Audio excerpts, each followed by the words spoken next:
Enjoy the vehicle buying process without hidden fees or high-pressure sales at CMA.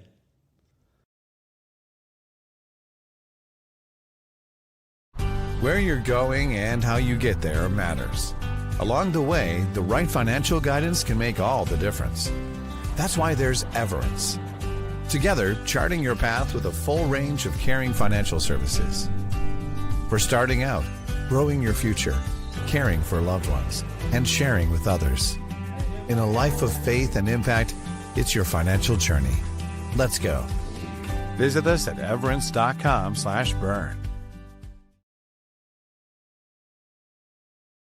Arnold Lumber at 425 Winchester Street in Decatur is a complete building center for all building contractors and do-it-yourselfers. We supply every facet of building supplies that you will need to complete your next project, but we can also help you get the work done. We install doors, windows, overhead doors, and roofs locally when the materials are purchased from us. We install pole barn packages all over Indiana, Ohio, and southern Michigan, and we provide rooftop delivery with shingle purchases. Open 7 to 5 Monday through Friday and 7 to 12 on Saturday. Let us help you with all of your construction project needs.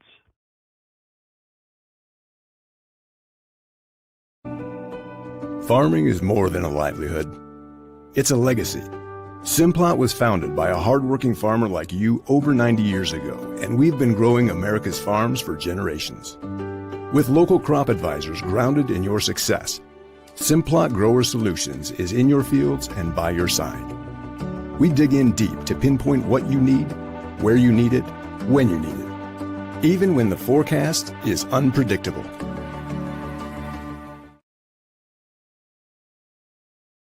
Since opening Miller Land Surveying in 2005, we've grown to not only service Adams County, but the entire Northeast Indiana region. Business growth has led us to expand with additional field crews, advanced technology, locations in both Monroe and Fort Wayne. Miller Land Surveying partners with various clients to aid in residential and commercial real estate transactions, development of schools, industrial parks, subdivisions, various commercial development projects, and more. At Miller Land Surveying, precision and professionalism is where we draw the line.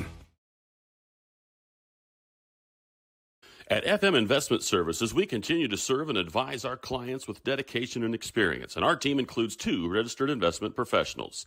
Lee Flickinger, with over 30 years of experience helping clients navigate their financial journeys, and Lori Garwood, bringing more than 25 years of investment expertise to the table. Together, Lee and Lori are committed to helping you achieve your financial goals, and supporting them is Tina Marbaugh, Administrative Assistant, who has 4.5 years of experience in the investment field. Call us today, 260-368-9939 to schedule your consultation. FM Investment Services, experience you can trust, advice you can count on. At Zerker's Best One, we've changed our name to Best One of Monroe. Still the same family ownership, simply a new name. Same great people, same great service, same great prices. You know who we are. We are serving customers first. We are trustworthy. We are passionate. We are committed. We are community focused. We are locally owned. We are the family you've depended on for over 70 years. We are Best One of Monroe. Best One of Monroe, celebrating 75 years of selling tires, serving people. Cooper Farms raises turkeys, hogs, and chickens for table eggs, using innovative, sustainable practices that protect our land, our water, and our animals. With over 2,500 team members and around 450 contract family farmers, we produce the highest quality essential food ingredients and products. Our family shares this legacy of stewardship with families, team members, our customers, and the community.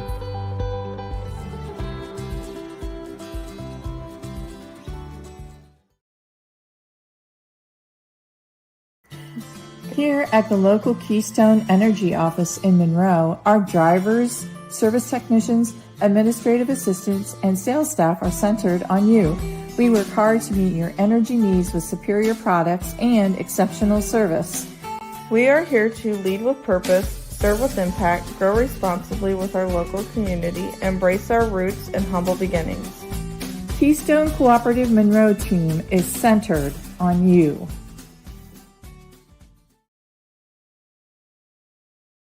Take charge of your finances with financial partners. FCU's You Choose Rewards credit card options. Choose a fixed rate card with an APR as low as 8.00% for consistent payments. Need a fresh start with credit? The Premier card offers a fixed 13.99% APR. Both require credit approval. Apply today at financialpartnersfcu.org. Financial Partners FCU. Member NCUA. Equal housing lender. Leafy Farms Trucking, LLC is located outside of Berne, Indiana. Leafy Farms Trucking specializes in the transportation of ag and general commodities with a wide range of dump, belt, hopper, dry, van, refrigerated, tanker, and flatbed trailers.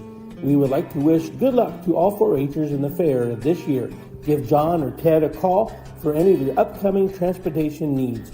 John at 260-525-4748 and Ted at 260-849-0770. Partnerships thrive, integrity leads the way, and dedication meets innovation. Tried and true. Trueland Equipment. We have the tools and services you need to work the land. A John Deere provider with a broad inventory, assisting you in service and technical support. We respond to your concerns quickly. For all your equipment needs, choose Trueland Equipment, where provider means partner.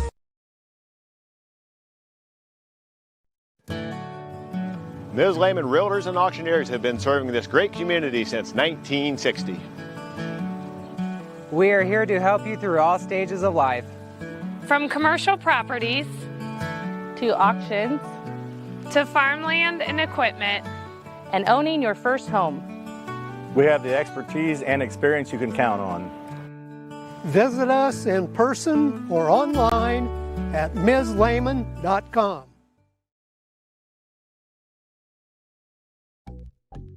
Any brand, any color. You break it, we'll fix it. Newspawn Mechanical is located just north of Berne, along with over 175 years of combined service in the field. Newspawn Mechanical offers a wide range of rental equipment and attachments. If you're looking to upgrade your equipment or starting from scratch, whether it's new or used, they can help to find the right machine for you. Stop and see the full line of Gale and Manitou equipment with leasing and financing options available, along with a full line of Manitou parts and attachments. Call 260-589-3802 to find out what we have to offer. Krukeberg Auction and Realty of Decatur is dedicated to providing you with a grand auction experience. Their stellar team has over 100 years of combined listing and sales experience, specializing in auctioning homes, personal property, land, farms, equipment, antiques, and business liquidations. Licensed in Indiana and Ohio, call Krukeberg Auction and Realty at 724-7402 or stop by 1030 South 13th Street in Decatur. Make the best choice by making Krukeberg Auction and Realty your first choice for a grand auction and realty experience. At Swiss Village, our mission is simple: pursuing life together. Every day, we create a community where life is full, active, and meaningful. Here, neighbors become friends, team members feel like family, and every moment matters. Whether you're searching for a vibrant place to live or a rewarding place to work, you'll find it here at Swiss Village. Swiss Village, pursuing life together. Learn more at swissvillage.org.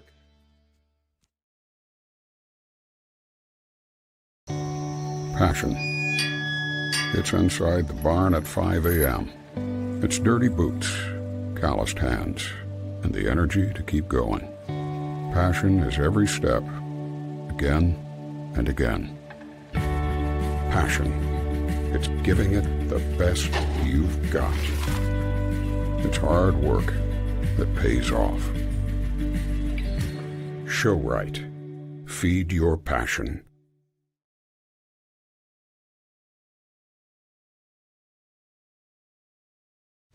Do you need repairs done on your farm equipment or grain handling equipment? Maybe you need steps or a railing made, livestock gates, or your wife's favorite chair. Ironclad Metalworks is who you need. We specialize in agribusiness welding and fabricating. We have the skills you need to get the job done correctly, from existing equipment repairs to new fabrications. No project is too big or too small. We can do it all. Do you have an idea but can't seem to bring it to life? Stop by and let us help you make your ideas a reality. Come see us at 620 Berne Street in Berne or call 260-525-0471.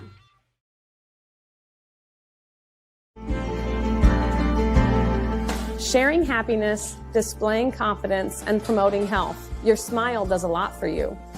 And at Riverstone Dental, we make smiles happen. Across 2 locations at Riverstone Dental, our compassionate dentists and caring staff provides unparalleled care to patients of all ages. Using the latest technology and procedures, we offer an extensive list of general dentistry services. Whether you're stopping in for your routine cleaning and checkup, or you need restorative care, including implants, crowns, bridges, and more, we'll provide quick, comfortable care. Additionally, we perform orthodontic procedures as well. With traditional metal braces or the convenient Invisalign system, we can help you perfect your beautiful smile. Riverstone Dental. We make smiles happen.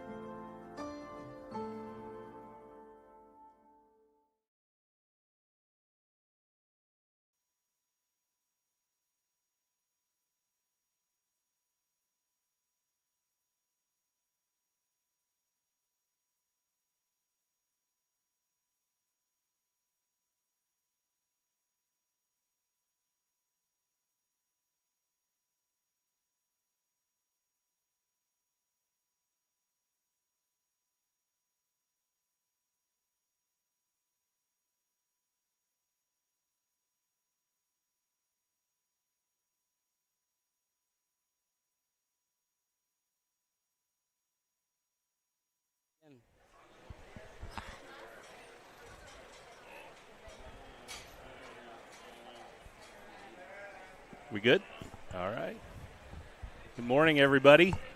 Back again for another round of livestock shows at the 4-H Fair.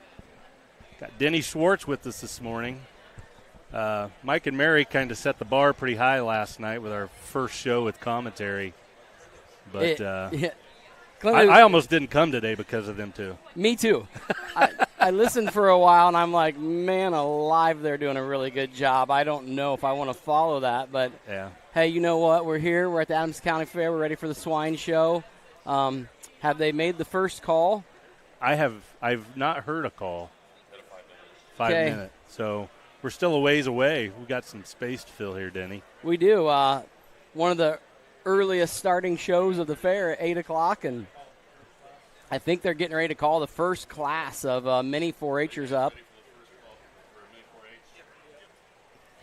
So I think, here we go. So all right, ladies and gentlemen, let's get this started. We've got the first call for the Mini 4-H Class A. That would include Eva Adams, Cora Adler, Blakely Beer, Charlotte Bright, Oakley Elwer, and Crew Fiesel. Need Class A to report to the pen. And if you've been with us through the fair thus far, fingers crossed that we got our little glitchy video problem solved. It just took throwing a few pieces of equipment away and getting some different ones. You know, and today I a little different than yesterday's. Clint's going to have, as you just heard, hopefully you did, you can hear Seth coming through, and then when the judge speaks, you'll hear him. And so we're just going to be filling a little bit of dead space, not quite as much as yesterday. Yeah. Thank goodness. Yeah, I told him it was like Happy Days, and we jumped the shark on the first episode. Right. It's all downhill from there. Yeah, so we'll be throwing stuff in. As the show goes on, we've got some information about some of the pigs, and we'll talk about some of the families. I've got last year's results somewhere. I'll try to find them. And just kind of talk about stuff as it's going along. But this, I'll tell you what, the Adams County Fair, you know, and we just – The fair director was up here talking this morning, and they're struggling finding help for the Clover Center. It would be awesome if you're listening to this and you're like, hey, I don't have anything going on this afternoon or tomorrow morning. They will take any help they can get, and they're really, really looking for adults. The kids are great. They need them also, but as you bring your kids, come as an adult. They need people in there to help, and part of, you know, Part of the shame of what's going on is we can't get any food right now. I'm dying right here, folks. I was counting on the sausage, egg, and cheese, and it's a bad deal. But, you know, we've been to lots of fairgrounds, or I have been. It's fun. We kind of like to just stop in. We're in an area and check them out and maybe go to a show if we can while we're there. And we are blessed with such nice fairgrounds. And the biggest fundraiser for the grounds is selling the food because we sell all our own food here. Right. We don't bring in the carnies and that type of thing. And I'm not saying that's bad. I'm just saying that us selling food at the Clover Center and over to Dining Hall, that's what keeps the fairgrounds nice. And so I don't think most people want to see the fair change. It's really cool the way it is, but in order to do that, we've got to have help. Right. So, this public service announcement brought to you by Andrew and Monica Schaefer Farms. There you go. Yes. He's been trying to get on this thing for years. And then last night we start our first show. Our first show with analysts on the air while the show's going on, and boy, I heard about it. This time we need Class happy. B for the Mini 4-H. Class B includes Gannon Free, Charlotte Felling, Vivian Felling, Grady Gaskell, Logan Johnson, and Kerrigan Lehman. Class B, please report. So there's no real awards given for this part, right? No, for the minis, the kids just get a chance to walk the pigs out, and normally there's some type of relationship between the pig owner and the kid showing it, whether it's an older sibling or a cousin or a close friend, and so these kids are just the minis are first through kindergarten through second grade, and then once you leave third grade, you can start actually showing in 4-H yourself, and so they're just getting to practice. And something different about swine than every other breed is, they are literally not being led by anything. And so these pigs, the ones that are walking down the middle and kind of look like they're under control, they've been broke and trained to walk by a whip. And if you see the kids, they're not hitting them hard. They're just kind of tapping them, guiding them which way to go. And so what you want to see is the pig kind of coming down the middle, the head up, it's walking nice. Try to keep them away from those gates and the sides, that type of thing. And number 353 here, I am not sure who that is. That is Eva Adams. Eva Adams doing a great job. She's presenting that pig really well. And you'll see a few in her today that'll look like pig races, but that's all right. Those are the fun ones. Yeah.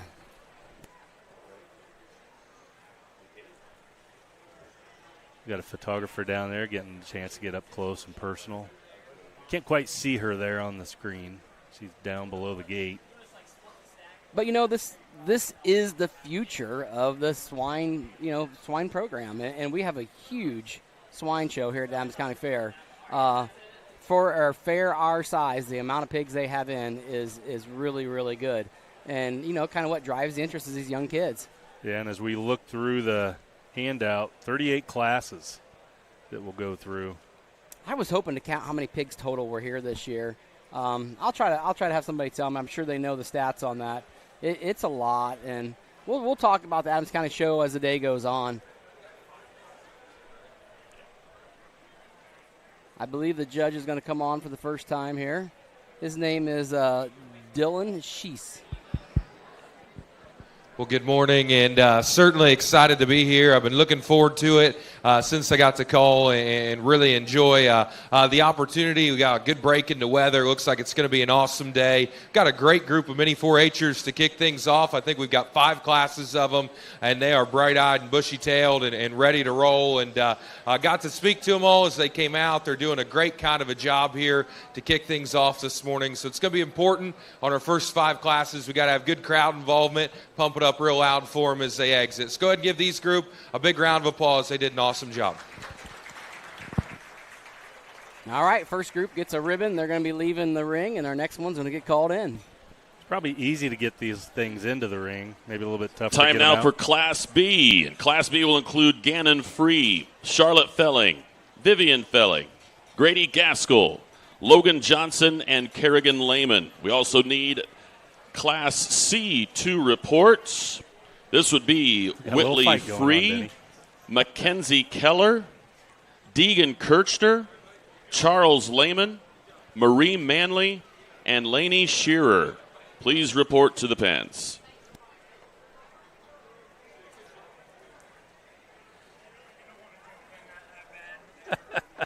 Had a little rumble out here. A couple pigs are trying to decide who's the dominant one in the ring, and you hate to see that during the show, but that's just part of the life of pigs. Is they got to settle a pecking order, and they were trying to figure it out right there. kind of in front of everyone. My guess is probably looked at that one and thought, that's competition for today. I need to take him out now. I would say you're probably right. I mean, they're different breeds. And they not only need help at the Clover Center, they need sausage over there. So we're going to take care of this right now. No matter how you slice it. Oh, shoot. Sorry. I should have saved that for later on. Oh, man, no. Seriously, though, we've got Dylan Sheese is our show, and I have actually got, let me see, here's bio. And he's from Laurel, Indiana, where alongside my family, they own and operate Sheese Livestock, focusing on selling pigs and cattle to junior exhibitors across the country. I also work as a sales consultant for showpig.com. I attended Black Hawk East and Iowa State University with a degree in animal science, where I was a member of the livestock judging team at both. While at Black Hawk East, he was a member of the 21-22 livestock judging team of the year. So great background for our judge. It's going to be a lot of fun to hear his first time on the mic. He sounded really good, and you kind of judge. You judge the judges on how they sound. And that's a big deal. And there's a lot of that goes on during the fair. People, I mean, this whole crowd here, he's being judged too, and a lot of them are recognizing that, and they'll explain why they're doing things the way they are, and they also offer. If you've got any questions about the reason why I chose this animal over this one, talk to me, and I'll explain it. So they know they're on the spot, too. The little Gaskell guy out here, he's in the maroon shirt, blue jeans. He's going to – you're going to see he'll look like he's done it a few times because he has. They show on the open circuit, and he's put in quite a bit of time in the ring. Second call for Class C Mini 4-H, Whitley Free, Mackenzie Keller, Deegan Kirchner, Charles Lehman, Marie Manley, and Laney Shearer. Thanks.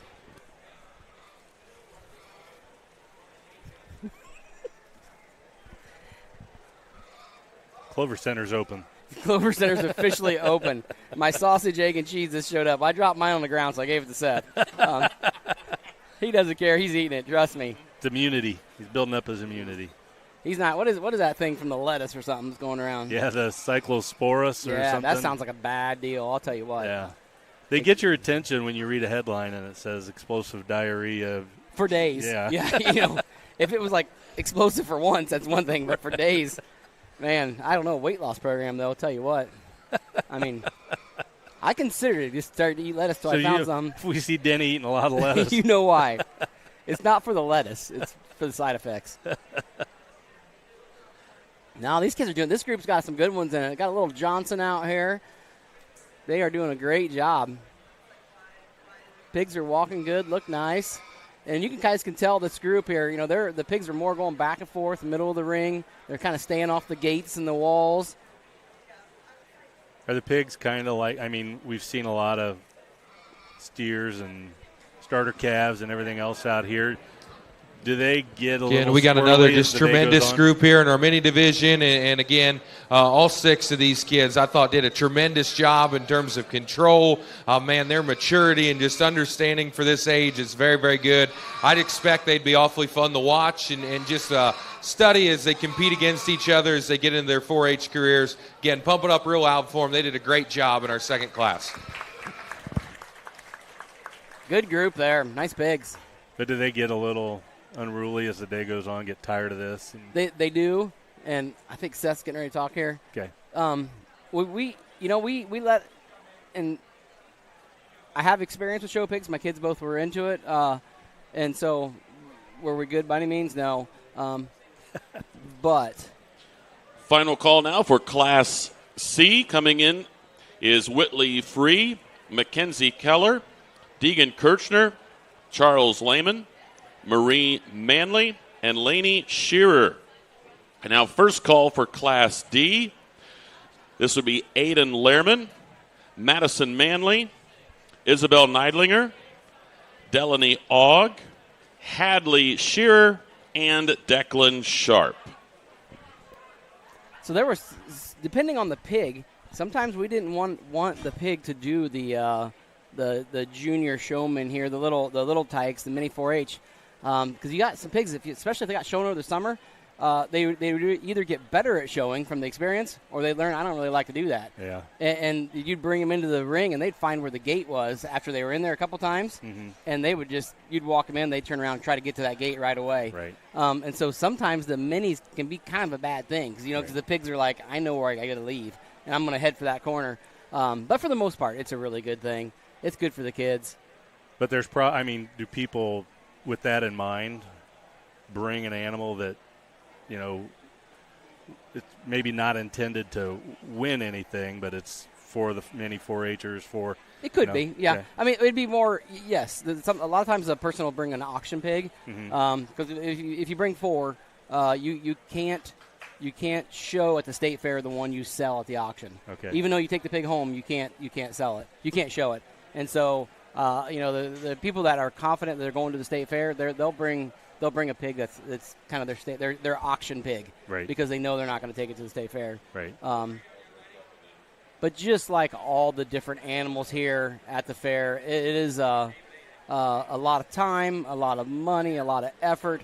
There's a lot of just a big investment in these animals, and so you send one out for mini 4-H and it injures itself somehow. Kind of a big deal. Right. It sounds crazy, but you think about high school sports or college sports where you train year-round to do this event, and let's just say the state finals is the event. You've worked with this pig since, February. Right. And now all of a sudden this is the big event. You know what I mean? And so right. to take a chance of it getting hurt is a little scary sometimes. But you can tell this is going to be a great fair. I've got some my son and some friends that all help check in the pigs as they come in for the first day, and they said we've got a nice group of pigs here this year. They said the top end looked really, really good, so I'm just excited to sit back and watch the show. I love to do it. It's fun to watch. It's fun to see what kids are having a good year, what families are having a good year. And so, question. Yeah. For all these families that are here involved in this, are the majority of them pork producers, or are they just show pig people? Show pig people. Okay. In fact, I will be really, really surprised if we see a pig. Another today. good heat here as we work through them, and just a few less in terms of numbers, but they're still locked in, doing a tremendous kind of a job. Congratulations to these 4. Reward them with a big round of applause as they exit.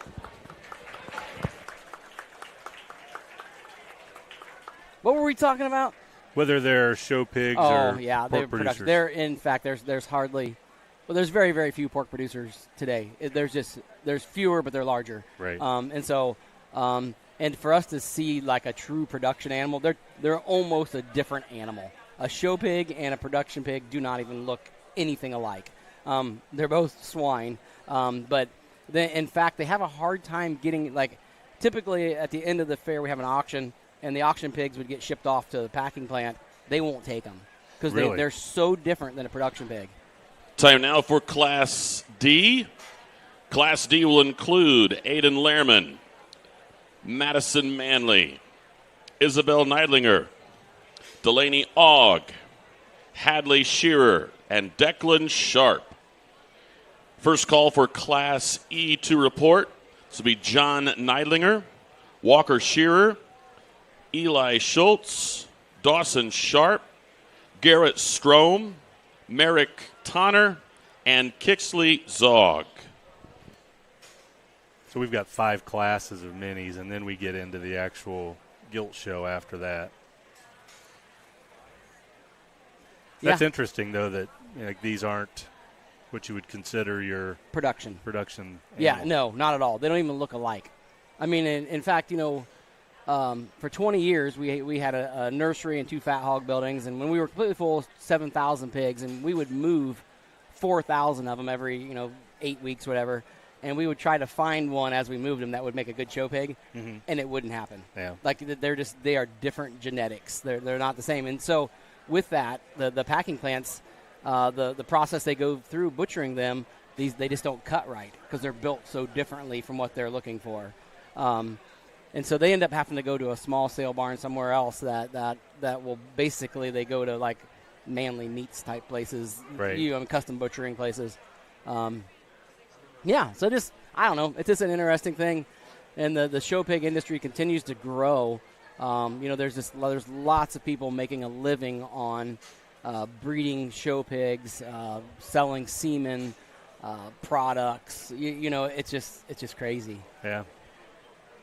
I'll be honest, I had no idea that, but this isn't typically my thing. Right. That there was such a difference between what we're seeing here and what you see on a plate. yeah.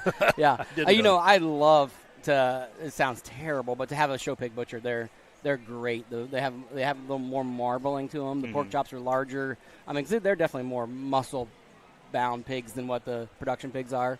And to me, they just make a better eating pig. It sounds terrible, but I'm also the guy that thinks steers should be judged on the plate. Another really good group here. Kids working hard, doing strong as we kick things off today. Give it up, pump it up loud for them. They did an awesome job. But these kids are doing fabulous. Man, the pigs are all walking around well behaved.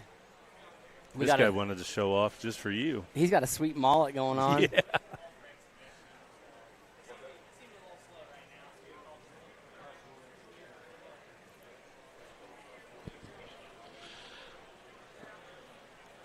So first call for Class 1 exhibition. And our final mini 4-H Class E are about to come out. This will be John Neidlinger, Walker Shearer, Eli Schultz, Dawson Sharp, Garrett Strom, Merrick Tonner, and Kixley Zog. Again, first call for Class 1 in the exhibition.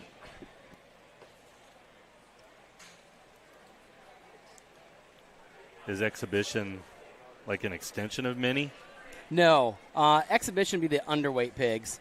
And so let's take a look here, see if I can't find their weights. Yeah, they to show a pig here, they do a lightweight class. And so anything that weighs below 200 pounds isn't part of the actual show. Okay. And so we've got, it looks like 4 pigs coming in. Their weights were 188, 191, 197, and another 188. So since those pigs didn't break the 200-pound mark, they'll get shown together in their own little class. They can't come back for the grand champion or anything like that. Okay. But, at least they get to show them. Right. I mean, they went through all this work. They fed it for, months. At least they get to come in here and show the pig. I'm glad they do it. Well, that poor guy just fell 3 pounds short then, right? Yes. Yeah, the 197, he was 3 pounds away. You would like to think that could have gave him a hearty drink before he weighed. And but it's, every year you have this class. Sometimes it's bigger than others. It kind of depends on the summer. If it's been a really, really hot summer, the pigs don't grow quite as well. So, it just depends where they're raised and the situation in the barn. If it was as easy as just buying a pig and throwing feed to it, everybody would do it and do it well. There is so much involved. And honestly, you can buy the best pig. You can do a great job feeding it, but it has to look good today. Doesn't matter if it looked good a week ago, 2 weeks ago, and sometimes you bring a pig to a fair and it just decides it's going to stop eating because it doesn't like the surroundings. Maybe it doesn't like the water. It's nervous. The pig beside it keeps trying to fight it. And I mean, you take a pig off feed for a day and it's not going to look good show day. So in order, we'll see the top end ones that are here today, they were able to not only buy a good pig to feed a good pig, but they were able to have it ready show day. And that's hard to do. It really, really is. It's a lot more difficult than what people think. Because you can change the way a pig looks in just a few days on its feeding regimen or whether it comes off feed. Is there a certain age we're watching? Well, these pigs would have been born in January or December. Okay. And they probably have them on here. The gilts will be shown by the dates they were born. Yeah, it looks like we got a lot of 26s and 25s. Really a great way to round off what's been a good into start to the day. And I hope you 2 and 3-year-old guys are animals. just encouraged by the numbers and the turnout and the participation in this division. And more importantly, man, just the quality of kids and their ability at this young, I think, should be commended and certainly rewarded. I thought they all did just a tremendous kind of a job throughout our classes, navigating the ring, working with their projects and understanding where they needed to be. So one last time, give these kids a big round of applause as they exit. Did a great job and a nice nightcap to this group. All right, so we're running our last group of minis out and getting ready to start the show. This will be the first call for Class 2, Berkshire Gilts. First call for Class 2, Berkshire Gilts. As we are now ready for Class 1 exhibition. Class 1 exhibition will feature Reed Scheiman, Brooklyn Sin, Braxton Sin, and Cooper Fiesel.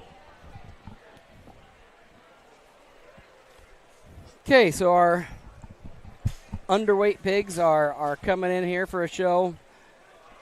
And the judge will judge them just like the rest of them, but it's a little differently because we've got mixed breeds here. And you'll see they're pretty small because we're going to see 300-pounders come in today.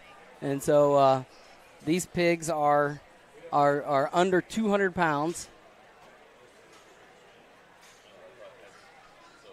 And as you see, all these pigs are kind of fluffy looking. They're chunky. It's not like they're skinny and sick looking. Right. They just haven't hit their growth spurt yet. And different genetics grow different ways.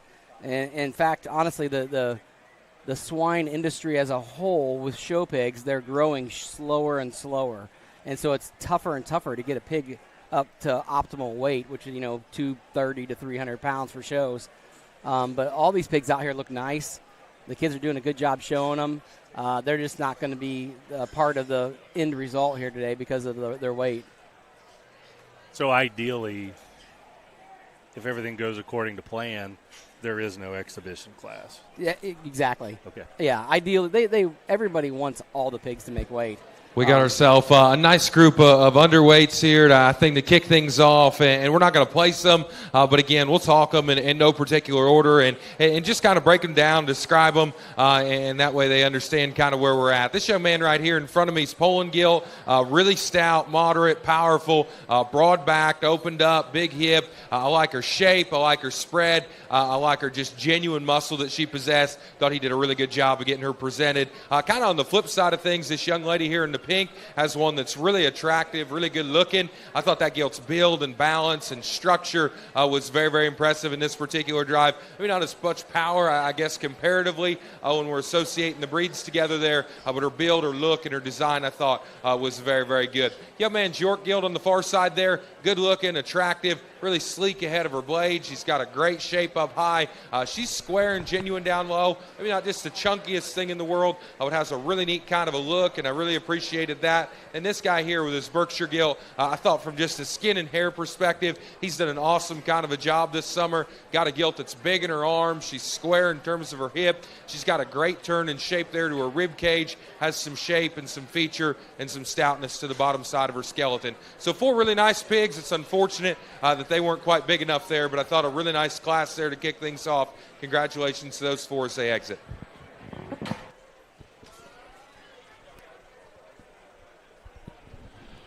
First call for Class 3 Berkshire Gilts. First call for Class 3 Berkshire Gilts.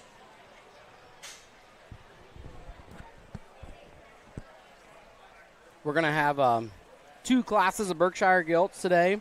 The first one is 259 to 271. There's 5 pigs there. The second one, I believe there's about 9 pigs in that class, and that's from 262 up to 280. Last year's champion was Huber, was the champion. Berkshire Gilt Reserve was a ringer last year. So we'll try to give you some of the results of who did well in these classes from last year.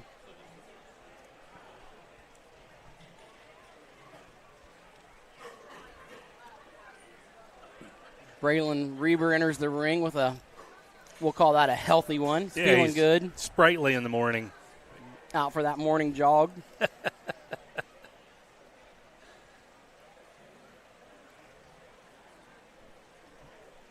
It's always funny to me watch. I mean, I've seen enough of these now.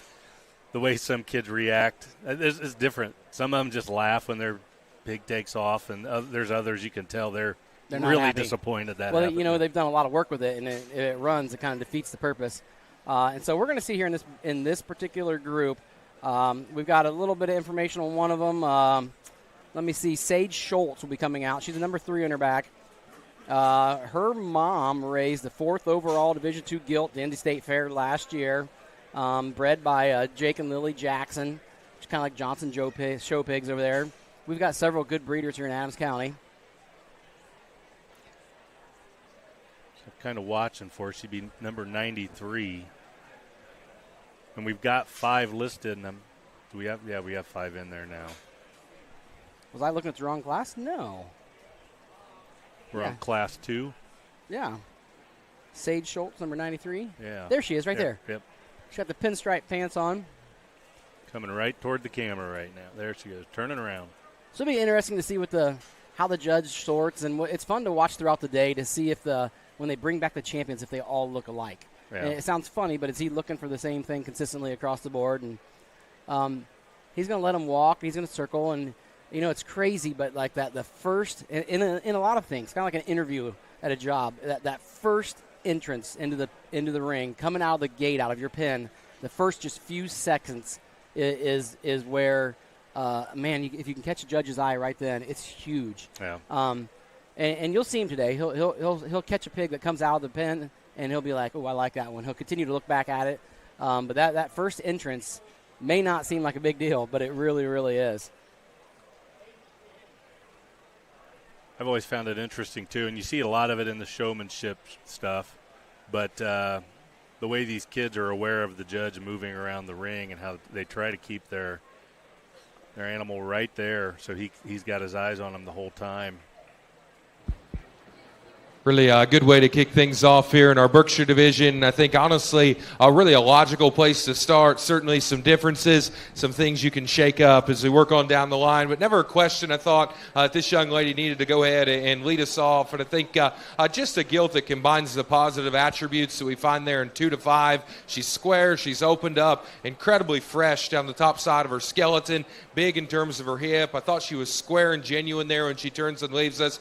Bigger in her foot size and just stouter in her feature. Has more density to her skeleton than the gilt in 2. And I thought her structure was more stable than the 1 and 3. She did an awesome job getting her presented and driven. Thought a nice place to go ahead and lead off. Young man's gilt that's going to be in 2nd. I just thought from a pattern and honestly a continuation of build perspective, that gilt needed to be 2 in this particular drive. Tall-shouldered, really good looking there ahead of her blade. More importantly, I thought her length of hip and just the posture, step, and security of her hind leg granted her a shot more quality there than a couple of the gilts we land on down the line. She's got a good shape to her body. She's not as fluffy in her rig rib and just her cage is what the gilt that we started off with. She's obviously not just as big and stout in terms of her front foot and the density of her feature as the gilt we started off with. But build, pattern, and just look from the side I thought was very, very good. Hey, if you like this gilt in 3rd, I certainly couldn't argue with you because hip forward, I thought her moderation, I thought her stoutness, I thought the shape and just turn to her rib cage was really, really impressive. I like the spread down the top side of her skeleton. She's got a good stout kind of a head that's perked high there on the top side of her shoulder. And, man, I thought those things were very, very good. When push came to shove in this particular drive, I thought she was the shortest and roundest in her hip. Honestly, her length of step and just security of hawk from behind probably scared me the most as the drive wore on. Big gilt coming in 4, highly presented, good from a skin and hair perspective. I really like those things about her. She's big, she's extended, she's long-bodied. I thought those things warranted some quality. She read a little too two-dimensional just in her body cavity. I thought she closed up and got a little stiltier off either end of her skeleton. This is a really nice structured gilt that we round out with. This is a slope and set to her shoulder is as good as anything maybe that we had in the drive. I thought she was the most closed up and just two-dimensional there at the bottom side of her build. That's what worked her on down the line. Congratulations to those kids. Really did a nice job. First call now for Class 4, Chester White Gilts. First call, Class 4, Chester White Gilts.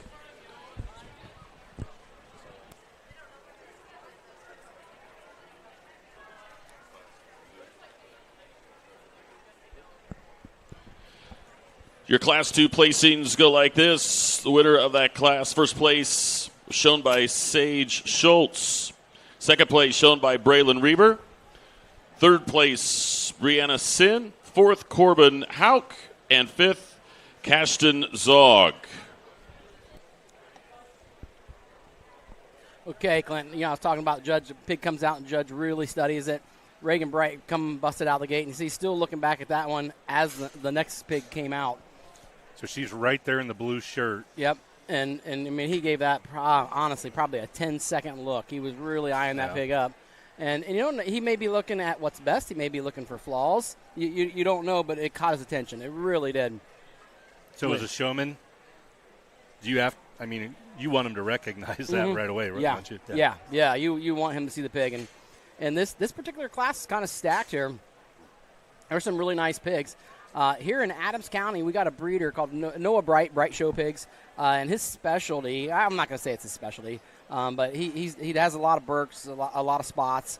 But in this particular class, there's 3 pigs, all from the same breeder.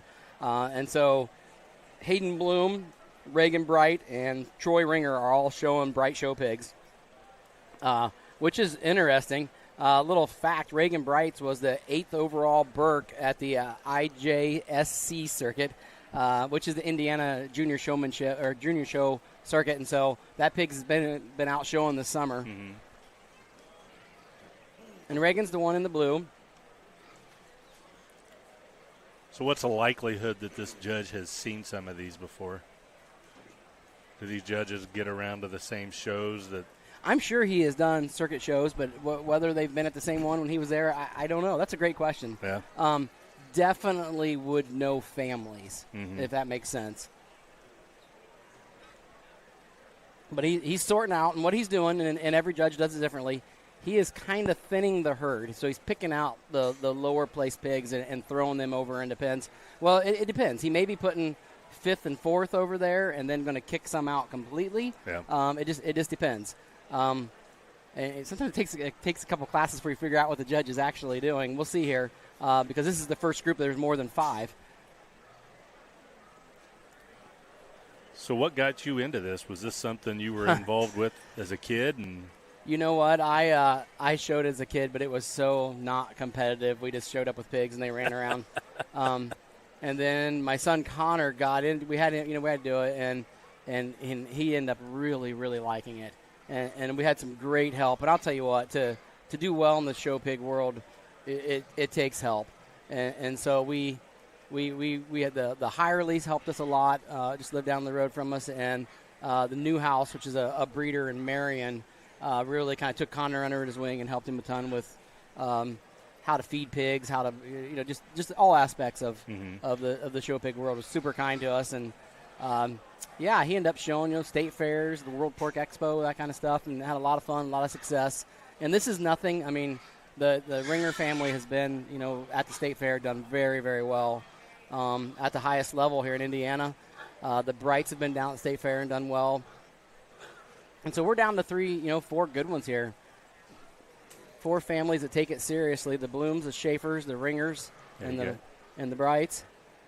Is that Reagan Bright and Adeline Schaefer over there on the really a good left class side here, of the and again, the top 4 or 5 in this group are awfully good, and there's quality all the way on down the lineup. I thought this pair rose to the occasion again and did so rather logically. There's some differences amongst them, but honestly, the longer you study them, one's just harder, I think, to make from a standpoint of elevation and look and freshness, quality ahead of her blade. And I'll be honest, she didn't come in just the most comfortable out of her hip and hind leg, but I thought as the drive wore on, her endurance and ability to keep pushing and planting actually satisfied and suited me a bit better than another one. Awesome looking, beautiful pattern, very, very fresh and capably driven. Young man Scott's your class winner. Congratulations to him. I thought the young ladies Guild had a lot of intangibles that were easy to gravitate to kick things off. She's as big and just as bold and pliable there in her forerib, the upper part of her cage, and the center portion of her body as anything.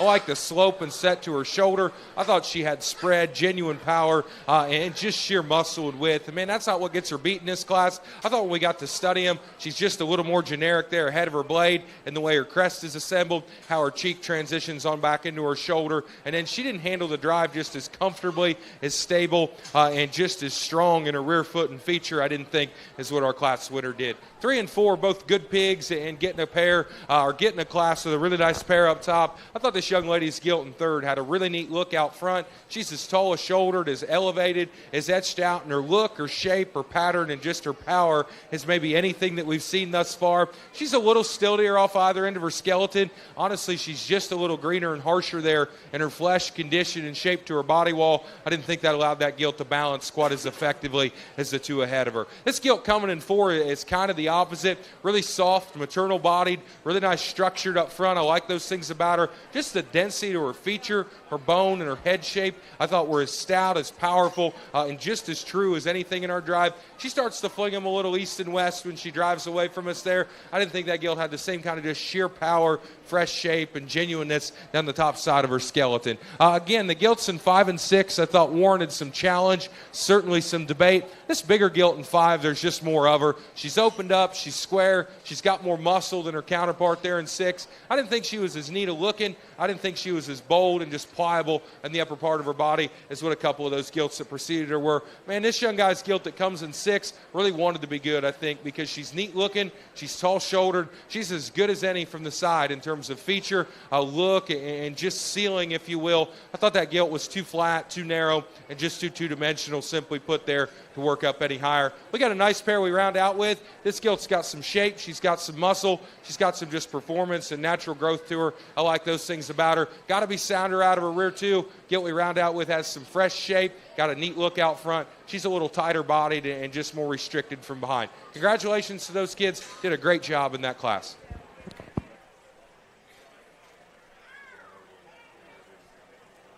So Bright Show Pig goes 1, 2, and 4 in that class. So pretty good day. And out comes our champion from class number 2, which is the first class of Berkshire. Here is the results of the class 3. First place shown by Troy Ringer. Second place, Reagan Bright. Third place, Adeline Schaefer. Fourth place, Hayden Bloom. Fifth place, Bridget Youngel. Sixth place, Brantley Bright. Seventh place, Jacob Miller. And eighth place, Mila Schieferstein.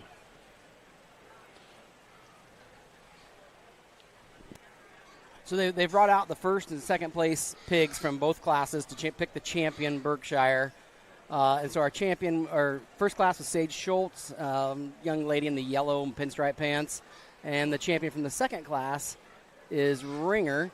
And he's kind of in a blue shirt, long sleeve jeans there. Yeah, he's coming right down the middle of the ring right now. And so the judge is going to decide between those two which one he likes best, and then he'll pick the reserve out of the 4. Really an awesome division here to kick things off in our gilt show, and it could be or wind up being just as deep and as good as any breed that we see all day. And I thought our quality, specifically here at the top end, was very, very good. And at the same time, I thought there was one of them that came through that just took it a bit further in terms of her head shape, her stoutness, her freshness, her feature. I thought was real, real good. And again, the longer they drive, man, I think her structure's right. I think her build's good. She's the most intimidating coming at you there from just chest, knee to ground. Thought a good kind of a pig that won our second class. Congratulations to that young man. Okay, so the Berkshire champion is Troy Ringer. And that was a Bright Show Pigs pig. Now he's going to look for the reserve.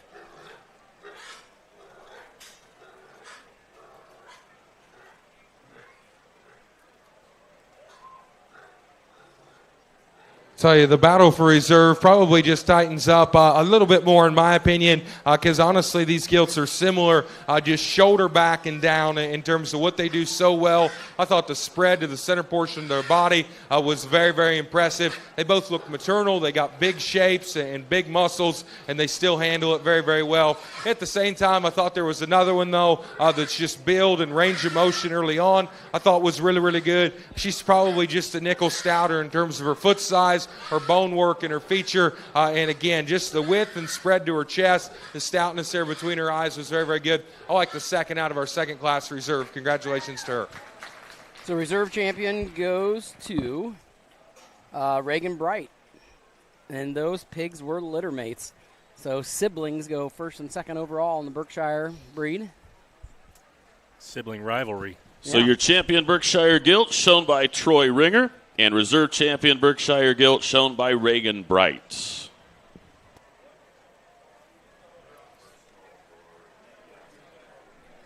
Out next comes the Chester First White. call for Class 5 Duroc Gilts. And first call for Class 5 Duroc Gilts. Only one Chester White coming out here. Adeline Schaefer is going to be bringing one out.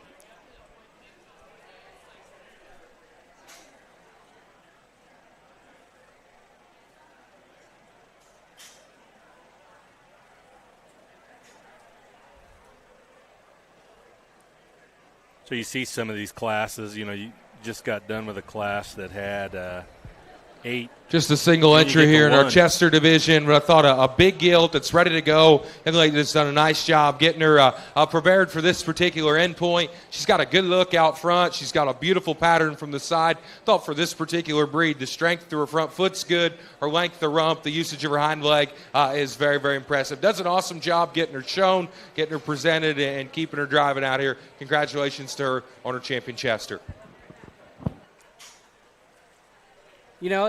It stinks to come out as a single pig because that pig will come back for the grand drive. Right. And Second call for Class 5 Duroc Gilts. Second call for Class 5 Duroc Gilts. First call for Class 6 Duroc Gilts. First call for Class 6 Duroc Gilts. And since it didn't have any competition, you kind of wonder what the judge thinks. Yeah, he's still looking at the pig. He's checking it out, but it didn't beat anyone. Right. So it's kind of hard, didn't get a lot of time in the ring. Right. And so it's good and bad, but it'll be interesting to see how it holds up against everybody else. Champion Chester White Gilt was shown by Adeline Schaefer.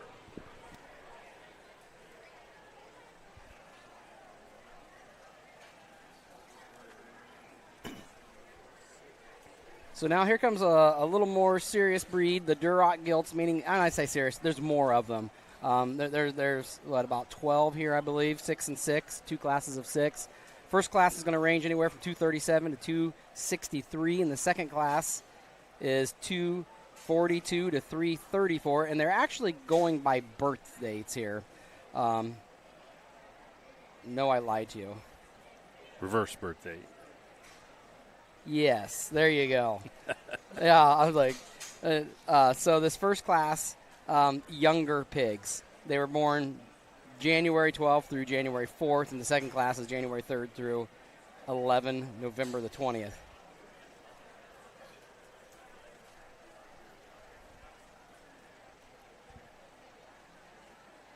So we got a few different breeders in this particular class here. Hireleys have got a couple of them out here. Hireleys breed their own pigs. We've got a Weimer, sired by Who's Your Daddy. Love the name of that particular boar.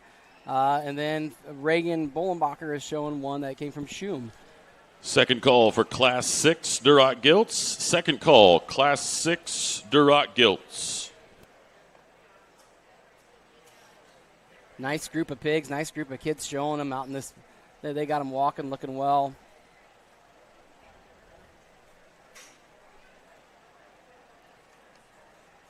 Last year's Duroc champion was Adeline Schaefer, and Elijah Steiner was the reserve.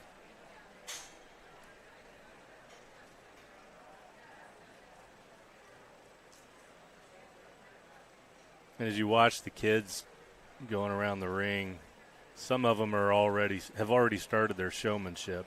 They're focused.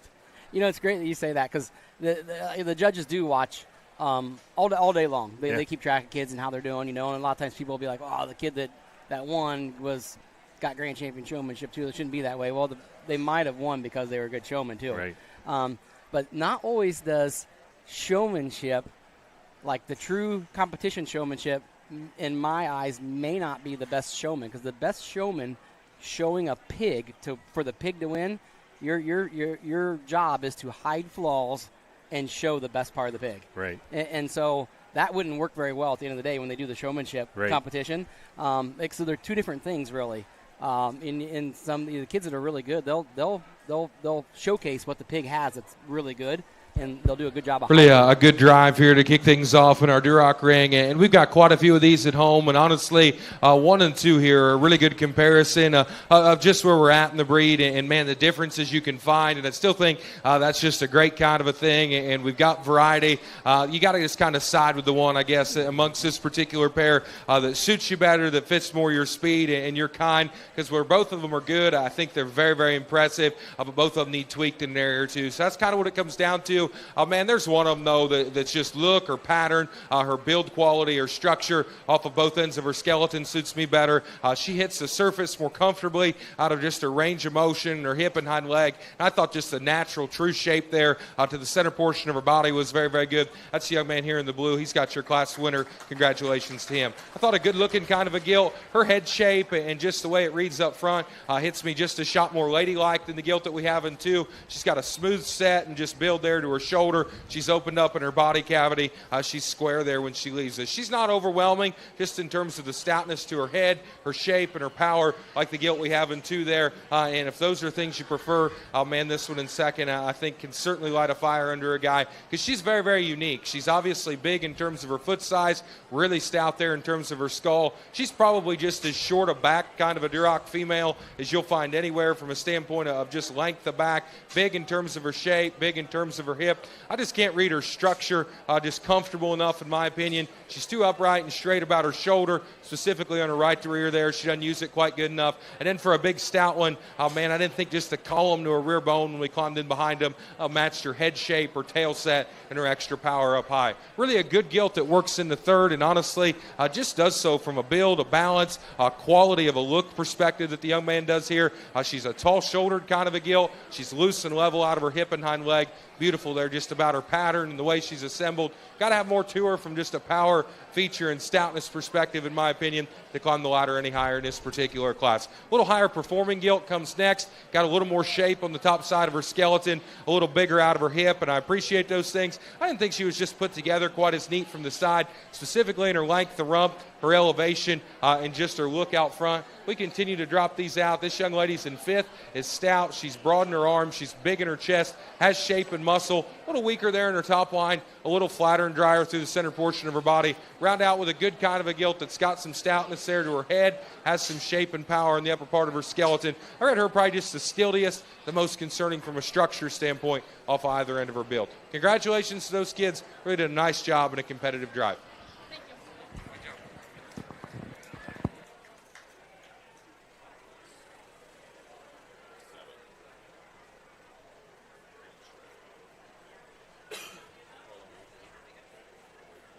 Well, I was going to say something here, but I think Seth's getting ready to talk. So your placers there in class number 5. First place, Duroc Gilt, shown by Grayson Gaskell. Second place, Gus Hirely. Third place, Brantley Bright.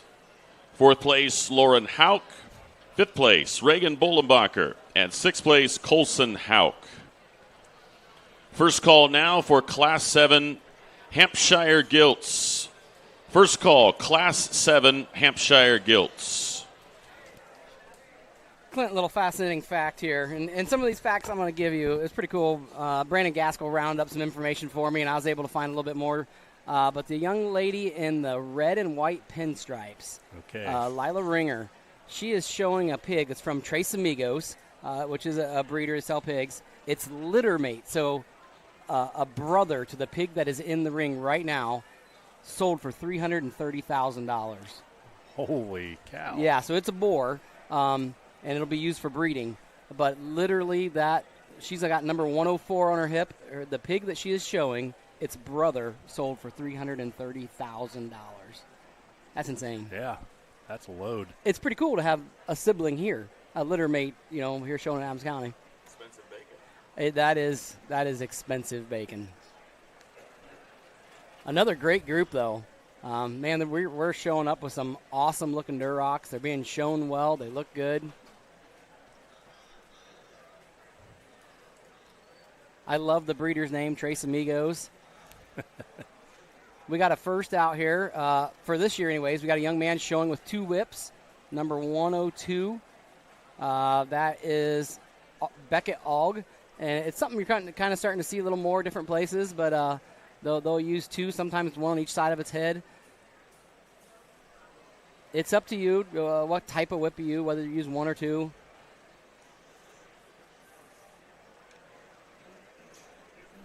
We've got a Neidlinger in the ring, number 75. I know that all of their pigs come from Platt Show Pigs, which is, one of the nation's largest breeders.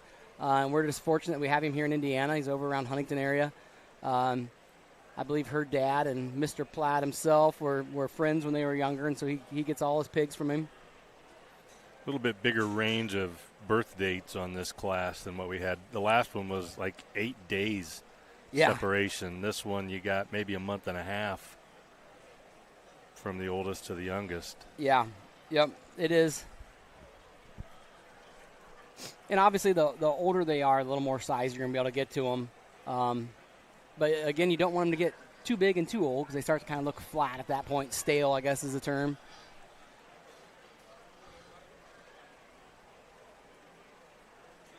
Okay, so he has got 4 of them.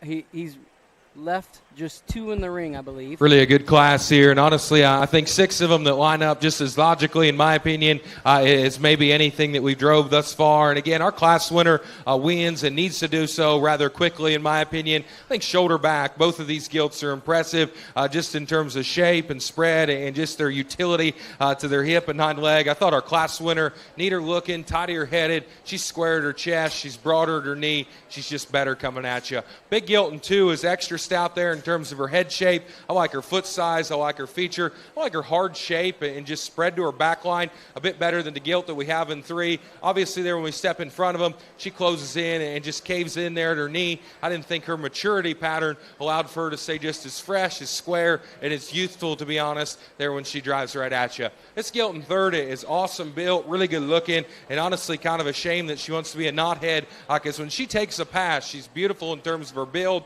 her pattern, her looseness of spine, just her structure off either end of her skeleton. I thought that gilt was a little frailer about her head shape.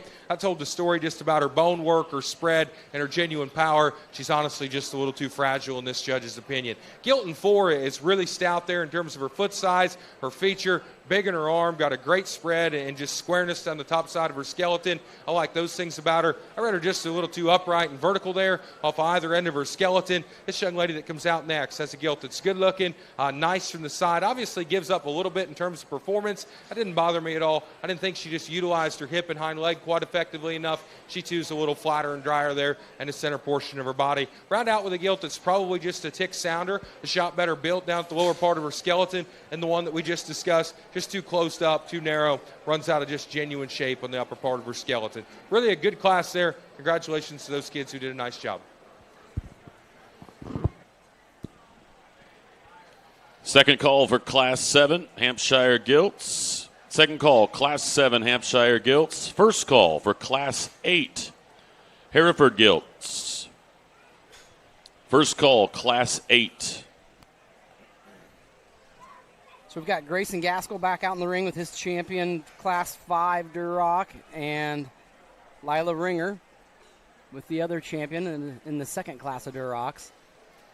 I'll tell you what, the Gaskells have had a great last couple years. They've had huge success here at the Adams County Fair. And they're heavily involved with this show as well. They are, yeah, they are. Class 6, first place shown by Lila Ringer. Second place by Elaine Neidlinger. Third place, Adeline Schaefer. Place number 4, Beckett Ogg. Fifth place, Eleanor Minnick. Sixth place, Maggie Minnick.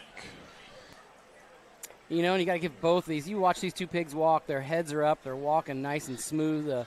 Their kids are keeping them moving. Grayson's doing a great job of showing the judge all different angles.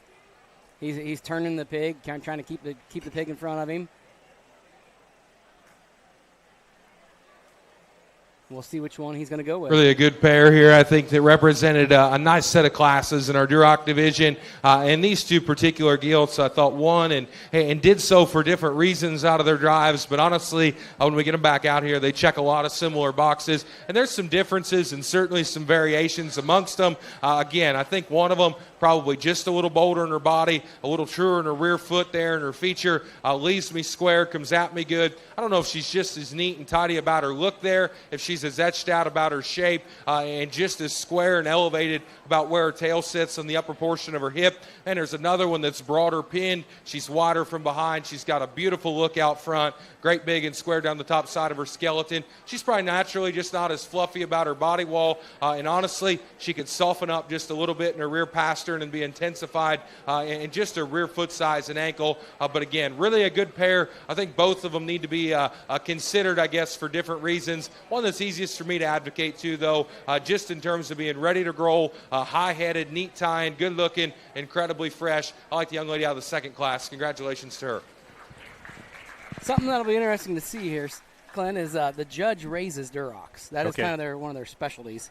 And so how high will Lila's pig go in Drop the our overall? second in that drive out. And again, a big stout gilt. We got a question there in terms of her front shoulder. I thought there was another one that's look, balance, and structure. Very, very good. Young man out of the first class will be reserved. Congratulations to him. So Lila Ringer is your winner, your champion Duroc, and reserve champion is Grayson Gaskell. So the champion Duroc shown by Lila Ringer, and the reserve champion shown by Grayson Gaskell. You would think that would be tough as a judge, like if you're kind of affiliated with a certain breed, to not favor that. Absolutely. To Second call for Class 8 Right. Hereford Gilt. Second call, Class 8 Hereford Gilt. First call for Class 9 Poland China Gilt. First call, Class 9 Poland China Gilt. You're right. You are absolutely correct. And it is, you don't know who the breeder is when you're buying. You don't know who the judge is when you're buying your pigs. And so and that's done on purpose. Right. Because there would be a lot more Durocs here if everybody knew this was who's going to be the judge. And so it's a good thing. Make for a boring fair, though. You don't have all the variety. Right. So we've got two Hampshires here, Charlie Bollenbacher and Ayla Jordan.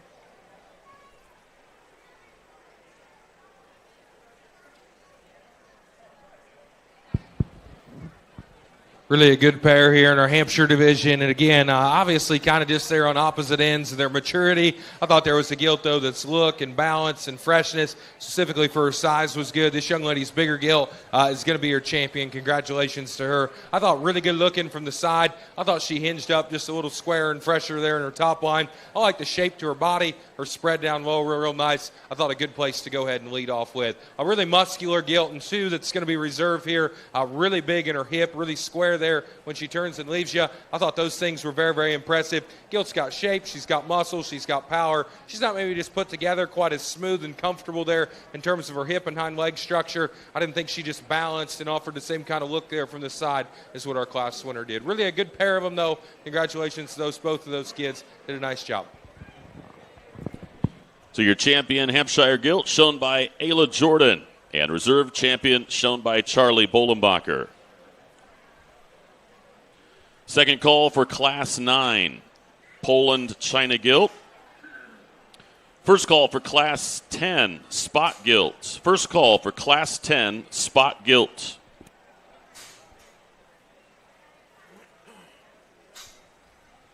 So you mentioned that one that sold for a world record.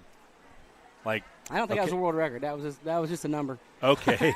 So when something sells for that much, like when they start breeding those, what does a family have to fork out to get one? Well, here's how it works. That was sold as a boar, so they were going to basically end up selling semen. Okay. Is what they're going to do. And the semen can range anywhere from $250 a dose to $2,500 a dose. We just had a pig this year sell for $1 million a boar, and they're saying that after year one they'll have broke even. Yeah. They're selling the doses for $2,500 a dose. Really a good trio of Hereford Gilts here. And again, another class I thought that fit together logically. Just structure and athleticism favors this ladder mark gilt. And again, shoots her head high above her shoulder. She's really loose spined. I thought her length, the rump, and again, just her quality of structure at the bottom part of her build was very, very good. Really a nice place to go ahead and lead things off. Young lady that's going to be in second, I thought had a gilt that had a neat look up front, really square and shapely and just fresh. fresh down the top side of her skeleton. That gilt's got shape to her body. She's got a good turn there to her rib cage. She's not as big just in terms of her foot and feature as what our class winner was. I didn't think she was just as dead level and square out of her hip and as comfy, if you will, there in terms of her range of motion from behind. Round out with a gilt that probably offers the most and I guess just sets the standard in this drive in terms of muscle and fresh shape and power, specifically when you climb in behind her there. At the same time, that kind of plays to her disadvantage. I thought that gilt was a little rounder and steeper out of her hip. She's plenty tight moving there off either end of her skeleton. Still a good pig, though, in terms of shape and muscle. Really, I thought a good trio there in our Hereford division. Congratulations to those kids. Tell you what, I appreciate Wade Dillon's. I mean, he's running through these. When there's 2 pigs in a class or 3, there's no need to spend 15 minutes. I mean, right. I guess if they're really close, he spends more time as necessary, but I appreciate how he's making a decision pretty quick. Your winner of Class 8, champion Hereford Gilt, shown by Kaylee Rowe. Reserve champion Adeline Schaefer. Third place, shown by Eleanor Minnick. So the champion, what were we looking at here? Hampshire was from Harvey Showstock, sired by Rebel. The champion, Hereford, was from Shooms, sired by Freedom. Second call for Class 10, Spot Gilt. Second call, Class 10, Spot Gilt. Another good class and a good breed division here in our Poland side of things. Young man's got our champion. And again, just from the side, I thought a gilt that's big. She's ready to go. Obviously maxed out there in terms of her shape, her power, and her internal dimension, and still offers the right kind of look and balance and just freshness up front. I thought that gilt set to her shoulder was good enough. She's got the right kind of just bend and balance and flex there from behind. Really a nice place to lead off with. He does a tremendous job getting that gilt driven. Congratulations to him. Young lady that's in 2, obviously that particular gilt, maybe not the most fond of our ring here, but extra stout, really powerful. She comes at you just truer, square, and better there from chest knee to ground than what our champion does. And I like those things about her. She's got a stout head laid on her, big in her back, and broad there in her hip. I didn't think just her look out front in terms of her head shape, the size of her crest, and just her freshness there was quite as ideal. She didn't piece and just blend together quite as nice from the side as what our champion did. Still a really nice pair of Poland gilts there in that division. Congratulations to those 2 young people. So your champion Poland Gilt, shown by Slade Cheris. Reserve champion goes to Brianna Sin. First call for Class 11, Spot Gilt. First call, Class 11, Spot Gilt. So in this class, we've got Zoe Minnick, Reagan Bright, Allison Baker, Callan Strom, Jonathan Miller, and Kason Zog.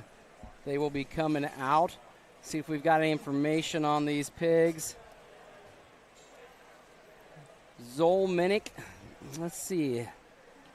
Oh, boy. Me and a computer, they're not the best. I saw something that said delete cells. That's not good, Denny. How do we say that? Chenoweth. Chenoweth. Sired by Hit the Ditch. Then Bright Show Pigs have got another one out here in this ring. Reagan Bright's got one. And the spots is kind of what Noah focused on for a while, Noah Bright being the breeder. And so he's got a good line of spots. We'll see how they go here. We got a little Strom young man, number 155, walking right towards the camera. Yeah. Looking good today. I love the shirt. Kind of matches. It does, really. It does. It's fitting for the class. You know, the judge is judging all types of things. Their muscle, their flexibility, their structure, and honestly, just the way they look. Yeah. Is the black? Is the white? You know, are they keeping them really clean? And it shows a pig that's washed every day all summer long. The colors will just be brighter. They'll look better. So if my dog was judging, it'd be judging the ears. Because he likes to chew on them. Yeah. They do like those. Yeah. I should back that up, though. I said my dog, my wife's dog. She's the dog owner. She's the one. Yeah.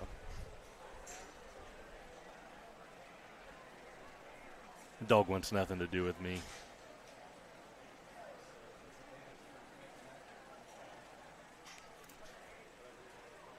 Zoe Minnick doing a nice job showing her pig. And ideally, if you see the judge kind of circle behind your pig, you just want to keep it going straight as long as you can, and show off those hind legs. Let him see how they're flexing, where they're landing. You don't want the front or back legs to step outside the body. They should always be inside, pretty square. Just like a runner. I mean, you want them legs to come forward, not kind of be thrown around. And ideally, an absolute perfect pig kind of walks like a cat. They stretch and they step. And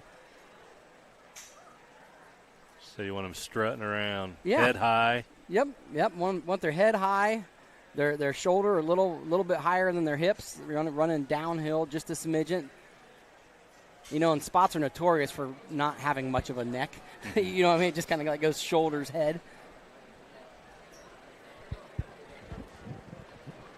Good class, good way to kick things off here, and what looks like it's going to be a big division in our spotted breed. And again, I thought another good pair that rises to the top here amongst this particular drive, and really a little different just in terms of their types and kinds, and certainly the way they're presented, they're marked, and just driven, if you will. But I thought there was one of them that ultimately, in my opinion, hit me as just a little tougher, if you will. Awesome in terms of just her length of neck, her length of face, her cleanliness up front. Thought a gilt that was just leveler and looser in the upper part of her hip. Her foot size, her feature, and just the way she hits the surface hits me. It's just a little more no excuses, if you will. Gilt's opened up. She's square. She's powerful. Really has a nice kind of a look from the side. I like the young man there in the colored up shirt to win this particular drive. Congratulations to him. Presentation and just feel, showmanship ability on the Gilton 2 is second to none in this particular drive, and I really appreciate that. I like some pieces and parts about this particular pig. Her arm width, her spread to her chest, her body shape, and just internal dimension I thought was so impressive. Standing still, and when she hits the surface, I thought that gilt had a really nice bend and just flex there to her hip and hind leg, and I like those things about her. We study her up high. She's a little shorter and just steeper about her rump, if you will. She's probably just the smallest in her foot size and her rear ankle of this particular drive, and I didn't read that gilt just as neat and as etched out ahead of her shoulder as what our class winner was. Man, I thought that gilt had power. She had shape. She's short enough bodied, I think, to generate. I like that gilt's pieces were real good to be second in what I thought was a competitive class. Gilton 3 is really fresh, tall-shouldered, good-looking, attractive. She's got a big square back in her. She's a stout-hip kind of a gilt. I really like those things about her. I thought when push came to shove and we got comparative there, she's a little tighter and just stiltier off either end of her skeleton. She's too flat and dry in the upper part of her cage there. I thought to be competitive amongst that initial pair. I thought third was a really safe and secure home for this particular gilt, because what she does well, she does awesome. Where we got to change her, though, I think works her on down the line in this particular class. Gilt coming out in 4, good-looking, attractive, really a smooth-built kind of an animal. I really appreciated those things about her. I thought she was just a little flatter and more two-dimensional there about the internal portion of her body. I thought she was a little straighter and stiltier there about her shoulder set, especially the way she hit the surface there and her front foot and knee. I like the gilt coming out next from a structure standpoint. She hit me as a little softer made, just in terms of her rear heel and her rear foot there. And the gilt we just discussed, too flat and dry about the center portion of her body. Round out with the gilt, it's got a neat look. I read her just too narrow, too closed up, and too flat ultimately to work up any higher. Really a nice class there, specifically on the top end. Congratulations to those kids on doing a good job. I think we've had a little bit of a cold front come through here. Feels you great. Feel that? Oh, it feels so nice. It's like air conditioning came on.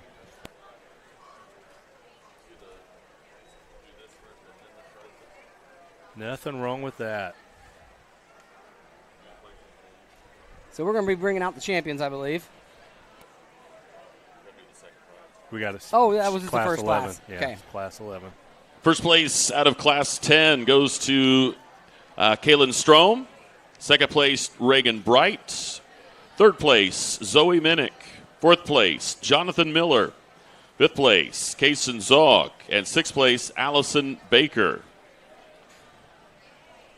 First call for Class 12, Tamworth Gilt. First call, Class 12, Tamworth Gilt. Okay, in this second class, you can see that we've got Zoe Minnick back out here again.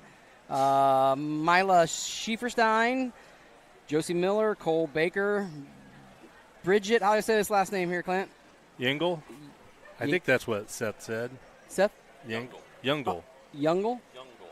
There we go. So Bridget Youngle, John Johnson, and Grayson Gaskell. Coming out here, Grayson's pig is from Murrow, sired by Mr. Irrelevant. It was the last pick in the litter. Yeah, John Johnson, Team Sloan, spot on. And Zoe Minnick is at Chinatoth again.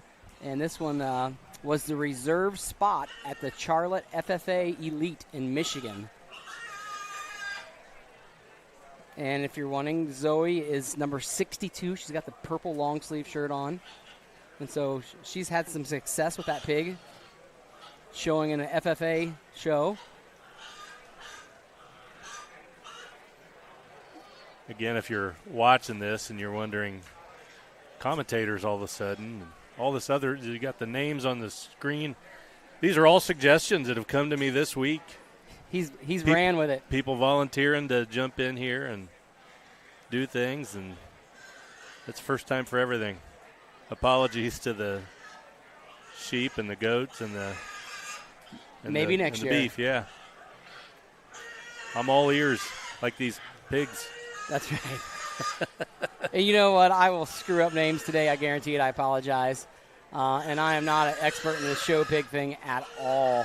But I am smart enough to realize some of the families do well year after year and time after time, and it shows out in the ring. You'll see the kids that their pigs will walk really, really well, and the white's white and the black's black, and the pigs look nice and they're fed well. These kids get them out and walk them every day. Every day, at least once. They're fed twice a day. So we're gonna hear what he has to say here. Really a good class here in our bigger set of spots, and depth of quality I thought was just tremendous. And again, at the same time, kind of a slam dunk winner, if you will, here in the young man in the blue shirt that needs to start. Got a gilt that's good looking. She's incredibly fresh. She's opened up down low, square, stout, and mobile. I thought a good place to go ahead and lead us. Gilton, too, I thought was the next most appropriate there, just in terms of offering some look. She had freshness out front. She's square up high. She's big in her rib. She's a powerful kind of a gilt. I thought it's a drive we're on, and her attitude kind of indicates of it.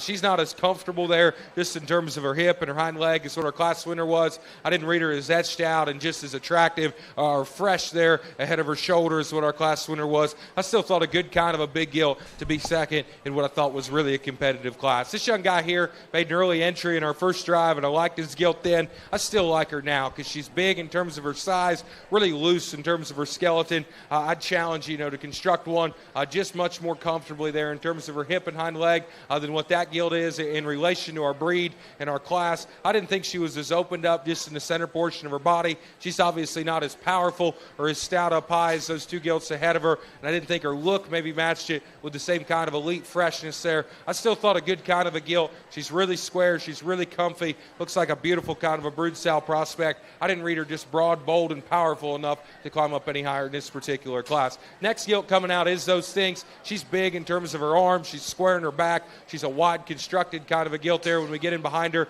I thought her just hip and hind leg and her range of motion there was certainly acceptable enough. I thought she was a little upright in her shoulder. She runs downhill a little bit there in her top line. Didn't offer the same kind of elite look out front maybe that we were after in this particular drive.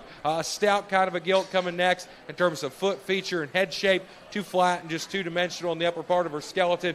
I like this pair of gilts coming next. I thought from just a basic build and structure perspective, they're both very good. I thought this gilt had more to her, and the lower portion of her body wall allowed her just to balance more effectively there from the side. Gilt we round out with is a little hollower made, just a little shallower middled. Those things allowed her to just kind of throw off there in her balance and her look and her posture from the side. Still thought a good pair of gilts to round in terms of structure, quality down at the ground. Really a nice class there. Congratulations to those kids as they exit.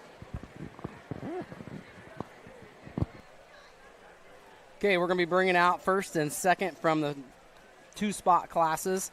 So that'll be Grayson Gaskell, Zoe Minnick, and Kaylin Strom, and Reagan Bright. Your winner in class number 11 shown by Grayson Gaskell. Second place, Zoe Minnick. Third place, John Johnson. Fourth place, Bridget Youngel. Fifth place, Mila Schieferstein. Sixth place, Cole Baker. And seventh place, Josie Miller. First call for Class 13, Yorkshire Gilts. First call, Class 13, Yorkshire Gilts. Really a good spotted division that we've had. And again, two classes, good winners, good pigs all the way through. I think we got a logical champion just in terms of look and power and internal dimension. She's fresh. She's tall-shouldered. Her structure's good. Man, if her attitude can hold, I think she'll be interesting just to stack out when we get them up here later. I like this young man out of the second class. Congratulations to him.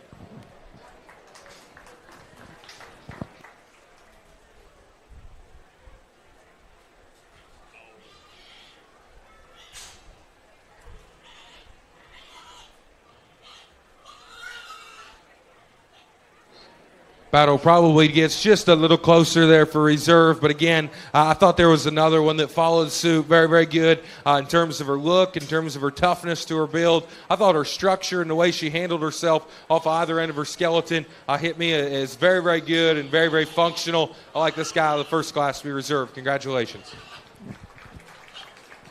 All right, so Gaskell wins the championship spots, and Strom with the reserve champion. Gaskell has got a really good looking spot. In fact, it was the champion this summer on the circuit for the show pigs, the IJSC, and I looked for it to do big things here at the end of the Gilt Show. So your champion spot gilt shown by Grayson Gaskell. Reserve champion spot gilt shown by Kaylin Strom. It'll be fun to see because, the judge made reference to that pig, how it's kind of having an attitude for him.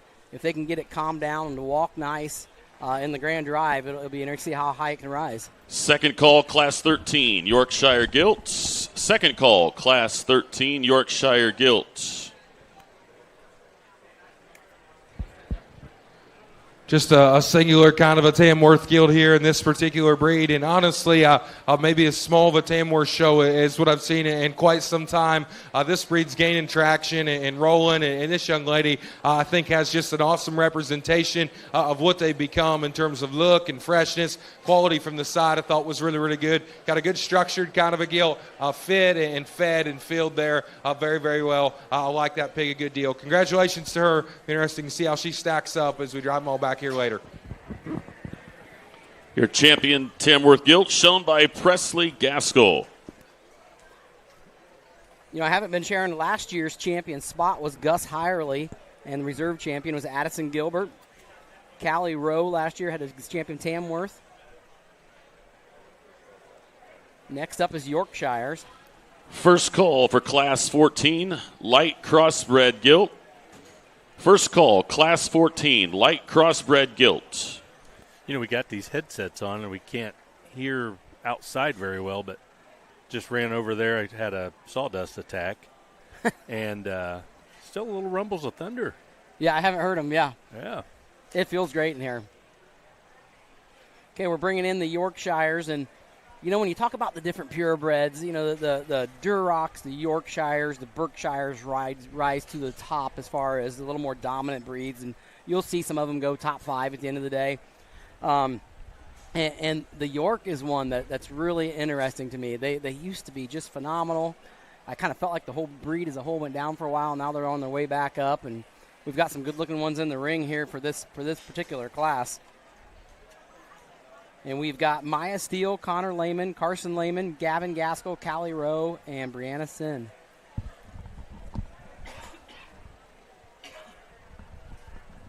Well, when you give a kid a box of crayons and you tell them to draw a pig, this is what they typically look like. They grab that pink crayon and they go to town, and this is like your prototype as far as what people think of, I think. So some of the background here, Maya Steele's pigs from Brunswick Show Pigs out of Dream On. Connor Lehman is Left Lane Genetics, Full Send. Carson Lehman is from Lehman's, a breed they bred their own there. Gavin Gaskell is from Wyatt Wilson, Dream On.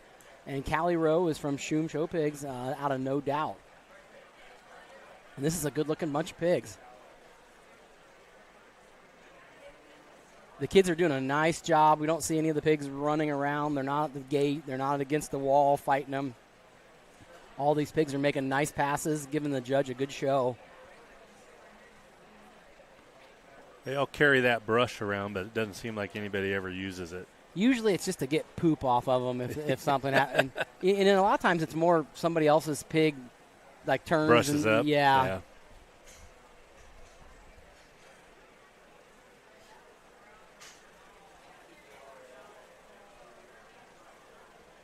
And so the judge is pinning the bottom of the class. I'm sure you've caught that on by now. And so if there's more than 5, he might pin up number 7, number 6, and then come on down to maybe 4 or 3, and then he'll leave some out in the ring and talk about them as they're out here.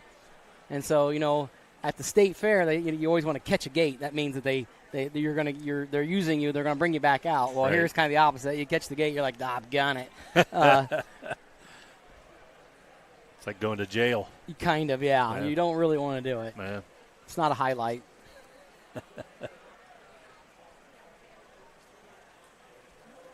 Pretty good crowd on a work day. Yeah, they do. We're really fortunate here at Adams County that the crowd shows up to watch the events, the shows. It sounds kind of crazy, but we've been at fairgrounds that have all kinds of stuff, and you go by the show barn, and there's no one watching the show. They're all out riding rides and doing whatever, and I like it that Adams County is the way it is. I really do. It makes the fair about the kids and the animals.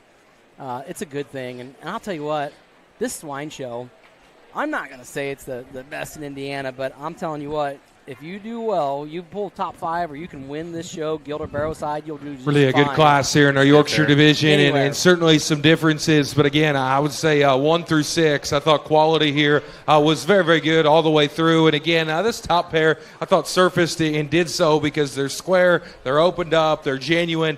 They've just got more power than the rest, to be quite frank. And certainly there's some differences, in my opinion, from just a build standpoint and just a stoutness perspective. And I thought those were the calls you had to make on the top end of this particular drive. Ultimately, I thought there was one of them that's just a bit broader in terms of her arm.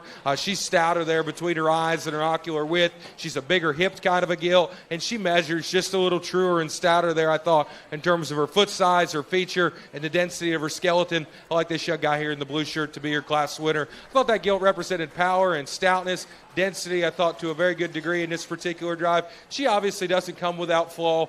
She's not long enough in her upper hip, and she doesn't hinge into just the base of her spine there quite effectively enough. But, man, I thought the gilt was loose-made. She's square. She's stouter than another one. I thought her look out front was still good enough. This young guy here is going to be second and reserve in this particular drive. And, again, just painting a picture of an awesome kind of a Yorkshire female from the side. I thought her elevation, I thought her looseness of back, I thought her squareness of build was very, very good. She's opened up, she's genuine, she's powerful. She's not as stout in terms of her foot size and her feature as what the gilt we just discussed was. She's packing plenty on there in terms of the top side of her crest, her cheek, and the lower portion of her neckline. I still thought a nice built kind of a gilt there, though, to wind up reserve. This gilt in 3 got a neat look ahead of her blade there, really fresh and shapely down the top side of her skeleton. I like those things about her. She's got some shape, she's got some muscle. I read her by some margin, just the frailest and most fragile, if you will, in terms of her foot size, her bone work, and then just the size and shape there to her shoulder, her front skeleton. Honestly, probably scared me the most as we kind of project that gilt onto a bigger size and weight. But man, she's got a beautiful back. She's fed and fit and shown, I thought, incredibly capably in this particular drive. Another big stout one that comes next in this particular class, she honestly fits in really similar to the top pair in terms of body, in terms of spread, in terms of power. She's got to use her hind leg better there when she turns and leaves us to work up any higher. This young guy coming next has one awesome in terms of her pattern, really a high-headed, neat-looking kind of a gilt, awesome in terms of her build and balance, too flat and just dry in terms of her internal dimension, round out with one that's stout. She's got some shape, she's got some power, got to be a little better looking, got to be a little freer moving out of her shoulder and more opened up there at the base of her chest. Good class. Congratulations to those kids as they go ahead and exit.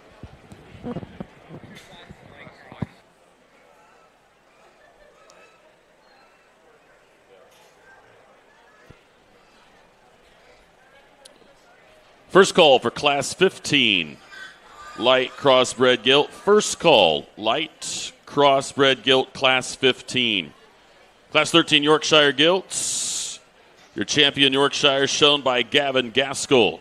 Second place reserve champion shown by Connor Lehman. Third place goes to Maya Steele. Fourth place, Callie Rowe. Fifth place, Carson Lehman. And sixth place, Brianna Sin.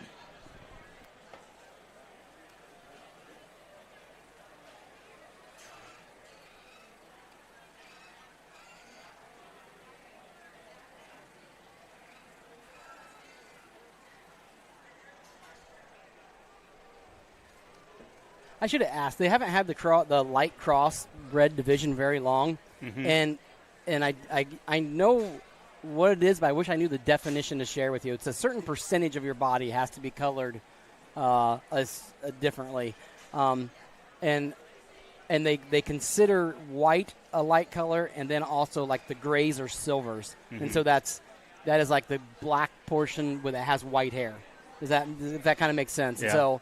So. Like Maya Steele here in the red long sleeve shirt, her pig actually looks pretty dark to me, but it's all covered in light colored hair,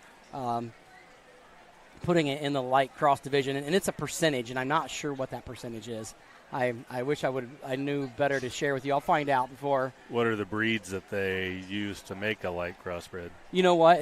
A crossbred can literally be any breeds mixed, Okay. and they should be the supreme breed, because you're taking the best from each of the breeds to come up with a crossbred. And so at a show, when it gets to the grand drive, the final overall thing, a crossbred should win. Okay. It should be better than any purebred, Right. because they're taking the best things of each breed to make the crossbred.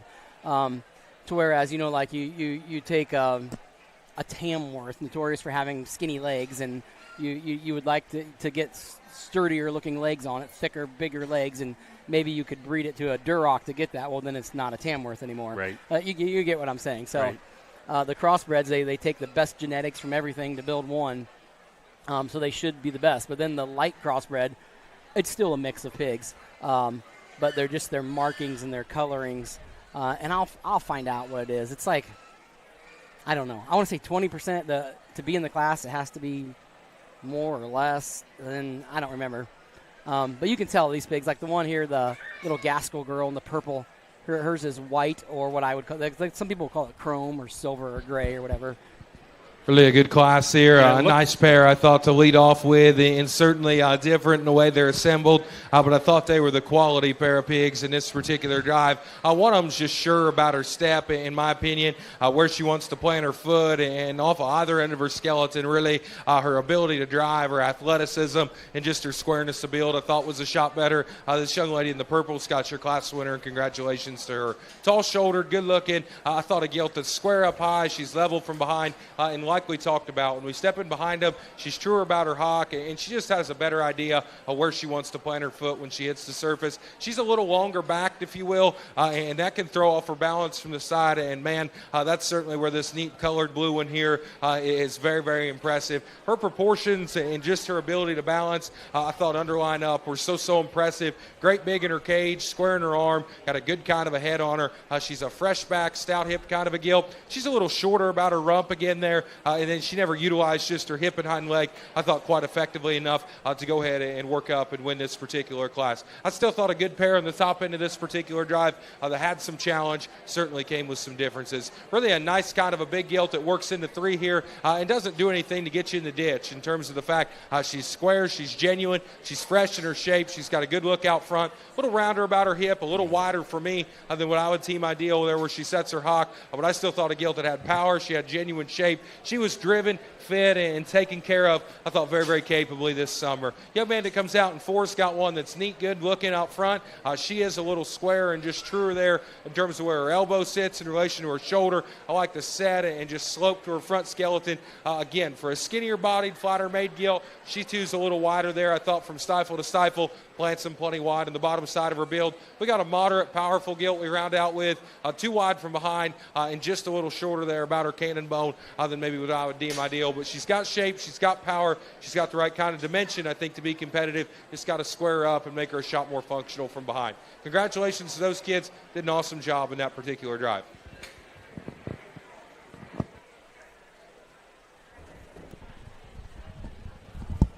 So your winner in Class 14, shown by Presley Gaskell. Second place, shown by Maya Steele. Third place, Charlie Bolenbacher. Fourth place, Bentley Elwer. And fifth place, London Nussbaum. First call now for Class 16, Division I Dark Crossbred Gilt. First call, Class 16, Division I Dark Crossbred Gilt.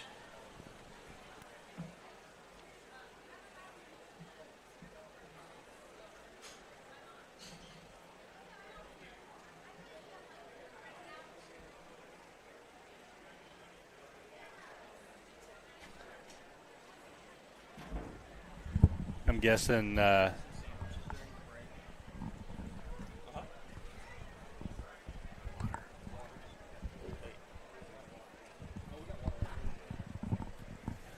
you were getting some feedback on the lights and the definitions on the light crossbreds. But out here we've got Troy Ringer, Adeline Jordan, Beckett Ogg, and Grayson Gaskell. If we're just looking at last names, that's a tough class. You know, it's kind of like you go to any type of tournament for whatever it is, whether it's racquetball or pickleball or wrestling, and you look at the bracket, and you're like, oh crap, they're good. Yeah. And this is a kind of a stacked class right here, so we'll see.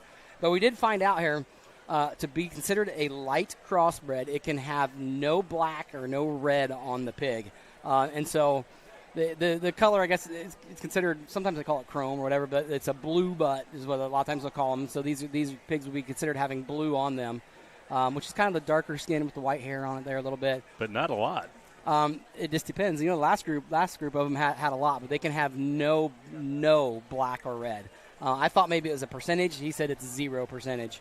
And it's an interesting way to do it because it basically the lights are considered kind of inferior sometimes. Really a good class here, and honestly, our best class of the day, I would say our pigs in 3 and 4 represent a lot of good and a lot of quality, and to me, that's where the time had to be taken in this particular drive because our class winner is a non-negotiable. I like our gilt in second, pretty good as well. This young man in the light blue shirt, though, has one I thought that's just her quality from the side was unmatched amongst this particular drive. Tall-shouldered, good-looking, etched out front. She's got a good set to her shoulder. She's moderate enough in terms of her length of back. Her usage of her hip and hind leg was bar none the most effective amongst this class, and that's where I thought that gilt was able kind of to lap the rest of them, if you will, and win pretty logically, in my opinion. Standing still, this young guy's blue mask gilt in 2, I think represents a lot of good. She's as beautiful backed, as big armed, and just as generating like in terms of her head shape and her noggin as you could ask for. She's got a beautiful big spread down the top side of her skeleton. She's a big hip kind of a gilt. I thought her feet and her toe spread was really good, really big. I thought she was probably just a little more disappointing in terms of her bone in relation to how big her feet, how stout her head, and just how dense her tail was. That gilt wasn't as good in terms of her structure, though, simply put, out of her hip and hind leg is what our class winner was. That's what wound her up in second. I thought a really good drive. 3 and 4, again, really close in my opinion, differing in terms of their types and kinds, just genuine stoutness and density to their skeleton. I thought favored this young lady's blue hip gilt. She's a shot broader about her jawline, bigger in her arm, and then her foot size and her feature just read a little tougher in my opinion. Her hind leg structure isn't as good as the gilt we lead off with. She's not as etched out. She's not as fresh. She's not just as awesome in terms of her composition as what the gilt that's in second was. That's ultimately why she finds herself in third. Like we talked about, I'm sure this will be as good of a pig as we put in last all day because she's tall-shouldered, she's good-looking. Young man does a very capably job getting her driven, and I would say kudos to him for that. He's done an awesome job of keeping skin and hair right, keeping her rolling. She's beautiful in terms of her body wall. She's big in terms of her spread. Not stout enough anywhere for this particular guy. I thought in a real competitive class. Congratulations to those kids, though. That was an awesome drive. Your placers in Class 15, light crossbred gilt. First place shown by Grayson Gaskell. Second place, Troy Ringer. Third place, Adeline Jordan. Fourth place, Beckett Ogg. Tell you what, the good pair of class winners here in our blue division. I thought quality was deep and good, and on the top end, I thought this pair rose to the occasion. Their particular drives. There's one of them though who are length of back and just their proportions from the side. I thought were real good with a neat kind of look out front. That guy out of the second class as your champion. Congratulations to him.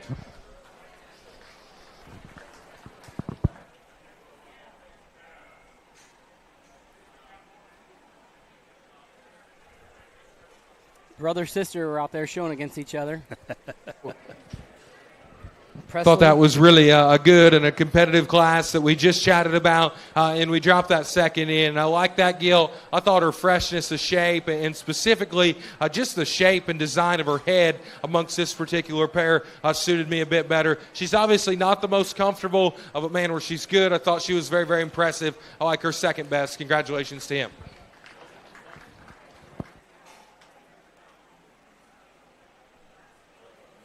So champion Grayson Gaskell and reserve Troy Ringer. Grayson's pig is from Danners out of Bell Bottom Blues. And Troy Ringers is from Newhouse Show Pigs, Blowing Smoke. So your crossbred, champion light crossbred shown by Grayson Gaskell and reserve champion light crossbred shown by Troy Ringer. First call for Class 17, Division I Dark Crossbred Gilts. First call for Class 17, Division I Dark Crossbred Gilts. So in this first Class 16, we've got John Johnson coming out, Evelyn Neidlinger, Brock Baker, Kaylin Strom, Hannah Shear.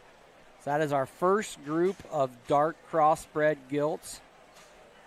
These pigs were born between January 15th and January 20th. They range in weight from 217 pounds to 227 pounds. So the darks can have the black? Yep. And you can see a notable difference, but you also, I would say the young man, the Johnson, it looks like that one would about fit in the lights. Right. You know, but I am not an expert on that. In fact, they brought that division in after my kids were done showing, so I'm really not familiar with it. I hate to speak on it because I'll sound ignorant to know those of you that know what you're talking about. Say, how do they determine? I mean, because that looks like it could have gone the other, but do they get their Pantone color cards out? I don't know. I don't know the color wheel or whatever that is.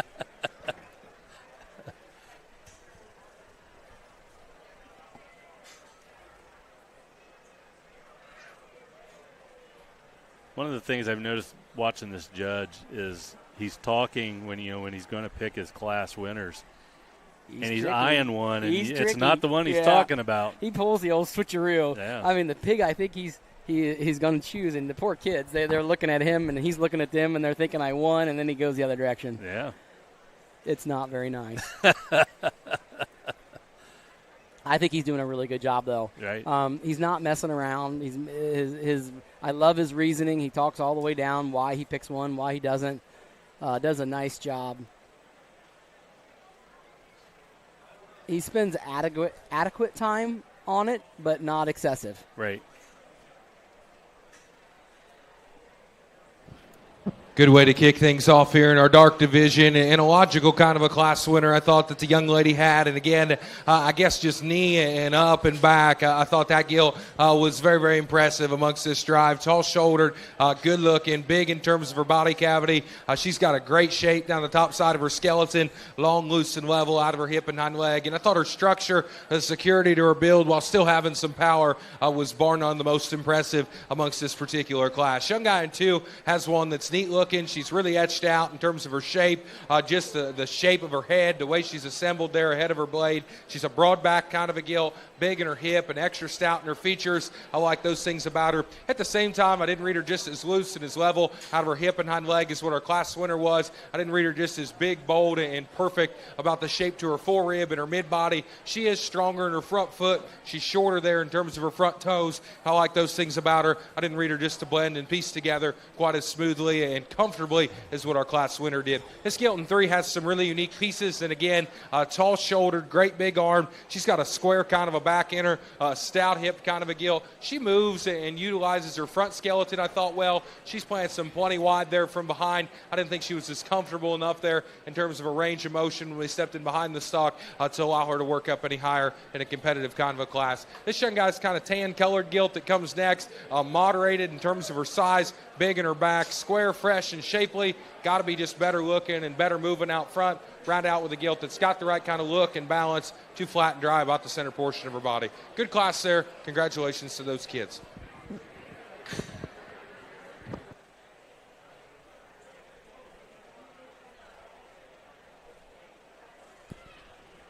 So your place winners in Class 16.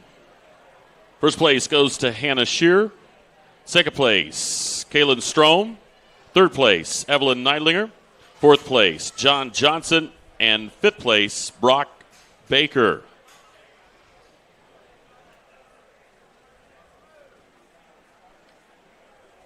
Next group of showmen and women coming out here, we've got Max Manley, Hunter Hauk, Adeline Jordan, and I think I am lying here because, no, this is right. This is right. Yep. Good. And Bentley Elwer. Sound good? Yeah. First call for Class 18, Division 2, Dark Crossbred Gilts. First call, Class 18, Division 2, Dark Crossbred Gilts.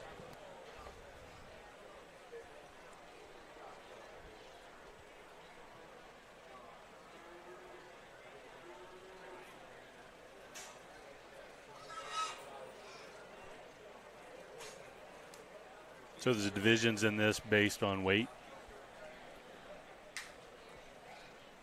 On the gilt size. Nice class. I think 4 of them that have their homes respectively and do so pretty quickly. This young lady in the black needs to start because she's the best combination, I thought, in this particular drive. Having some stoutness, some look, and still managing the right kind of structure. Really, I thought a nice place to go ahead and lead off with. This young guy is going to be second.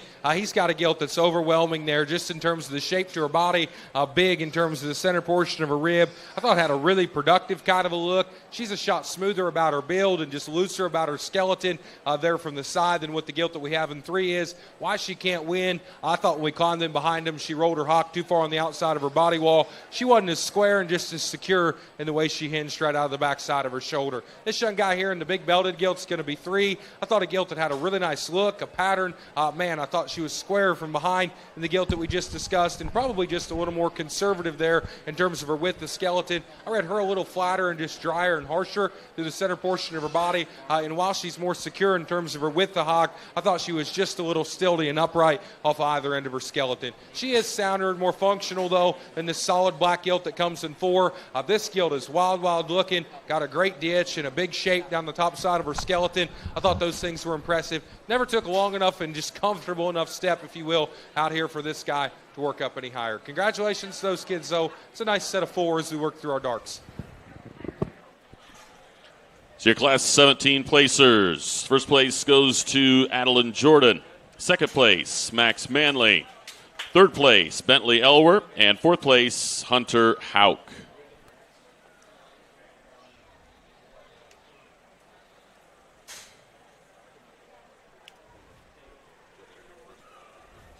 So the Division 1 pigs are out here, the 2 champions of the different classes. And that is Adeline Jordan, who is bred. Really a good division here to kick things off on our dark side of things. And honestly, I thought our classes were good, had some logic to them, and same could be said for this pair of winners out here. I think fits together pretty nice in my opinion. I thought there was a gilt that had a really good kind of a look. She's smoother in her top line and just so much more comfortable in terms of the bend and flex off either end of her skeleton. I understand her front feet aren't perfect. That doesn't disgrace her. I didn't think any in this particular division. I like the young lady out of our first class to be champion. Congratulations to her. So our champion is, well, I just lost my class here. Hannah Shear? Yes, Shear. Thank you.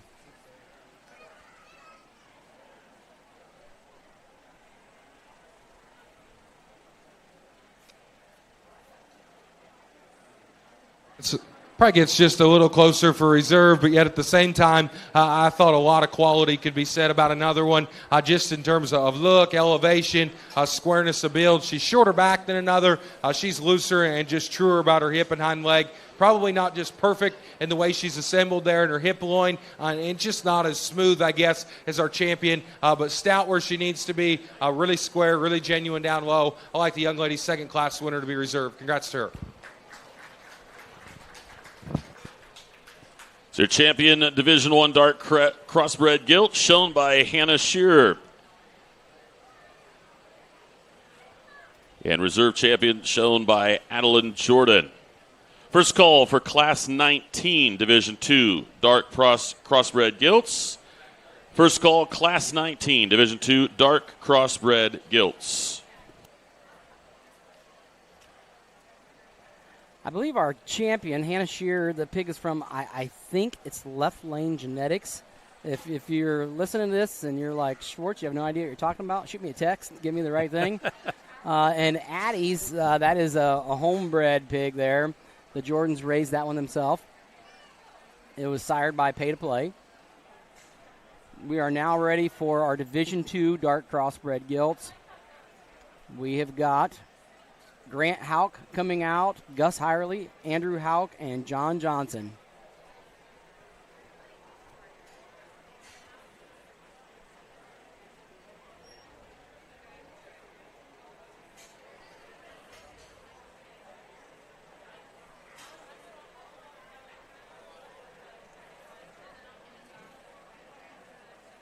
It's pretty amazing watching these through the years. I'm watching kids grow up.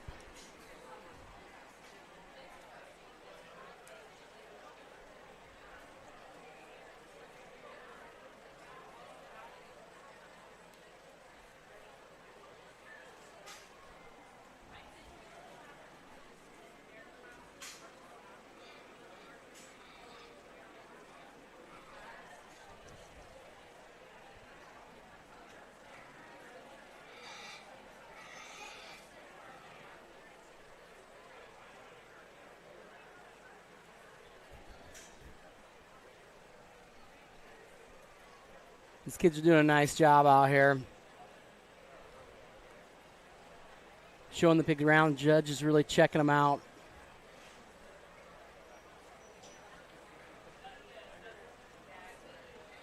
Be interesting to see how he places them.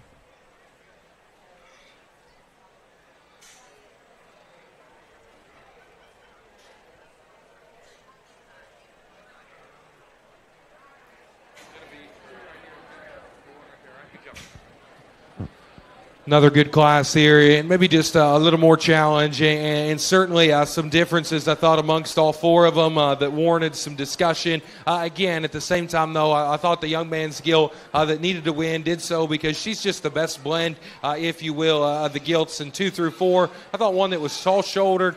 She's presented well just in the way she's driven, and just her fit there and presentation I thought was good. I thought a gilt that has a good slope, a good bend there to her shoulder. She's probably just a little tamer in her width from behind where she's at from stifle to stifle than the gilt that we have in 2. She's better in her body, she's stouter in her feature, and she's just a shot more comfortable in her range of motion, specifically from the side, I thought, than the gilts in 3 and 4. She is a little wider there from behind, and again, she's not perfect in the way she plants them there from behind. I still thought a good kind of a gilt, though, that needed to win this particular class. Young guy that's in 2's got one that's tall-shouldered, really good looking. It's a gilt that's got a great shape down the top side of her skeleton. She's big in terms of her hip, and I like those things about her. I like how fresh and just genuine she is about her head shape. She's good about the spread to her mid-body, and she's plenty sound enough, if you will, there in terms of her structure and just her ability to push and plant off either end of her skeleton. She's by some margin one of the frailer gilts we discussed at the top end of a class today, and I can certainly live past that. I just didn't think she was stout enough about her head, big enough in her foot size and her bone work to go ahead and beat the gilt that we were given in this particular class to go ahead and lead off with. I like some pieces and parts about this young guy's gilt in 3rd. She's probably a little more moderate, sensibly sized, and just bolder about her center body than the gilt that we just discussed. She's got a great kind of a squareness up high. She's got a beautiful kind of a set to her tail, a big tail there, tied in square and high on the top side of her hip. She rolls her hock a little further on the outside of her body wall there from behind, and honestly, she's a little shorter cannon and just a little longer about her stifle and her upper body shape than what the gilt is that we let off with and the gilt in 2. But again, I thought one that's got the right kind of look. She's level, she's square, got a great set to her tail. Good looking, attractive gilt we round out with, a little straighter, a little stiltier. Her structure, honestly, was the easiest thing to pinpoint and slide in the 4th. Congratulations to those kids, did a good job.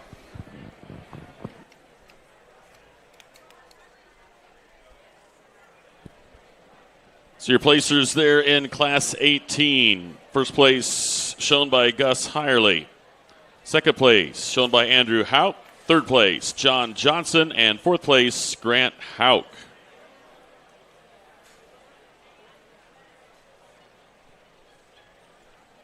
Gus Hirely with the champion there. It is raised by the Hirely, so pretty cool.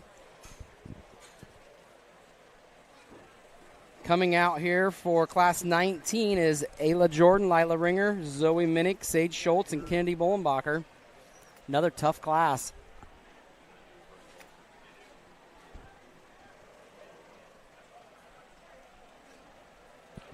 First call, Class 20, Division 3, dark crossbred gilt. First call for Class 20, Division 3, dark crossbred gilt. Ayla Jordan did a nice job there saving her gilt. It was lost its balance in the sawdust. Did the splits in both the front and the back, and bam, she got it right up. That's tough. It's scary. Something like that happens. The pig's going to, stretch or tear a ligament, make a muscle sore and start limping after that happens.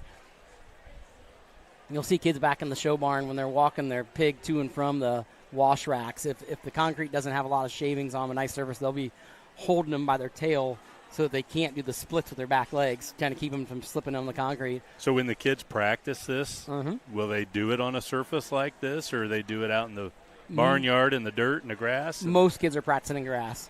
Yeah. So this is different. It is, but they live in shavings. Yeah. So the pigs are used to shavings, and it's a good surface for them.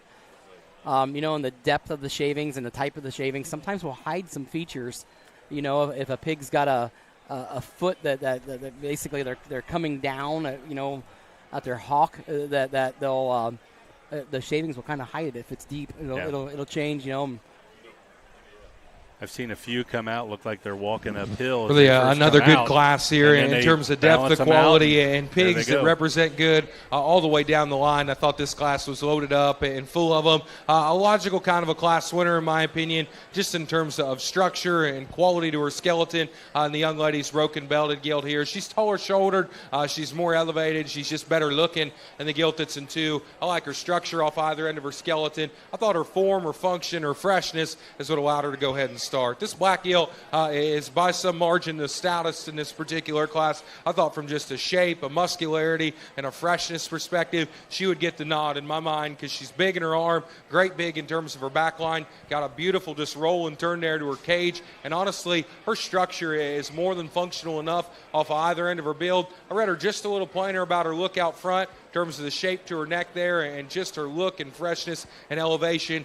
Man, she's moderate, she's stout, she's powerful, and ladies did an awesome job getting her presented. Gilt in 3 is probably just a little more toned down, if you will, in terms of the way she's assembled. I thought a gilt that was really, really fresh in terms of her presentation. Another one that's got a great shape up high. She's big there in her hip. I didn't think her bone work and her feature was in the same league as the pair of gilts that we led off with. She's the most fragile in her foot size, her ankle, and just the lower part of her skeleton. And then the way her neck rolls out of the top side of her skeleton, she's long fronted there, but just a little more borderline and how high it comes out of the top side of her blade. I still thought she had shape, she had power, she was presented and driven very, very well. Young lady's done an awesome job all day. Gilts in 4 and 5 I thought were separated and honestly just sorted on hind leg quality there and function from the side. I thought this belted gilt was able to just get out and go a bit more effectively than the solid black one. She's got shape, she's got muscle, she's got power. She's plenty wide from behind though in comparison to the gilts that are ahead of her. She's a little flatter about her upper body shape,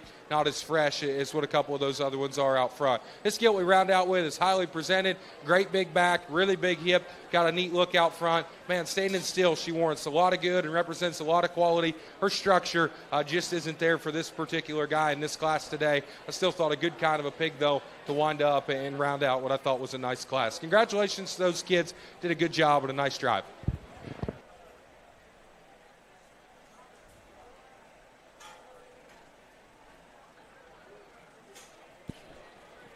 So your winners in Class 19. First place shown by Lila Ringer. Second place by Sage Schultz. Third place goes to Zoe Minnick. Fourth place, Kennedy Bollenbacher. And fifth place, Ayla Jordan. Our 2 champions from the Division II Dark Crossbreds are from the same breeder. In fact, they're from the same litter. And that is a Newhouse breeder, and the Blown Smoke is the father here. Well, they may not be the same litter. Let me just double check. So we've got Gus Hirely. It's a good division and a good pair of class winners. And again, I wouldn't tell you that D2 was just as cut and dry and as logical as what our first division was, but I still thought our quality was there. I thought the depth of quality was honestly stronger all the way through those classes and very, very good. This particular pair, a little different just in terms of their types and kinds, but I still thought both quality animals that rose to the occasion. There's one of them that just hits me, honestly, a shot safer and more secure from behind, a bit more fluent there in terms of her structure. She's cracked open better at her chest. She's squared her knee. She's a little truer and stronger there in terms of her foot size and at the bottom side of her build. I like this young lady out of the second class. Congratulations to her. I lied to you. It was first and second in the second class there. They were both from Newhouse Blown Smoke. Gus Hirely, the Hireleys raised their own pig there. Lila Ringer's had a pretty good morning. Yes, she is. After this, we've got two Drop classes. that second out, and again, just talked about how square, how genuine, how powerful that gilt was, and where she was so impressive just in terms of her shape and her muscularity. She certainly fits into the mix. I guess for reserve, the one that hits me next best, just in terms of offering some extras of look and quality from the side. I thought her bend from the side is real good. She's plenty wide in relation to where she sits her hock in comparison to the upper part of her hip, and she's probably not just perfect there in her view coming at you, but has some high upside, needs to get in and snag a piece of it. I like the young man who was first in the first class. Congrats to him. So I was saying there, they got a couple more classes, then we get into our champion dark and champion crossbred, and then overall champion gilt. Yep. So your champion Division II dark crossbred gilt shown by Lila Ringer, and reserve champion Division II dark crossbred gilt shown by Gus Hirely.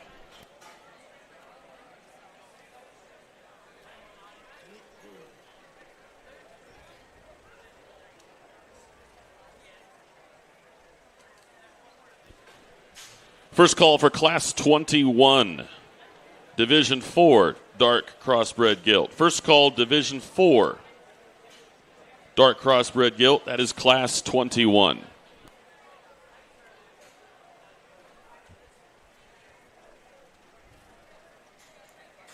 This is one of our bigger classes coming out here, Denny. So Class 20, they didn't split it up. Division 3, and this is from weights from 272 to 297. So what is that? 25 pound swing. Yeah. And our last class was a 9-pound swing. You imagine giving up 25 pounds on the mat? No.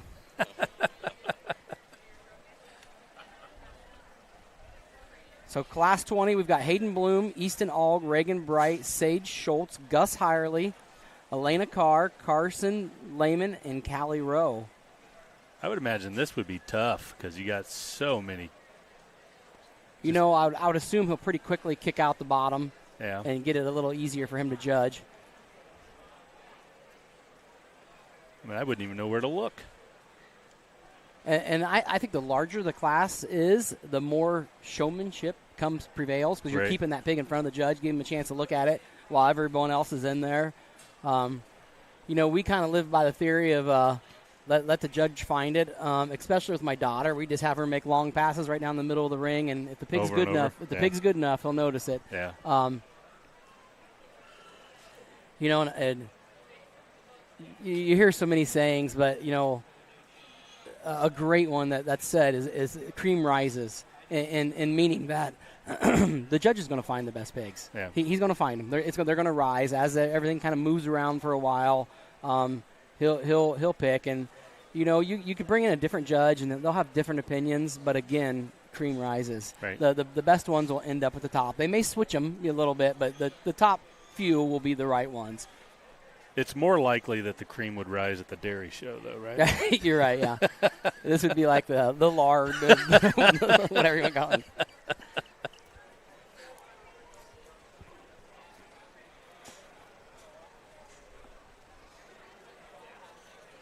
I think Mary Jones is going to rejoin us for the dairy show tomorrow morning. That is awesome. You know, it's just so interesting for someone watching this that's not into this thing.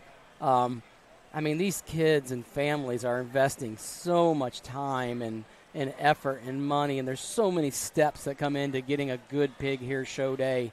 And there's help, you know, whether it's from the breeders or who placed the pig.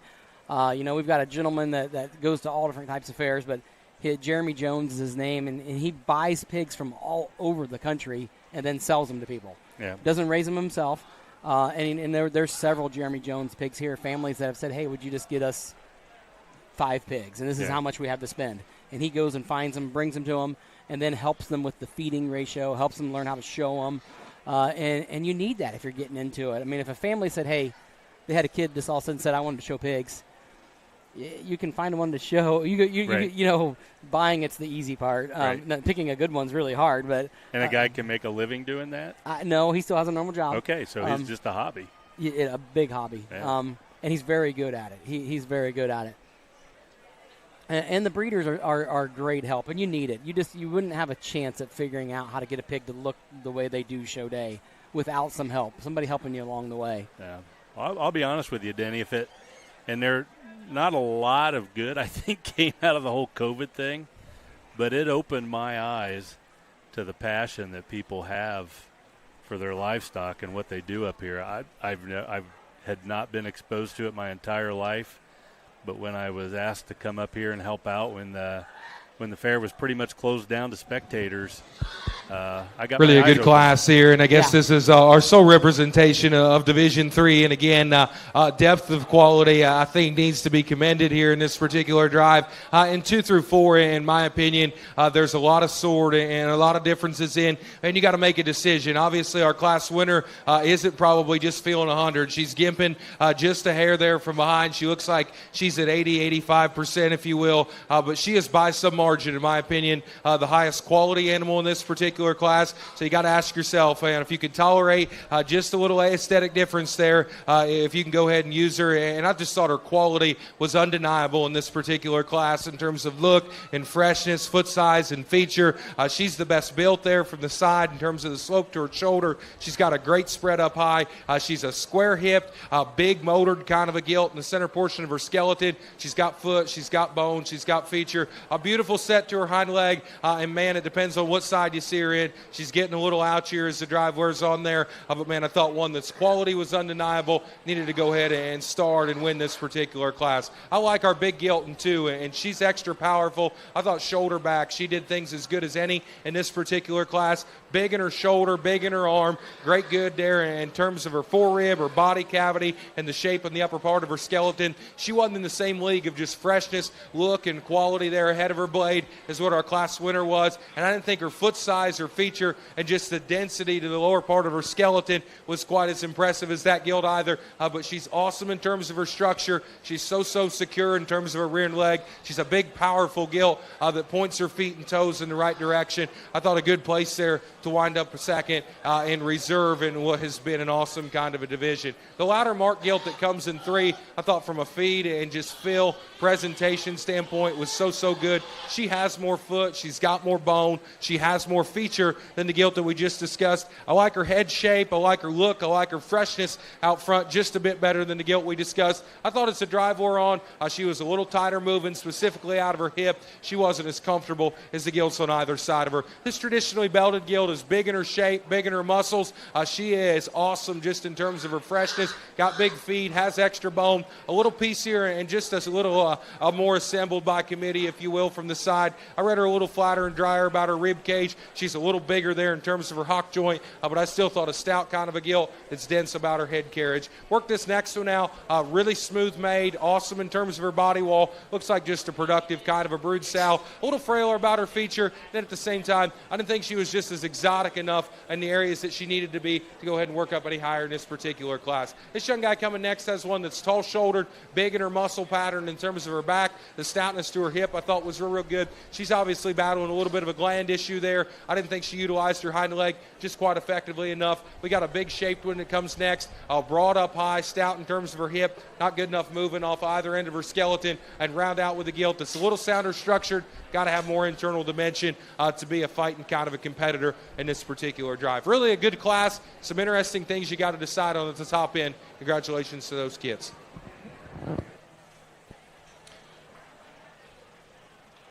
So your Division 3 Dark Crossbred Gilt Champion, shown by Gus Hirely. And the Reserve Champion, Division 3 Dark Crossbred Gilt, shown by Elena Carr. Third place goes to Sage Schultz. Fourth place shown by Callie Rowe. Fifth place by Reagan Bright. Sixth place by Carson Lehman. Seventh goes to Easton Ogg. And eighth goes to Hayden Bloom. So our winner there of Class 20, Gus Hirely's pigs from Newhouse Show Pigs. All Access was the boar used. And we now have out our Division 4 Dark Crossbred. Just two entries here. These pigs are 315 pounds and 323. So big pigs. We've got Callie Rowe showing one and Troy Ringer showing the other. Both great-looking pigs. Kids are doing a great job. I love how black the black is. Really an interesting pair of gilts here to round things out in our last division. And honestly, there's one of them I thought they just handled her maturity a bit better, and that's the young lady. She's got your class winner. Again, I thought that gilt's just fresher about her head shape, the way she's assembled on the top part of her crest there, bigger in her chest, square when she drives right at you. She's got a great big back, an extra stout kind of a hip. She's square and genuine when she turns and leaves us, and I like those things about her. I'm not telling you she's the stoutest footed, biggest featured critter in the world, and she probably isn't just as bold and soft and pliable about the center portion of her body as what this gilt in 2 is. But man, I thought her intangibles of squareness, freshness, and just natural shape was a bit better than this highly presented gilt that winds up in 2. I like this gilt's foot size. I like her feature. I like her bone work. Again, she's got some spread and some shape there in the center portion of her body. When she drives right at me, she's too upright in the angle of her shoulder. She closes up and just caves in too much there at the base of her chest. Honestly, her maturity just became a little bit of her biggest weakness there at the top end of this particular class. Congratulations to both these kids, though. Did really a nice job. So we're now going to be bringing out all the division champions. So Division 1, well, actually, yeah, Division 1 would be Hannah Your champion Shear. For Division 4 Dark Crossbred Gilts is Callie Rowe. And Division 4 Reserve Champion shown by Troy Ringer. So Division 1 is Hannah Shear, Division 2 Lila Ringer, Division 3 Gus Hirely, and Division 4 Callie Rowe. I believe they'll have the reserves ready to go. That way, if they pick one, the reserve will get to come in. So as they start going through these championships and grand championships, we need the champion and reserve champions for all the Dark Crossbred Gilts. First call for champion and reserve grand champions in the Dark Crossbred Gilt division. But if things work out like you talked about earlier, when we get down to this overall gilt, ideally the crossbreds would be the ones that rise to the top. If that's not the case, let's say one of the Durocs or one of the something else. purebreds. That's a big upset. Okay, and that means that is legitimately like a monster. Okay. Yeah, yep, you're exactly right. So let's just say the Duroc wins overall. Yeah. It is a freak. It is a really, really good representation. So in a couple weeks down in Indianapolis, you would think it'd do quite well. Okay. Yeah. And as we were saying earlier, man, if you can do well at the Adams County Swine Show, you can do well anywhere. I mean, we've had kids show all over, at the state, at the national level, and do well, and come here and the pig not win the fair. Yeah. You know what I mean? And so some of these classes that only have one or two, obviously, it wouldn't be as difficult to win that particular breed. But when it gets down to that top 5, or just to be the true gilt or barrow champion, like here in a little bit, we're going to decide which is the best gilt in the building, which is the best female in this building. Yeah. And I love that the swine side does that. Yeah. It'd be kind of like with last night with the starter calves. They brought back out the beef champion, the dairy champion, and the cross champion, and decided which is the best. Which is the best starter calf here. Yeah. And that's the cool thing that the swine does. I mean, you literally have the best female pig in the building. Okay. Which is unusual. You know, most animals don't do that. Right. They stick to their breeds, and they don't ever pick that. This is the best. Yeah. So, not revealing anything, because I don't want to make you look like you're wrong or right. Yeah. But do you think any of the pure breeds today would have a chance? We will definitely based see. on what you've seen. We'll definitely see. Yeah, I got to be careful. I think the spot will be top 5. Okay. I thought it looked really good. Okay. And the others, we'll see. But Yeah. And you know the spots have done well over the years, but we'll more than likely have a crossbred champion. Probably a Duroc will be in the top 5. You know, and it's too bad. The judge mentioned on Gus Hirely's pig, it is a great-looking pig, but it's limping. Yeah. It's got something. It's hip, it's leg, it's foot, something. It's got a limp to it. And it's too bad because the pig is beautiful. Is there a chance that could be mended up before they show it again, or is that just depends what it is? Yeah. First call for the champion and reserve champion crossbred gilts, light crossbred gilts. First call for the grand champion and reserve champion light crossbred gilts. So again, we've got Division 1, Hannah Shear showing her champion. Lila Ringers is Division 2, and Gus Hirely is Division 3. And typically, Callie Rowe is Division 4. You know, usually the upper weight ones, the higher the divisions, pull through.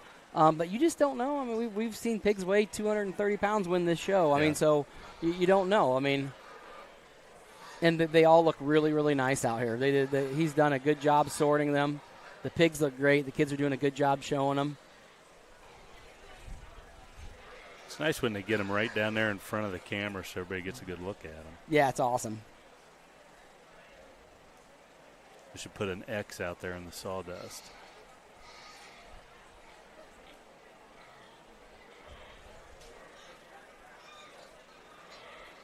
You can see the judge is really checking out Hirely's pig. He's trying to figure out why that thing is limping.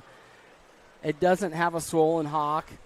It's just, who knows? And your question was, what, in a couple weeks? It could be tomorrow. It could be fine. Yeah. Honestly, you just don't know. It could have a tiny cracked hoof, something that's, making it just a little ouchy on that one foot. Who knows? And we'll see what he does.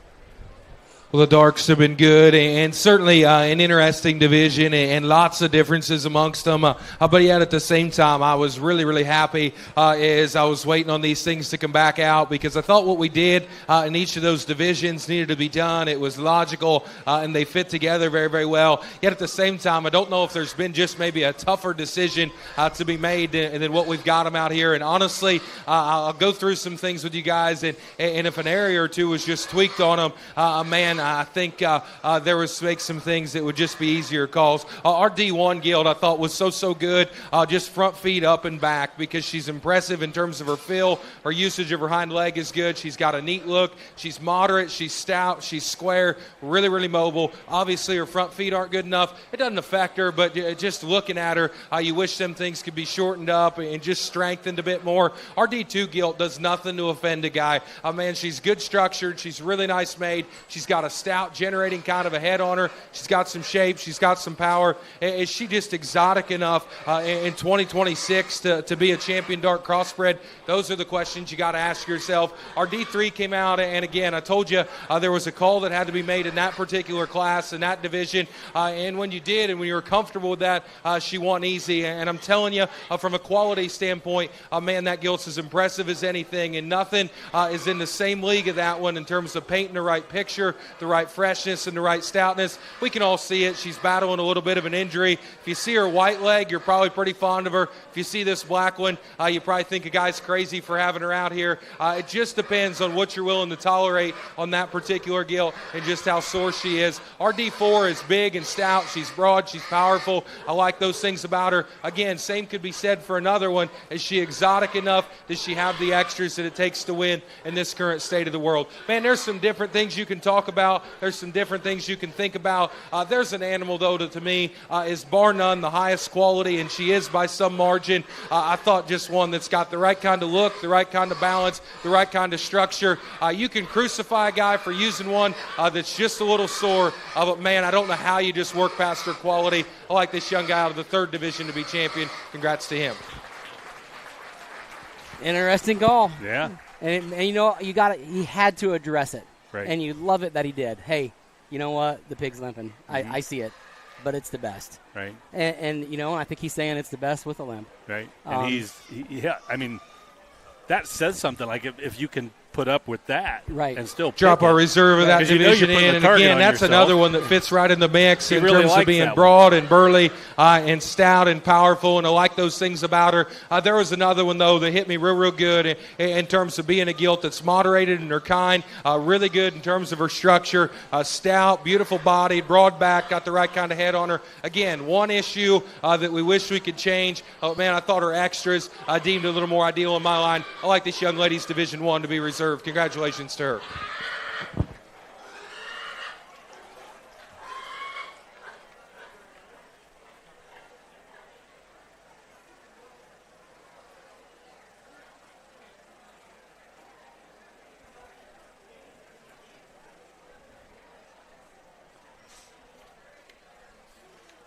So that should move us into the champion crossbred gilt, and then we get the overall. So our champion dark crossbred gilt shown by Gus Hirely, and the reserve champion shown by Hannah Shearer. So now I would assume they're going to bring out Gus and then the champion light crossbred, which was dark light Grayson Gaskell.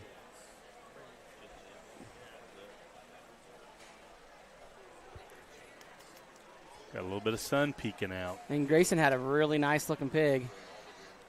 It'll be interesting to see what the judge does here, because I'll tell you, the winner of this, if we're talking about odds, more than likely is going to win the whole show. Okay. That's just kind of how it works. Because more normally the crossbred should be the dominant breed, or mixed breeds, however you want to say it, and they should win the show. And so this is a big pick right here. Again, both divisions of our crossbreds were very, very good, and I think I came with some differences, but both of them represent the right kind of quality. I think you got to be after. There's one of them, though, that's look or presence or freshness or quality from the side I thought was so good. She's secure down low. She's square coming and going. Got a great kind of just stoutness to her. I like this young guy out of the blue division to be your champion. Congrats to him. Grayson Gaskell with the champion crossbred.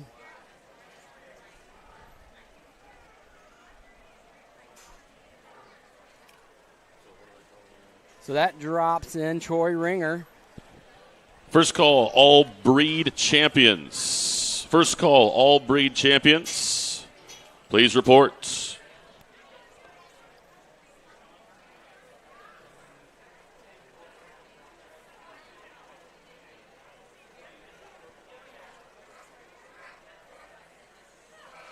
Both these guys doing a great job showing their animals.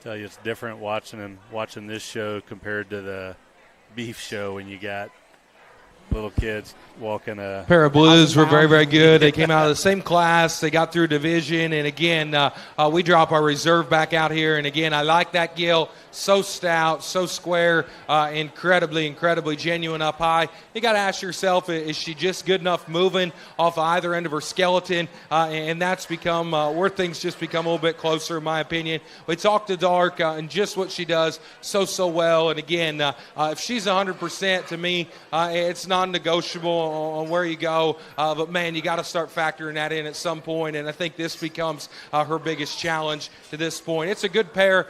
Both of them represent quality. Man, I thought there was a pair, though, that came through that represented a tremendous amount of stoutness, just good and quality. I like keeping the Blues together. Congratulations to that young man on being reserve.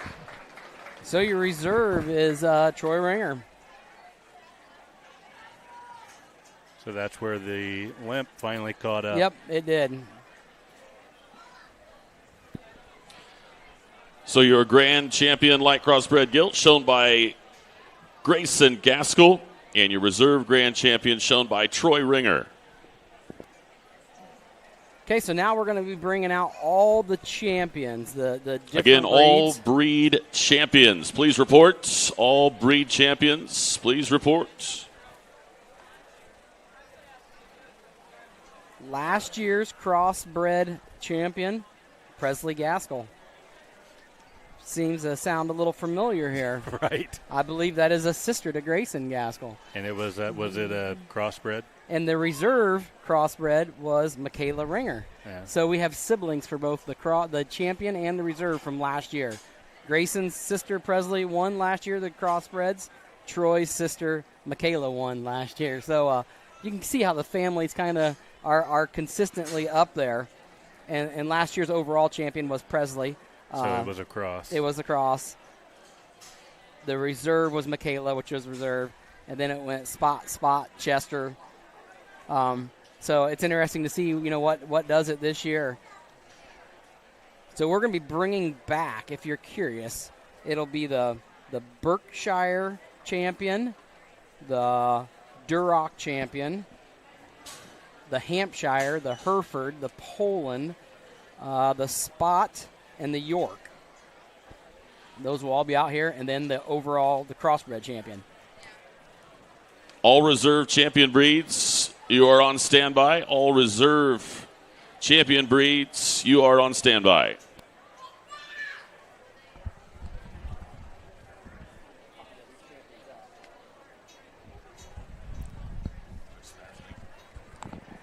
I'm over here giving Seth the pep talk, getting him ready to go and announce these pigs coming in. It's a big deal. It is. I mean, man, so much time and energy, money invested in this. Got a good friend of mine has a quote that is amazing. He says, green doesn't always equal purple. If you think about that for a little bit, dollars don't guarantee trophies or banners. The banners. And, it takes a lot of luck, a lot of time, a lot of skill, a lot of effort to get those. But this is a really, really big deal to these kids. I mean, to the families. They're in the barns together. They're working hard. They're spending time together. They're practicing. A lot of them are going to summertime shows. They're traveling all over the place. I mean, they got time and money invested in a building and the animals and the truck and the trailer to pull them, and it just keeps going on. And so this is kind of like the sectional championship for any sport, and it's a chance for them to bring their pig out and let the judge decide who's got the best one of the day. So what we're looking for now is the best female pig in the barn, which is so cool to win that. Literally there's 185 pigs here today, something like that. And so, let's just say we split them in half. You've got the best out of 100 gilts that, they should give her a crown and put her in the parade tonight. The pig. Yeah. That's a great idea. That is a great idea. First out is the champion Berkshire gilt, shown by Troy Ringer.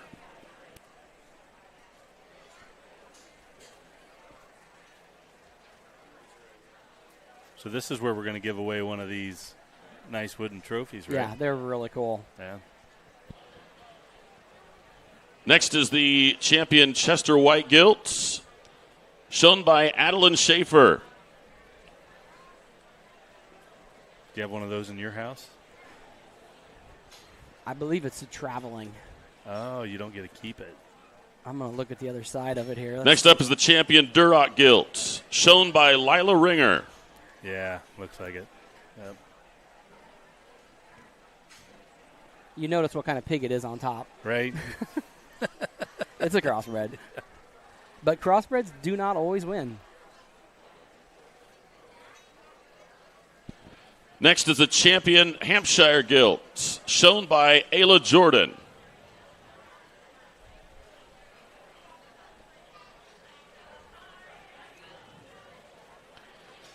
Next is the champion Hereford Gilt, shown by Callie Rowe.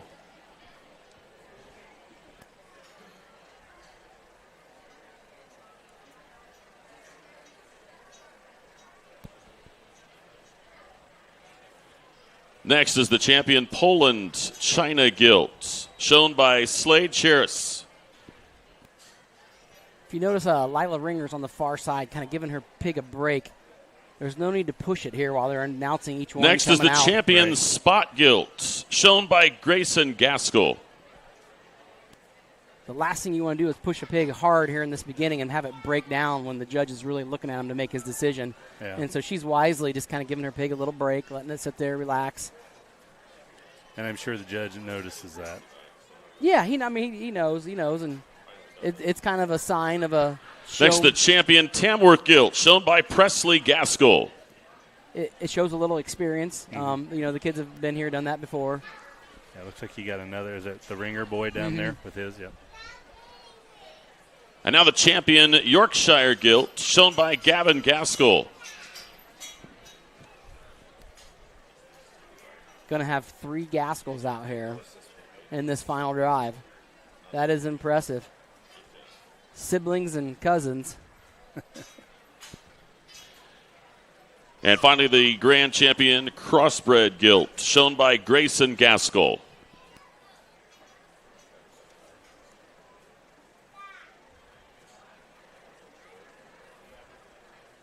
So when they get into the crossbreds, are you talking, like you said, they're breeding for the best of the best. I'm guessing the investments on that side of this. We now need all of the reserve grand champions. All reserve grand champions, please report. You can buy a show pig for $200-300. You can buy a show pig for several thousand. Yeah. It just, it really depends on what your budget is, what the family's willing to spend.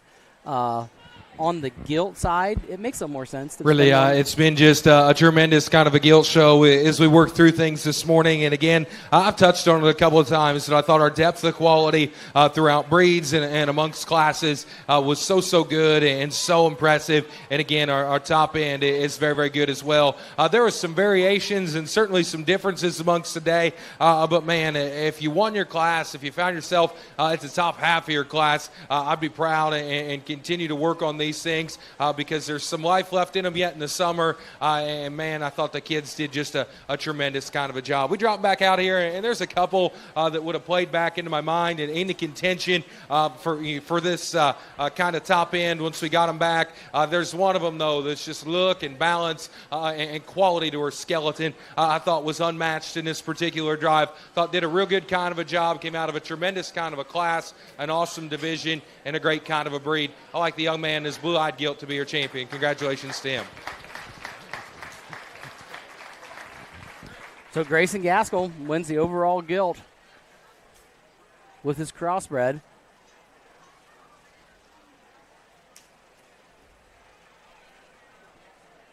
Last year was his sister, Presley.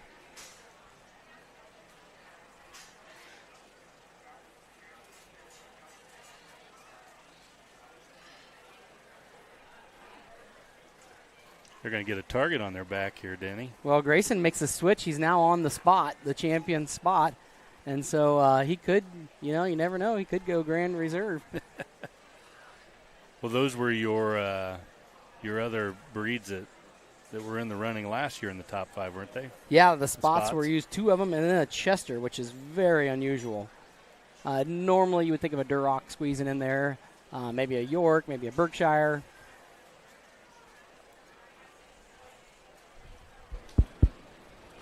drop our reserve blue in and I guess our reserve cross. And again, talked about a lot of things I liked about that gilt from a stoutness perspective. Her head shape, her toughness, her genuineness to her build, I thought was really, really good. And she certainly fits into contention. I thought for reserve there was one that hit me incredibly good, just in terms of being square and genuine and so powerful, offering a tremendous kind of a look. And when we got to the crosses, I was content with this particular gilt to win our pig show because I thought her quality was so good and unmatched. She's a little bit of a knothead, but I tell you, you get on top of them, she swallows the other one that's in contention. And for her breed, I read her structure, just awesome. That man's got himself a good pair of them. He'll be reserved with your spot. Congratulations. Grayson Gaskell goes grand and reserve overall champion. Very, very unusual. Awesome day for the young man.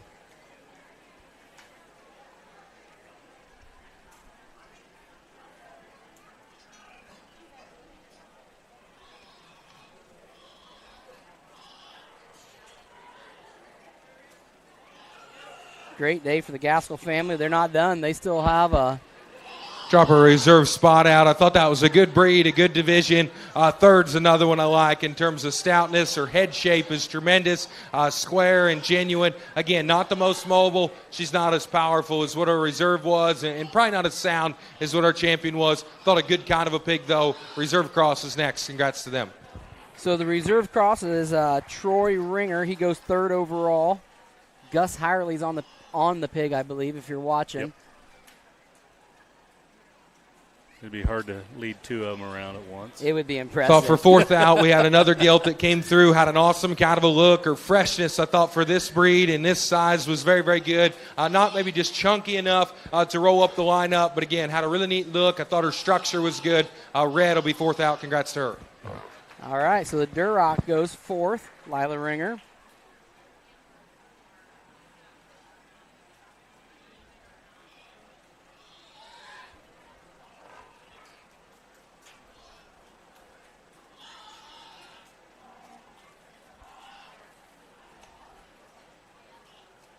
Some of them look so shiny. Is that just a water spray? Is it just a show coat? Yeah, there's some products you use to get them looking nice.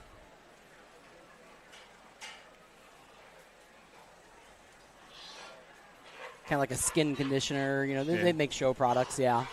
And some of them, you know, the black is like really the mousse that Seth puts in his hair. Yeah. He's going to have that really slicked down for the parade this year, you know. Sit at the end of the year. It's just an honor to be sitting beside Seth here. We're talking about your show coat that you put on. Put it on just for the swine show. This is his toughest decision here. His first four was pretty quick. Fifth overall, he's really struggling, trying to decide who to use.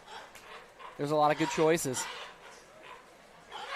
I think for fifth is probably just as challenging as anything. And again, it always seems to be that way. But I thought there was 4 or 5 of them that really fit in the mix and right into contention. Just some differences amongst them and where you're going to land your priorities. Again, I thought a really good kind of a gilt show. Congratulations to everybody that had some success and got along. Thought there was another one, though, came out of a great kind of a breed.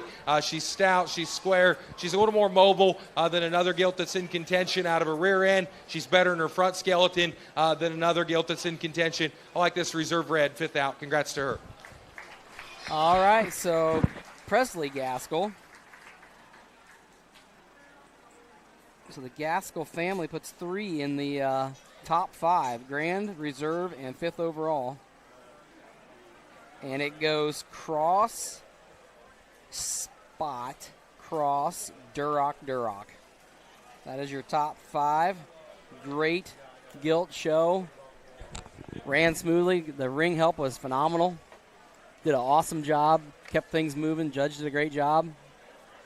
We'll take a quick break here, get some commercials in, and we'll be back with the – what do we got coming up? We still got born and raised yet. Oh, we'll stay right here then. And so we'll see if any of the top 5 were already a born and raised pig. Final thing we will do here will be the grand champion born and raised in Adams County Gilts.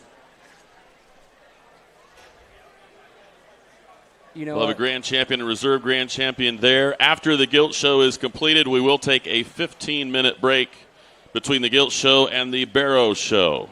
So that's when we'll throw those commercials in. Get something to eat, something to drink, use the restroom, and come back. And we'll go with the barrow show after that break. But first, the grand champion born and raised in Adams County gilt and reserve grand champion born and raised in Adams County gilt. Sometimes they don't even have to bring the pigs out because if, like, let's say 2 of the top 5 were born and raised pigs, it's just done. It's just over because you can't bring somebody out and beat them because they were top 5 overall. Right. And so, but it doesn't appear that this today is that way. I don't think it is. So if you don't know if it's born and raised, if you're like, what are you talking about? What that means is basically the pig was literally born in Adams County.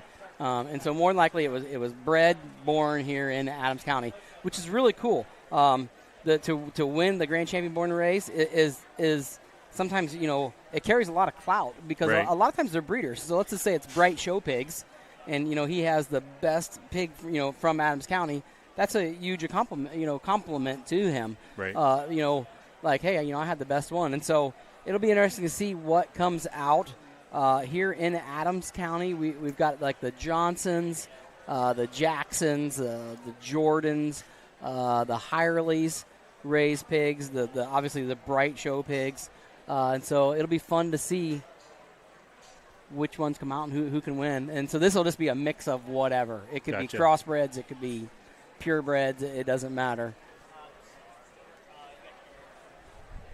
Did they have to win their class? No. Well, I need to be careful.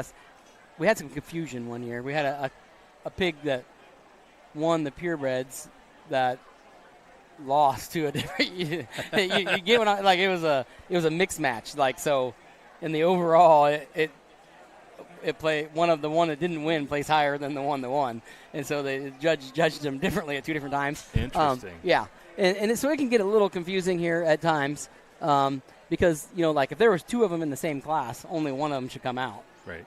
Because it already got beat by a born and raised. So I don't. These guys are working out the details. I'm glad I don't have to do it.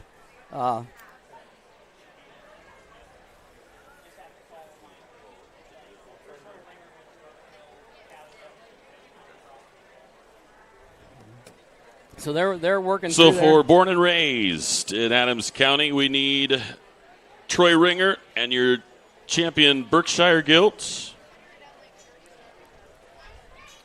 We need Gus Hireley and your Duroc gilt. See,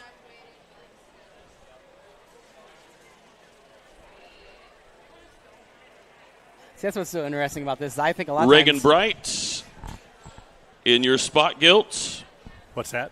A lot of times this can be kind of settled by looking at the results. And Bridget Jungel, also your spot gilt. Well, they're pinning them up, so.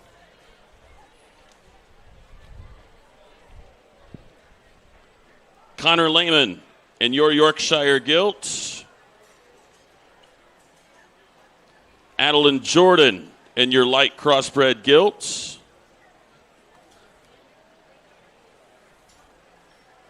In Adeline Jordan and your dark crossbred gilt. And Division 1, Division 2 crossbred gilt from Kennedy Bolenbacher.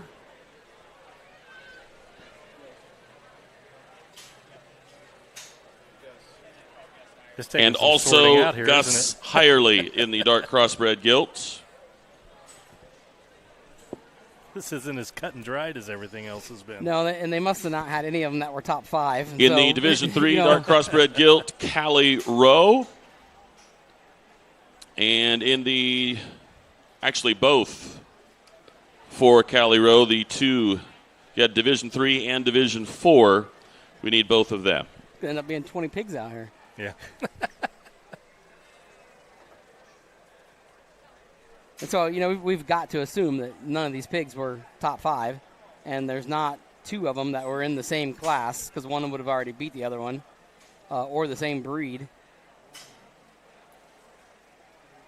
So had to do a little bit of digging here.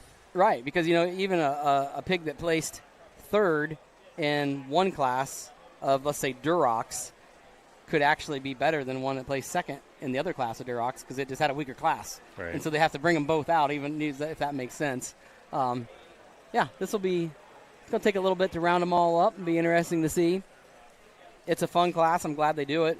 It's really cool to see who has the best born and raised animal here in Adams County, and they're starting to come out. So here comes Addie Jordan with a dark crossbred, it looks like.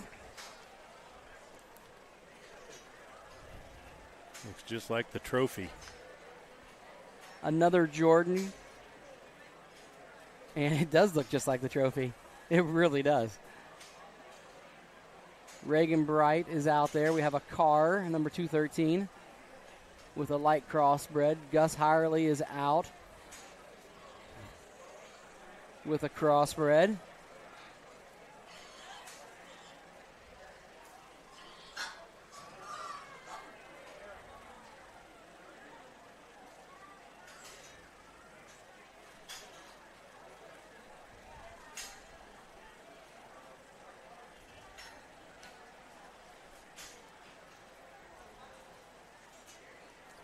Maya Steele is out here, and I'm trying to see what she is on. We've got a Bolenbacher. The red.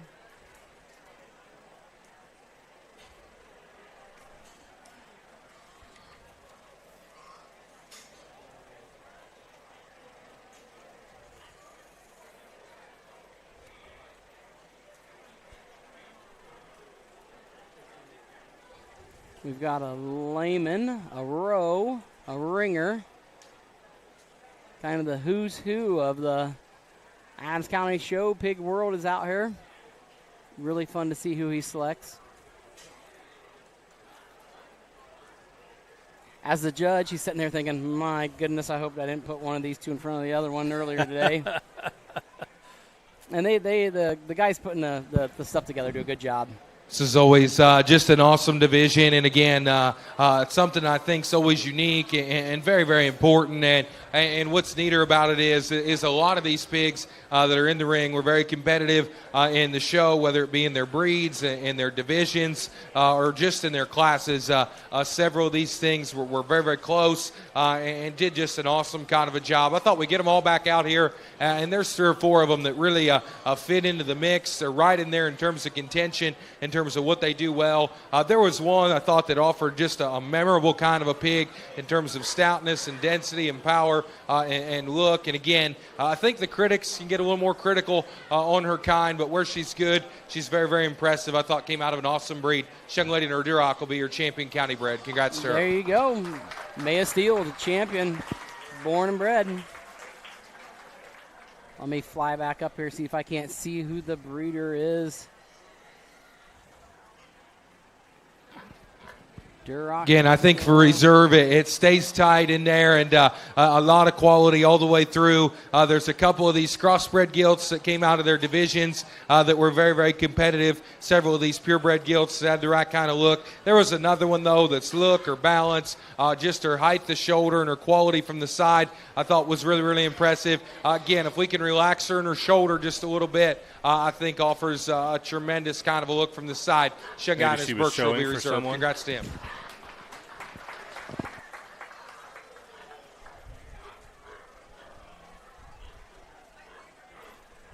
Well, that wrapped us up.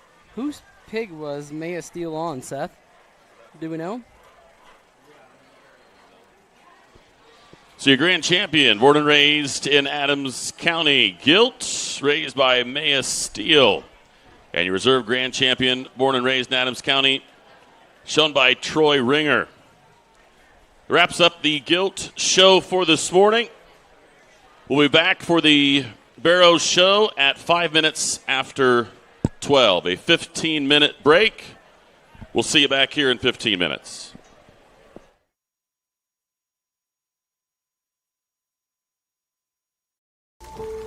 One is more than a number. It's pride in our history and the promise of what's to come. One farmer, one seed, one season. One changes everything. In 1926, Henry A. Wallace and the founders of Pioneer revolutionized farming, and we've been innovating ever since. 100 starts with one. Our 100th season starts with you.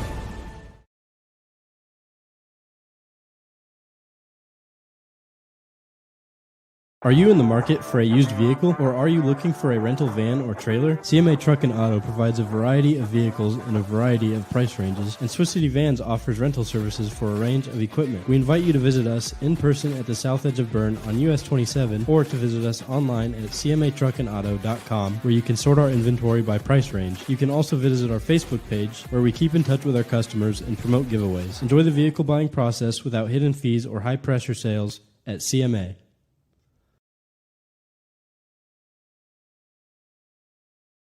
Where you're going and how you get there matters.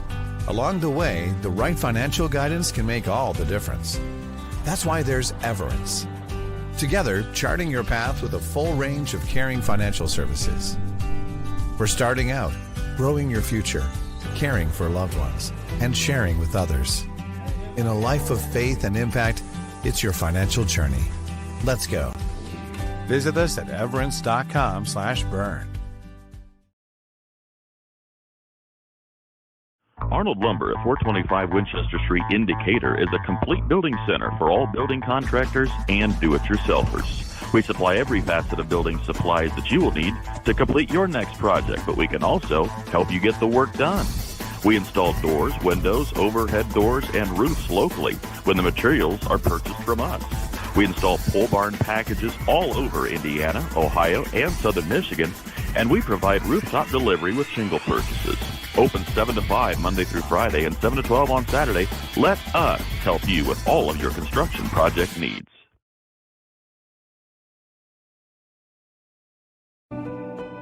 Farming is more than a livelihood. It's a legacy.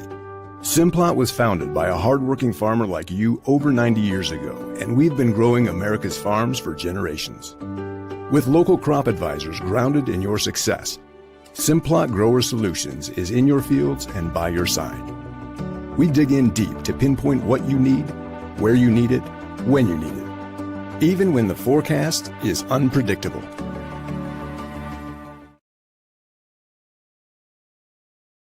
Since opening Miller Land Surveying in 2005, we've grown to not only service Adams County, but the entire Northeast Indiana region. Business growth has led us to expand with additional field crews, advanced technology, locations in both Monroe and Fort Wayne. Miller Land Surveying partners with various clients to aid in residential and commercial real estate transactions, development of schools, industrial parks, subdivisions, various commercial development projects, and more. At Miller Land Surveying, precision and professionalism is where we draw the line.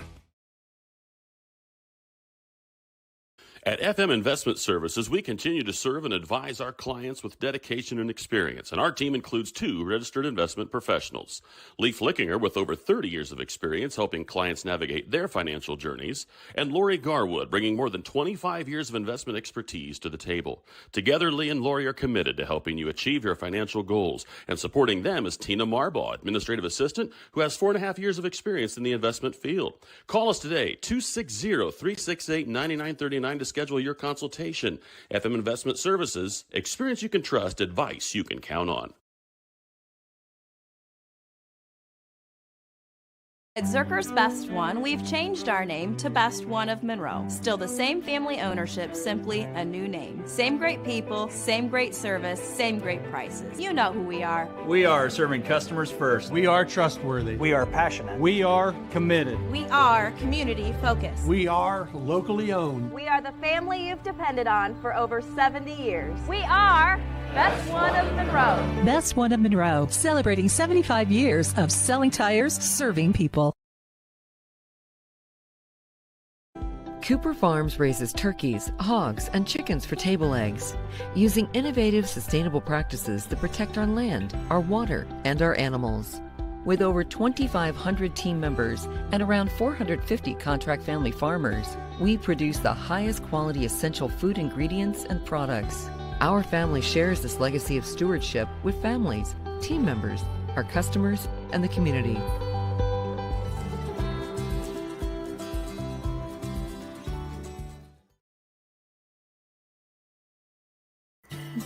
Here at the local Keystone Energy office in Monroe, our drivers, service technicians, administrative assistants, and sales staff are centered on you.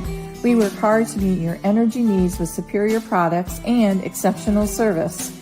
We are here to lead with purpose, serve with impact, grow responsibly with our local community, embrace our roots and humble beginnings. Keystone Cooperative Monroe team is centered on you.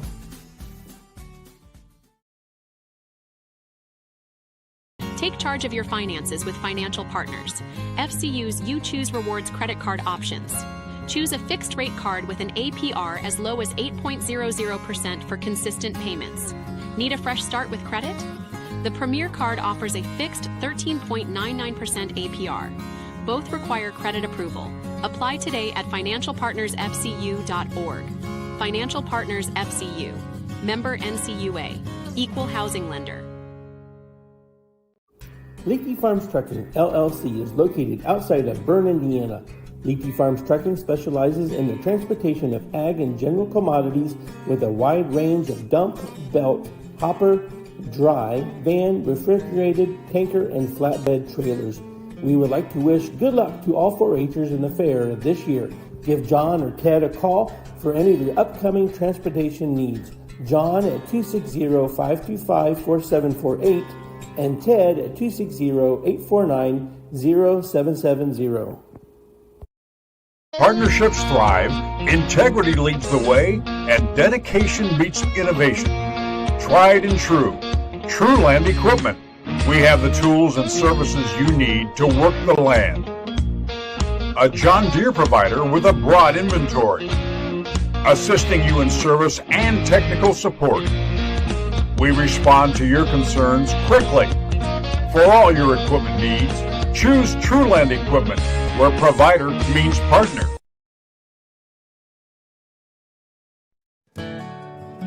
Ms. Lehman Realtors and Auctioneers have been serving this great community since 1960. We are here to help you through all stages of life. From commercial properties to auctions to farmland and equipment and owning your first home. We have the expertise and experience you can count on. Visit us in person or online at MsLehman.com. Any brand, any color. You break it, we'll fix it. Nussbaum Mechanical is located just north of Berne. Along with over 175 years of combined service in the field, Nussbaum Mechanical offers a wide range of rental equipment and attachments. If you're looking to upgrade your equipment or starting from scratch, whether it's new or used, they can help to find the right machine for you. Stop and see the full line of Gale and Manitou equipment with leasing and financing options available, along with a full line of Manitou parts and attachments. Call 260-589-3802 to find out what we have to offer. Krukenberg Auction and Realty of Decatur is dedicated to providing you with a grand auction experience. Their stellar team has over 100 years of combined listing and sales experience, specializing in auctioning homes, personal property, land, farms, equipment, antiques, and business liquidations. Licensed in Indiana and Ohio, call Krukenberg Auction and Realty at 724-7402 or stop by 1030 South 13th Street in Decatur. Make the best choice by making Krukenberg Auction and Realty your first choice for a grand auction and realty experience. At Swiss Village, our mission is simple: pursuing life together. Every day, we create a community where life is full, active, and meaningful. Here, neighbors become friends, team members feel like family, and every moment matters. Whether you're searching for a vibrant place to live or a rewarding place to work, you'll find it here at Swiss Village. Swiss Village, pursuing life together. Learn more at swissvillage.org.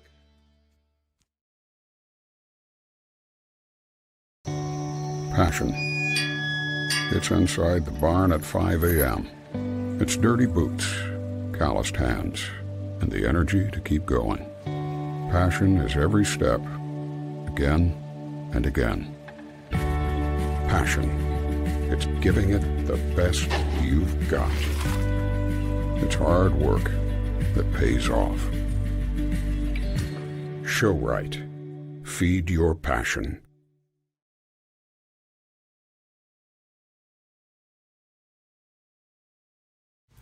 Do you need repairs done on your farm equipment or grain handling equipment? Maybe you need steps or a railing made, livestock gates, or your wife's favorite chair. Ironclad Metalworks is who you need. We specialize in agribusiness welding and fabricating. We have the skills you need to get the job done correctly, from existing equipment repairs to new fabrications. No project is too big or too small. We can do it all. Do you have an idea but can't seem to bring it to life? Stop by and let us help you make your ideas a reality. Come see us at 620 Berne Street in Berne or call 260-525-0471.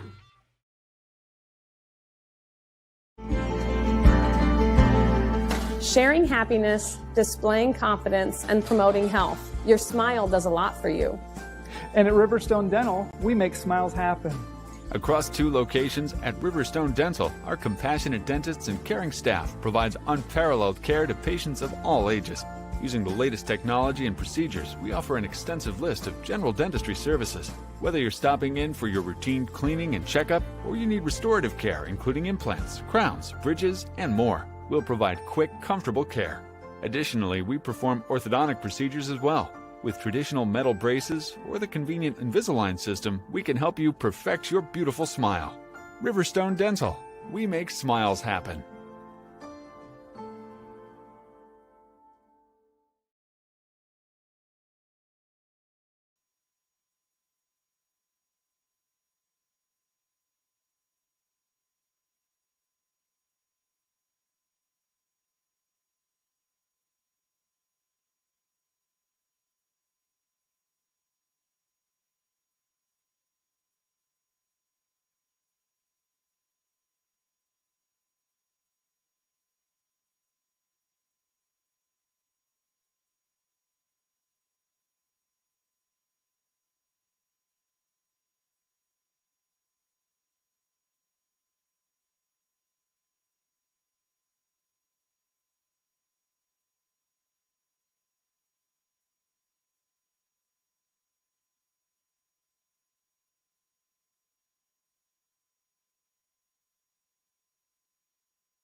let's head back in. Barrow Show is going to begin. We have first call for Class 22, Berkshire Barrows. First call, Class 22, Berkshire Barrows. Hey, we have got – are we back on the air here? We are on. Okay, we're back, and we need to make a correction. The champion born and raised gilt was shown by Gus Hirely and bred by the Hirely family. So they started with the sow, bought semen, bred the pig, and end up having out of the litter, having the grand champion born and raised. It's a real honor to win that. Super cool. And there were a lot of really nice pigs out in the ring to select that from. So our champion was Gus Hirely, and reserve was Troy Ringer, and he was showing a pig from Bright Show Pigs. Very neat. We're moving on to the Barrow Show. And, I'm sure if you're watching this online, you're already super smart about pigs and swine and all kinds of things. But, the gilts, when they get, if you're showing gilts and you have one do really well, if you're a breeder, you can breed it afterwards. If you're not, you can sell it because people can breed the pig. And so that's a really neat option that, you can feel like you can spend a little bit more money on the gilt with the chance of being able to sell it when you're done. The Barrows, man, when you're done with the Barrow, it's a pork chop. That's just all there is to it. And is that why the judge is eating a ham and cheese sandwich as they come into the ring? Maybe. Just to let them know what's coming? Because, a gilt, she might get to live a long life having babies, but a Barrow, it's going to die here real soon. Yeah. It's going to go to the state fair maybe, and maybe a couple open shows after that, but its career is over. And a pig from being born to being butchered is, 6 to 7 months. It's not very long. Their lifespan's not real long. So the Barrow Show, and people will spend a lot of money on a Barrow sometimes. If it's really good, they'll go for it. But it's kind of like the steer show versus what do they call it? The dairy show or whatever. Yeah. I don't. It sounds bad. I don't know my lingo there, but the Barrow Show sometimes where it's at. I think sometimes there's more Barrows, maybe because they're a little less money. Sometimes you might be able to get into the Barrow Show a little cheaper. The gilts tend to bring more money. And then we look at these classes, and our Barrow classes seem to have a lot more participants. Correct. So that's because it's cheaper entry to get in. You would, in theory, yes. There's still a lot of money spent on Barrows, but in theory, if I'm selling 2 Hampshires and they're both really good, the gilt should be worth more because in the end it could end up being bred and making pigs, making somebody money. Where the Barrow it's over. Right.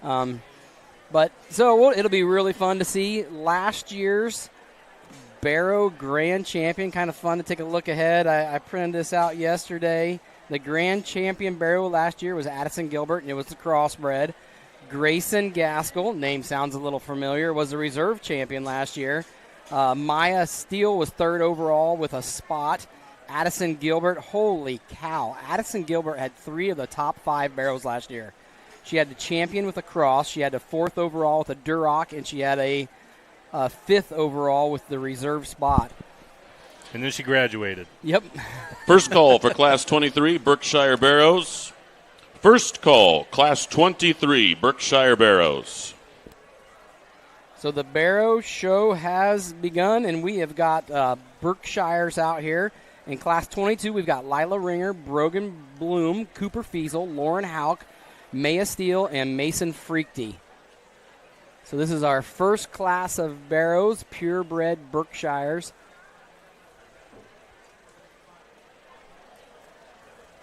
And these guys weigh anywhere from 208 is the lightest one, and 228 is the heaviest, so a 20-pound spread here.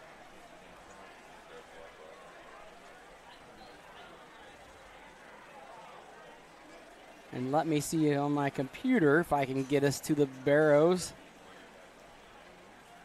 Give you a little information. Here we go. So in this first class, Lila Ringer showing a Berkshire from Heimer. Bloom and Fiesel both have Newhouse pigs. Maya Steele's got one from Brunswick. Frichty is showing one from Rupert Livestock. And that pretty well Really a covers. tremendous way to get back on the wagon and kick things off here in our Barra Drive. In this Berkshire division, specifically our top three, I thought in our first class is very, very good. And again, this particular pair I thought came out and can hit a guy good, and for different reasons. I thought ultimately, though, our class winners' build quality, his look, his structure is just so timeless in this particular drive. Tall-shouldered, incredibly loose spine. He's a round-bodied kind of a Barra that's just beautiful. And the set to his shoulder, the lower part of his skeleton I thought was good. He's got enough substance, I thought, at the ground in terms of foot and feature. He's okay and good enough, in my opinion, in terms of muscle in this particular drive. I like that Barra just from where he's at, from a build and skeletal perspective. I thought his quality was the best in this particular class. He's not the manliest. He's not the most mature. And I guess if you want to get critical on him, the only Barra that can justify using ahead of him is this 1 and 2, because he has shape. He's got muscle. He's got power, really big in his arm, great big in his back. He's as stout a hipped and just as big there from stifle to stifle as you could ask. And, man, I thought for a muscular Barra, his structure and just where his elbow sat, where his hock sat, and how his slower skeleton moved was very, very much so in line. He's not as elite looking ahead of his blade. He's not as round in his cage, and just as awesome pattern as what our class winner was. Still a really good kind of a pig to be in 2. It's a manly, really stout Barra that's in 3, incredibly big hipped, broad back, genuine, muscular, very, very powerful. I like those things about him. His extra power, I'd say his extra muscle, just in general, requires him to come in just a few too many pieces. He's a little more rolled out in his shoulder. He's a little weaker in his top line balance. I didn't think that Barra's stifle shape blended into his body wall quite as ideal as a couple of those ahead of him. Really a good feeding kind of a pig, comes in 4th. Doesn't do anything to offend you because he's good structured, he's big-bodied, he's smooth-made, needs to be a little more etched out in his shape, can stand to be just a little better looking, specifically in this lightweight class. We got a better looking Barra than that one that comes next in terms of freshness, elevation, and just where he's at in the point of his shoulder. I read that Barra plenty flat and just two-dimensional as we study him off either end of his skeleton. Round out with a pig that's got more hard shape. He's big in his hip and has plenty of muscle up high, a little harder bodied, just a little rounder rumped and poor constructed. Really a nice class there, specifically on the top end. Congratulations to those kids. First call for Class 24, Duroc Barrows. First call, Class 24, Duroc Barrows. Class 22, this is how they line up. First place showing is Lila Ringer.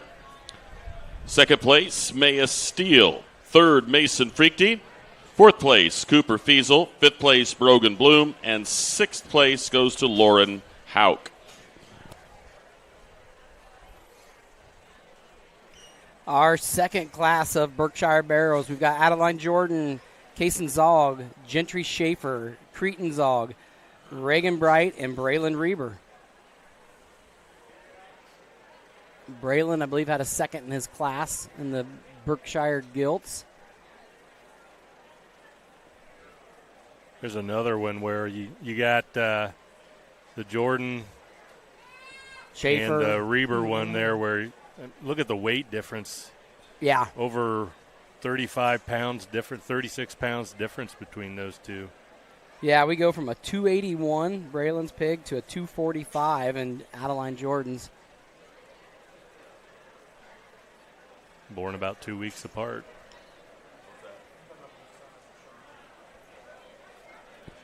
Quick reminder to all of our exhibitors, we need you to sign up for your showmanship should you want to. Showmanship can be signed up right here at the table. All exhibitors, sign up if you want to be a part of the showmanship.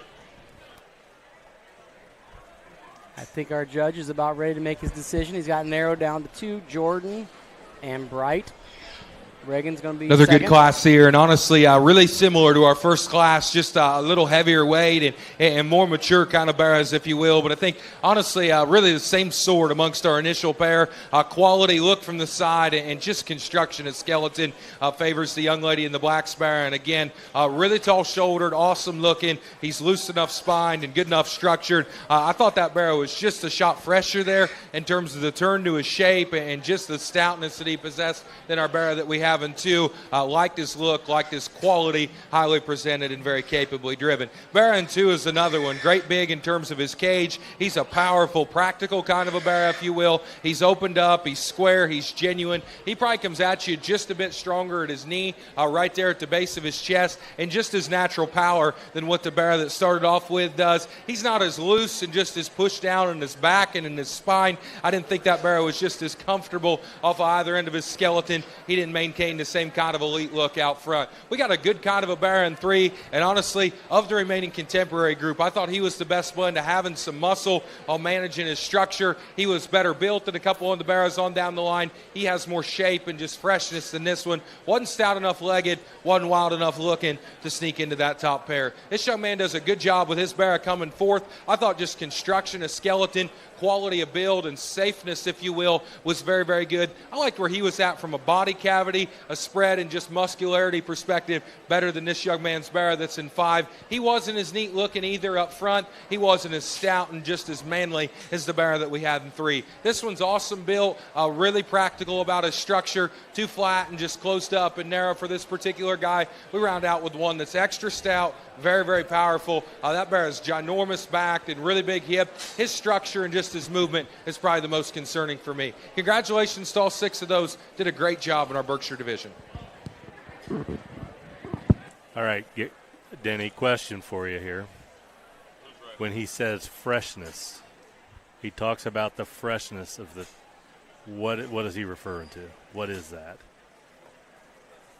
I'm probably not the right person to describe it. That they're not stale looking. They're not flat. They have a little layer of fat to them, a little bit, not a lot. But the pig is it's truly ready for show day. Second call for Class 24, Duroc Barrow. Second call, Class 24, Duroc Barrow. So now we're looking for our champion Berkshire. We've got Lila Ringer and Adeline Jordan out here. Your finishers in Class 23. First place goes to Adeline Jordan. Second place to Reagan Bright. Third place to Gentry Schaefer. Fourth place to Kaysen Zog. Fifth place goes to Creighton Zog.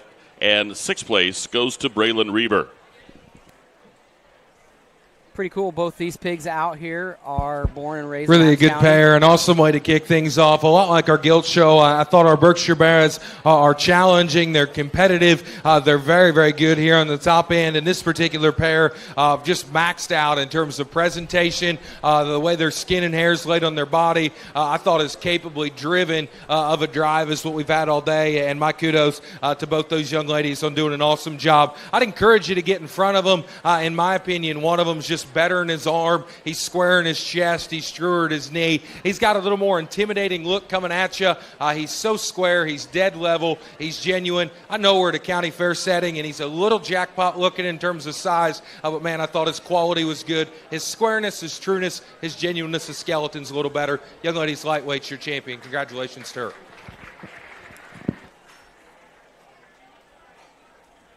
So Lila Ringer has a champion Berkshire Barrow,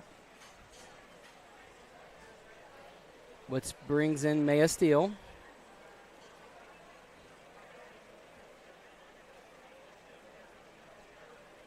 You were saying that the first 2 he brought out were both locally born and raised? Yeah, one was bred by the Jacksons or Johnsons, and the other one was Bright Show Pigs. Well, it's a little tighter for reserve, in my opinion, because, again, I think both these barrows do things just incredibly well. And like I talked about, they both come with a flaw or two that you'd ideally like to change. One of them, to me, though, it just offers a little more from just a quality perspective. Height of shoulder, look from the side. I thought his structure, just the slope and set to his shoulder, where it sits on his body wall, and his angulation up front hits me. It's just a bit smoother, a bit more athletic. I like the young lady out of the second class to be reserved. Congrats to her. So reserve is Adeline Jordan, and Lila Ringer is actually from Heimer. Rule to Roost was the boar used for that pig. So Ringer is from Heimer, and the reserve is Adeline Jordan. That is the Jacksons. So your champion Berkshire Barrow is shown by Lila Ringer, and the reserve champion Berkshire Barrow is shown by Adeline Jordan. First call for Class 25 Hampshire Barrows. First call, Class 25 Hampshire Barrows. So next up, we've got Class 24 Duroc Barrows. That's Brielle Freakty, Easton Aug, Jaden Nussbaum, Conan Bloom, Maverick Shear, and Grace Neilinger. These pigs range from 225 pounds to 280 pounds. That's even bigger. That's bigger separation than the last group. It is. That is a big, 55-pound spread from top to bottom.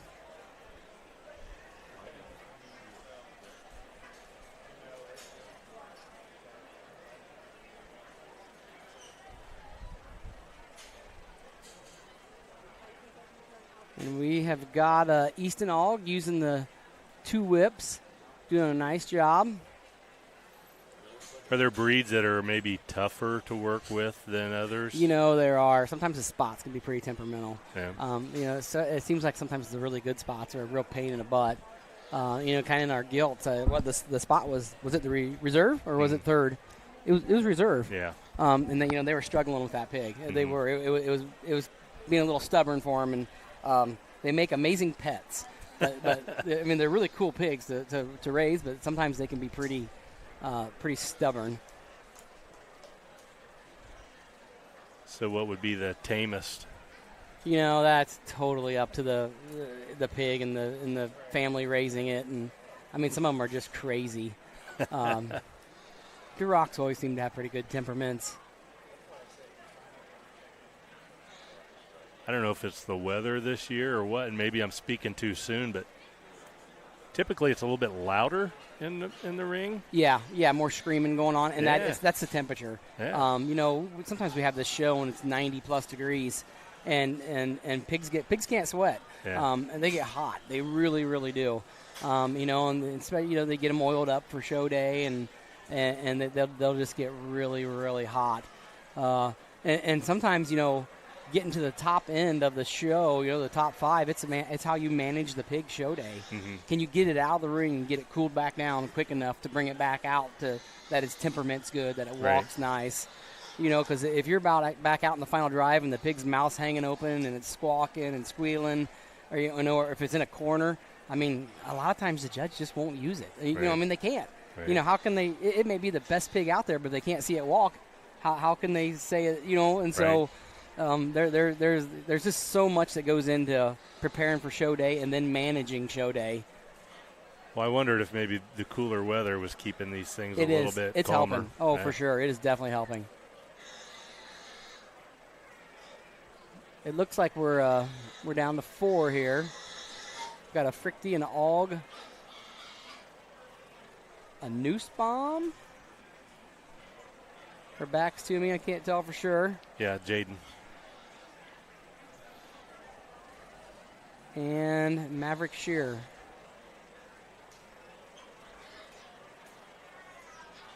And little Aug's got this one walking really nice. He's doing a good job. He's got the twin sticks. He does. He's got it working. It makes me wonder, how does it know when to turn?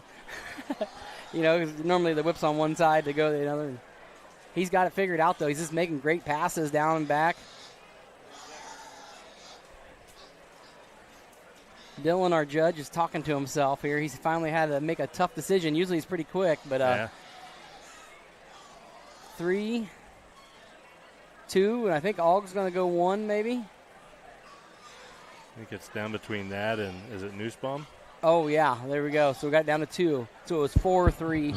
Really an interesting Red Barra drive. And again, 6 pigs that are quality. They're good projects. They come in so many different just types and kinds and shapes and sizes. And again, this is the pair that I felt that are still driving out here. The 2 bigger ones, I guess, that just suit me the best in what they do well while they're a little different. I thought one of them, obviously a little stouter, a little burlier, a little crankier. Another one's got an awesome kind of a build. You got to ask yourself, is he just juicy enough shaped? Is he square enough back? Is he hard enough muscled to work up any higher in this particular drive? So that's the pair. Those are the differences I see in them. Honestly, the one that just hits me is the functional, the good build, the fresh kind of barra that represents the right kind at this particular level is this young man's dark cherry pig. He'll be your class winner and your champion Duroc barra. Again, square, genuine, good-bodied. He's got enough shape. His structure, his build, and just his pattern I thought was very, very good in this particular class. Good-looking and attractive with the right kind of skeleton. I like a lot of things about this Baron too, and honestly, his stoutness, his feature, his farther-reaching pieces probably usually suit me a little better. He's a tall-shouldered kind of a Barra. He's square-backed. He's big-hipped. He's got extra muscle and shape and just power to boot. He closes up a little bit there at his chest, and then obviously he's plenty cranky and really doesn't give you a good view, to be more than honest with you. But again, he's awesome in terms of his stoutness, his spread, and his shape. I really like those things about him. Baron third has got a great kind of a look out front, etched out ahead of his blade. He's square back. He's big pinned. He's really genuine at the bottom side of his build. We chatted before the class on one set of red ones. He looks like he's given up a lot of weight in this particular drive. He's just not manly enough. He's not mature enough in this particular setting for you to strap up and ride that Baron to the finish line. But man, he's tall-shouldered. He's good-looking. He looks like he's got the right kind of future laid ahead of him. Honestly, opposite end of the spectrum laid in this Baron fourth. Shoulder back. He's big in his cage. He's broad in his back. He's stout in his hip. He's the most ordinary ahead of his blade. I would tell you by some margin in this particular drive. He needs more bone and just more feature. He's a practical, big-middled, heavyweight kind of a bear that's got shape. He's got to be assembled better off either end of his skeleton. He's got to be better looking out front to work up any higher.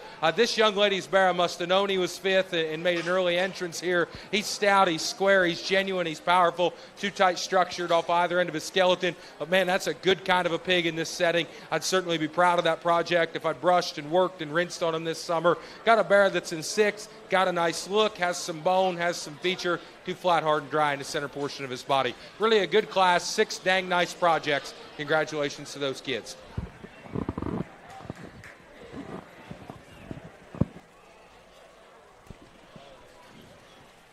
So your champion Duroc Barrow shown by Easton Ogg, and your reserve champion Duroc Barrow shown by Jaden Nussbaum. First call for Class 26, Hereford Barrows. Class 26, Hereford Barrows, first call. Our champion Duroc Easton Oggs was from Andy Kyler, No More Tears. And the reserve Nussbaum here was Robbie Sheets, All the Way. Sired by All the Way.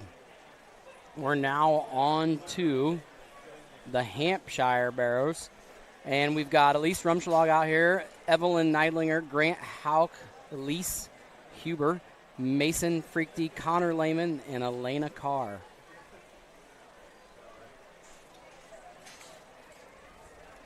It's kind of fun to look back and see who won last year's stuff. Last year, our Berkshire champion was Troy Ringer, and our champion Chester White was Presley Gaskell.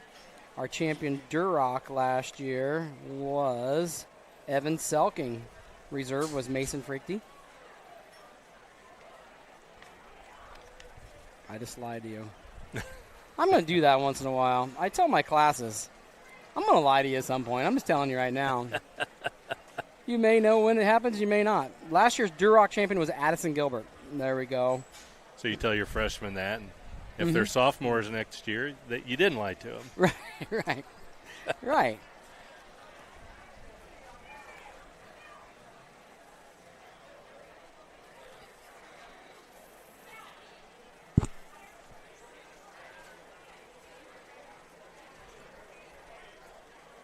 How many of these people, Denny, this is like a vacation week for them? They have to take off work all week to be here. Because this is a job. Oh, yeah. You know, especially some of the families are showing starter calves. They're showing steers. They're showing pigs. You know, and most families stick to one animal. Right. Most. But there are families that do. I mean, the Lehmans, little Connor Lehman, I mean, he'll show a steer, a starter calf, a pig. And seen the Schaefers out here yeah, quite a bit. Yeah, the Schaefers do multiple things, you know. Yeah. And they probably will show chickens or whatever. I keep looking for him because he He wants to be on this microphone so doggone yeah, I bad. think it's probably not a good idea. I'll say it. He did say he was going to do sign language, and that would be great. We were going to put him down in the corner. I think he knows like one sign. That's the Right. problem. The thing, does he have the face for video? I'm not going to even go there. So we are narrowed down to 4 here, and it's Lehman, Frichte, Huber, and Carr. And I'll tell you, this is a great-looking bunch of Hampshires.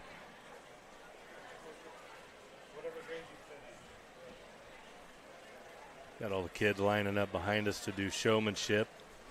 So Carr goes 4th, Elena, and that's from Savage Genetics. Frichte goes 3rd. Really a good class here in our Hampshire division. And again, I think we go 7 deep. They're all quality pigs. If I lived in this county, I'd maybe avoid this breed because their quality is very, very good, specifically here on the top end. And again, with that being said, I thought our young man's class winner needed to win and do so rather quickly and logically, in my opinion. That's a stout kind of a bear. He's square coming and going. He's the biggest and just broadest in his cage while still having some shape and just dimension up high. I thought his structure off either end of his skeleton was as good, as smooth, and just as consistent in his step as anything that we have in the drive.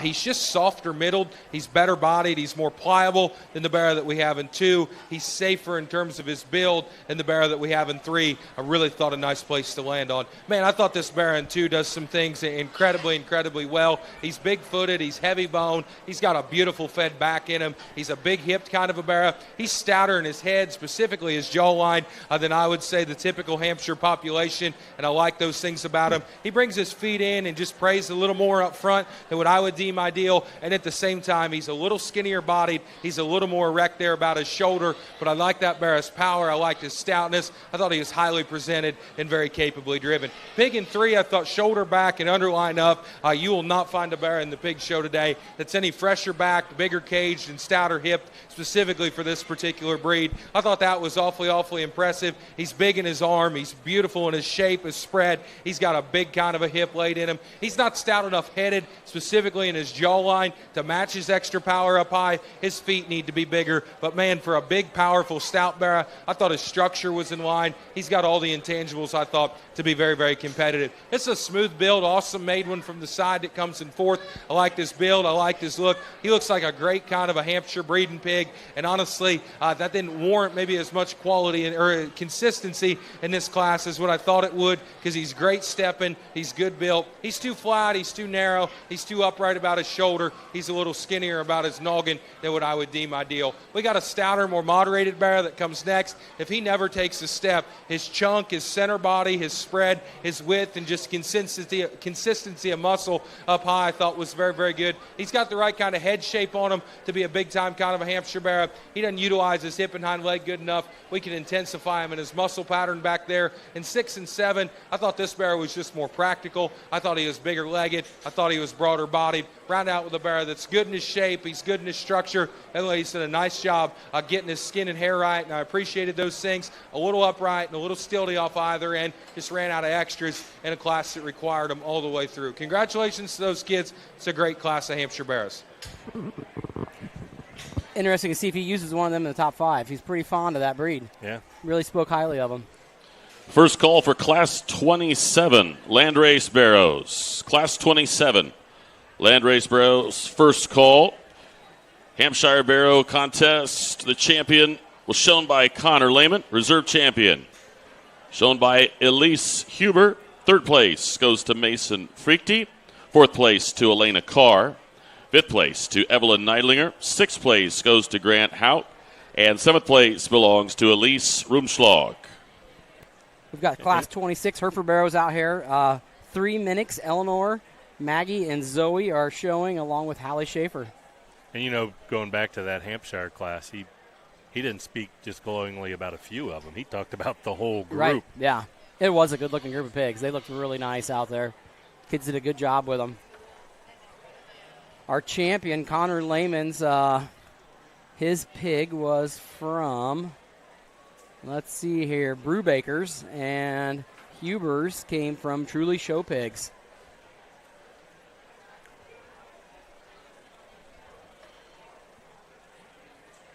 Another good class. Fits together a lot like our Hereford Gilts did, honestly, and ultimately just structure and athleticism while offering some freshness, I think holds a lot of value in this particular breed. And at the top end, I thought this young lady in the purple Sparrow did it very, very well. He's tall-shouldered. He's good-looking. He's a fresh, shapely, muscular kind of a Barrow. And then more importantly, I thought his structure was by some margin the best and most comfortable in this particular class. A nice Barrow there to win our Hereford Drive. Pig in 2 is bigger back. He's broader hip. He has just a shot more muscle. We get on top of him. I like that Barrow's shape to his arm. He's big in his hip. Like I said, he's got measurable shape there from stifle to stifle. A little tighter moving, specifically in his shoulder. I didn't think he set his hind leg down with the same kind of posture bend and just bounce as what that Barrow ahead of him did. Oh, man, he's big. He's powerful. He's shapely. He's still fresh. My compliments to her on doing a good job keeping that pig together later into the summer. This particular Barrow coming next is practical. I like the shape to his body. I like the spread to his midrib. I thought those things were good. I thought muscle was kind of a wash as we worked through this particular drive. And honestly, he's a little lower headed and he's a little steeper hip than the couple of Barrows that preceded him. At the same time, though, man, I thought he was square and just better where he hit the surface than the Barrow that we round out with. This particular pig's got a beautiful big back in him. He's got shape. He's got muscle. He's got spread to boot there, and I like those things about him. Not good enough structured, a little frailer about his bone work. Congratulations to those kids. Did a nice job in our Hereford division.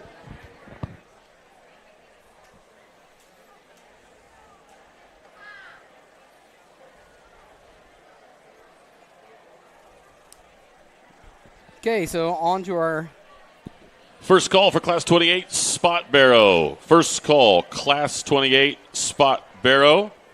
Class 28. Your winners, champion Hereford Barrow shown by Zoe Minnick, and the reserve champion Hereford Barrow shown by Hallie Schaefer. just 2 entries here for the Landrace Barrows.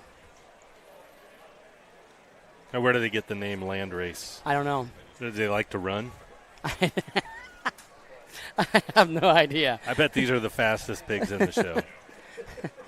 Oh, my gosh. I never considered that, but, well, given my background, I see race. And I think good pair of land races here. The young guy in the mint-colored PFG is going to win this particular class. And, again, does so pretty quickly, in my opinion. That's a fresh, really genuine, extra stout kind of a landrace Sparrow. Got a good look out front. He's broad in his back. He's big in his hip.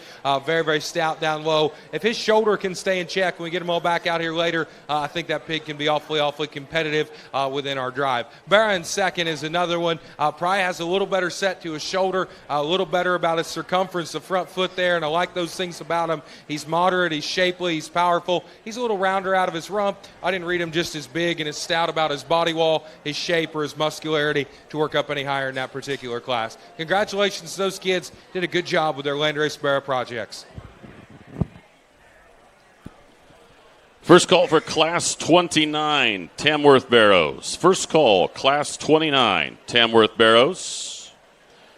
Landrace Barrow champion shown by Maverick Shearer, and the reserve champion Landrace Barrow shown by Samuel Youngle.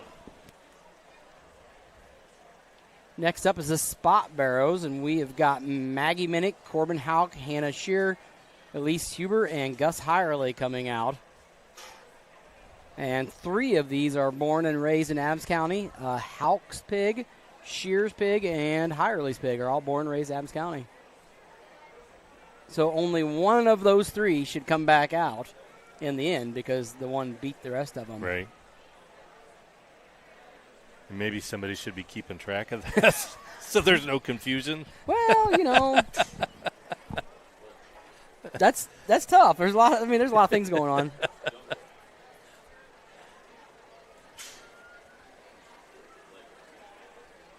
They're having a hard time keeping up getting the pigs up here.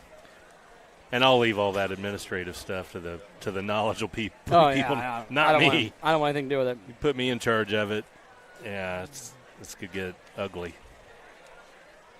They got just a small delay as they're prepping here, and I tell my freshmen when we make resumes and they're talking about work experience and things they're involved in, and I'd love for them to share. Ready for spot 4-H. barrows, class 28. Last call, class 28, spot barrows. I love for them to Second call for class 29, Tamworth barrows. Second call, class 29, Tamworth barrows. Because if I see a kid that, if they say they were in 4-H and especially the animal side, I'm like, this kid's not at work.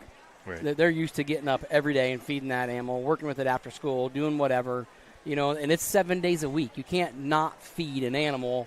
It's Saturday, I'm going to let it go. And so, these kids that you see coming out here, and all of them are working hard, but you'll see some of them, the animals are broke perfect. Their skin and hair looks amazing. I mean, there's a ton of time invested. And so, it's a great thing to show for on a job application or a resume that shows work ethic. That shows, character and animal care and all these different things. And so it's really, really cool to see that, some of these kids, they may never have a job in high school. This may be their job. I mean, it may be. They spend all summer with their animals. And how many of the kids that go through this, you've mentioned some of the breeders here in Adams County. How many of those guys were doing this a few years back? Yeah. Oh, absolutely. And just fell in love with it and carried it on into a hobby that sometimes can be lucrative. Yeah, could be. So let's see. Gus is out here with their own. It's hirely raised. Huber is from, it's not a born and raised. It's from Moore. It was the champion spot on the IJSC circuit, the points circuit. So she's got a good one. And that would be number 144.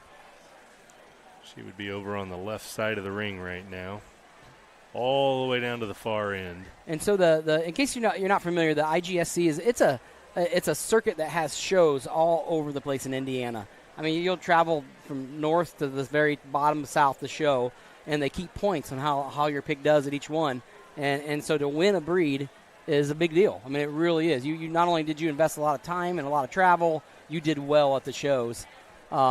And so we got to assume that she's going to be super competitive in this class. Right. There she is right in the middle, 144. Yeah, I'm not saying she's going to win, but she's got a good one. Right. It's proven. It's been in a show ring lots of times. It's familiar with the show ring. There's nothing that's going to surprise it.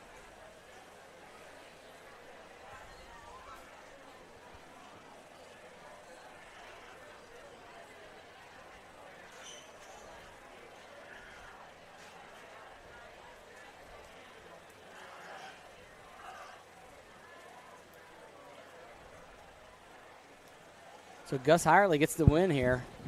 Really just an awesome class here in our spotted division. I think our top end and all the way through is so good and so competitive, yet at the same time there is absolutely no discussion in my mind on which one has to win. And young man there in the center of the ring has got an awesome kind of a barra, beautiful pattern, just incredible in terms of his structure, his balance, his athleticism. He's got enough shape, enough back, and enough hip, I guess, if you will, for this particular breed. But man, his build is timeless. His presentation is so good. I like that pig a lot to go ahead and win this particular breed. Congratulations to him. Barras in 2 and 3 are honestly assembled very similar from a build and pattern perspective. Both of them have shape. Both of them have muscle. Both of them are a little upright, if you will, off either end of their skeleton. I thought this one was just a little broader coming at you in terms of his arm, his width, the chest, the shape down his back. He's a big cage kind of a barra that's stout hip, has muscle, and just genuine power all the way through. I read him a little rounder out of his rump. He's a little plainer and staler about his neck. And like we talked about, he's just not in the same league of athleticism as what our class winner and eventual champion was. This Berne 3 is another one, very similar. He's probably a little better headed. He's a little better in the slope and set to his shoulder than the Berne that we just discussed. He's not as big and broad in his hip. He doesn't leave me just as square and genuine and wide at the bottom side of his skeleton. But I like that Berne's foot size. I like his feature. I like the practical shape that he has in the center portion of his body. This bear in 4 gives up a little bit just in terms of weight in this particular drive, but he's tall-shouldered, he's good-looking, really fresh in his back line. I like those things about him. I thought his structure and just his balance, if you will, kind of threw him out of bed there in the top end of this class. Round out with a pig that's nice made. He's a little sounder than the bear we just discussed, just too flat and two-dimensional, not aggressive and fresh enough about his shape. Awesome class. Congratulations to those spot exhibitors. First call for Class 30, Yorkshire Barrows. First call, Class 30, Yorkshire Barrows. Class 28, Spot Barrow.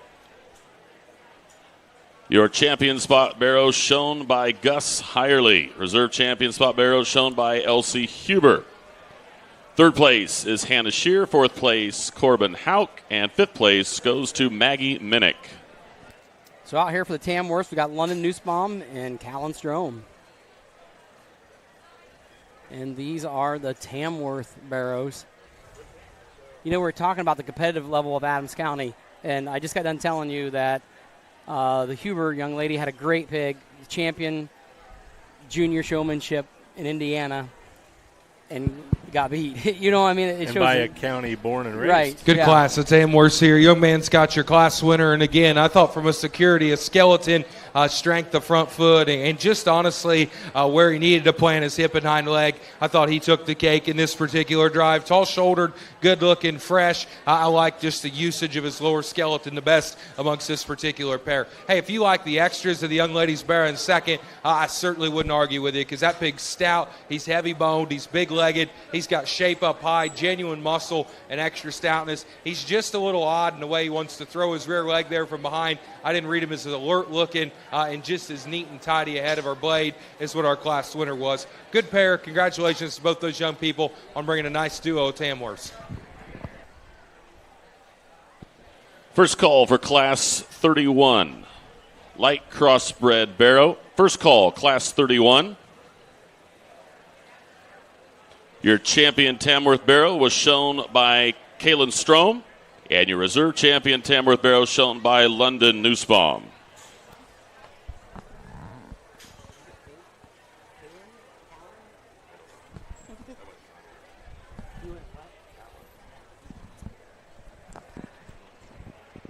You know, back to that spot Barrow thing, man, taking nothing away from Huber's pig. It is a great spot. I mean, right. In a different day, different judge, might have flip-flopped those two. Who knows? But it just shows the competitiveness here at the Adams County Fair, which is cool. So now we've got the Yorkshires coming out. We've got a Strome, a Gaskell, two Gaskells, Huber, Neidlinger, and a Freakty out here.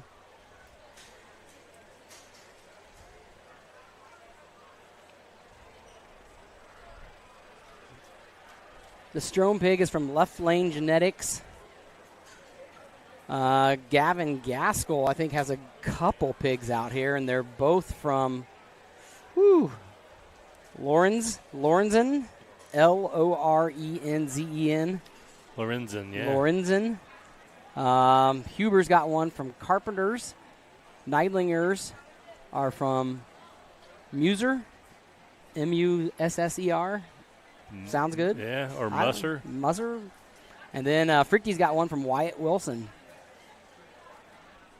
None of this group is born and raised in Adams County. A lot of these pigs are purchased online. There's an online website that they hold auctions for pigs by breeders.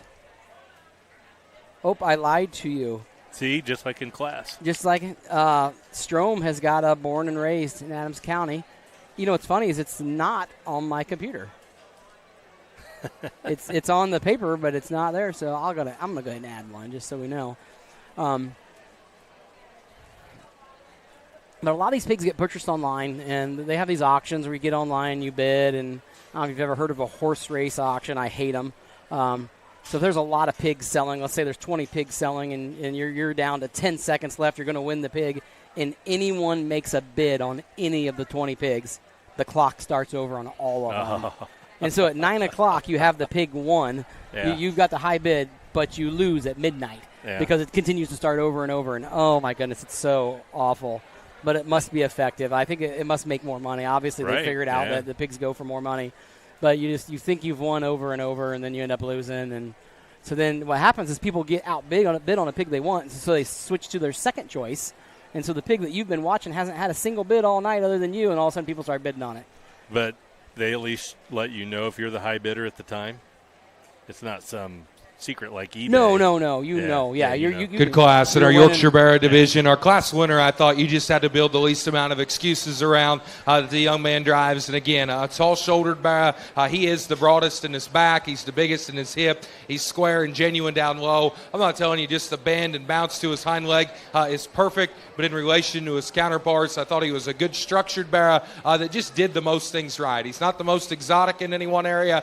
Man, we start checking boxes and just weighing out positives and negatives. I thought that pig did the most good, in my opinion. Was really a nice place to lead and land on. Man, this pig in two, if we never moved him, we just judged him standing still and on the picture, I think this pig's awesome because he's presented just so good. He's a tall-shouldered, neat-headed Barra. He's level down his back. He's dead nuts square there in the upper part of his hip. He's got some shape. He's got some muscle. The turn and just spread to his rib cage is so good. He's the shortest step in there from behind of the initial trio by some margin. I didn't think he was just good enough, and his base width when he left us, he's got to be just softer and more pliable about the build and construction to his rear leg. I like the structural advantages that this young guy's Berne 3 has because he is softer and smoother in the lower part of his build. I thought shoulder back, he's a square-bodied, broad-backed rascal. He's big in his hip. He's stout down low. Awesome in terms of his structure. That young man does a great job getting him shown. He's a moderate, lighter weight kind of a Barra, and then he too is just a little plainer, a little crestier there ahead of his blade.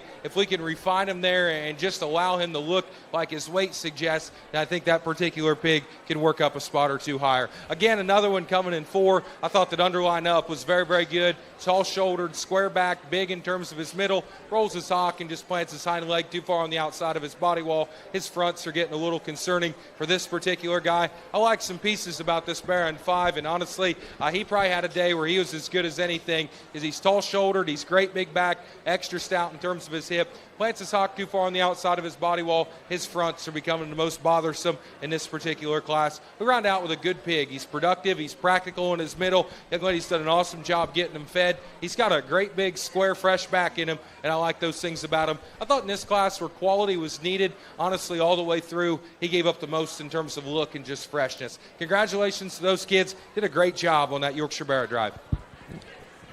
First call for Class 32, Division I Dark Crossbred Barrows. First call, Class 32, Division I Dark Crossbred Barrow. Your champion Yorkshire Barrow was shown by Mason Freakty. Reserve champion Yorkshire Barrow shown by Gavin Gaskell.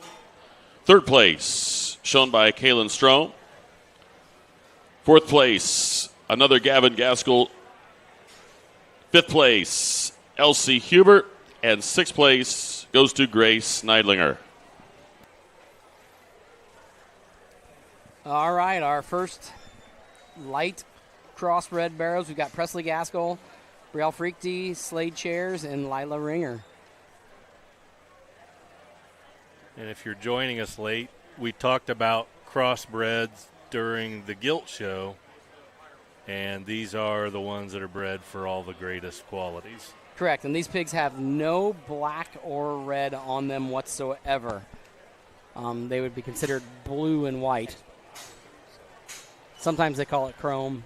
I've heard it called a lot of different things, but yeah, didn't you come back after talking to yes, someone and said chrome? It's 0% black or red. Which it seems to me like the little girl in the purple you shave her pig would be black, I think, but I don't know. They call it blue, whatever.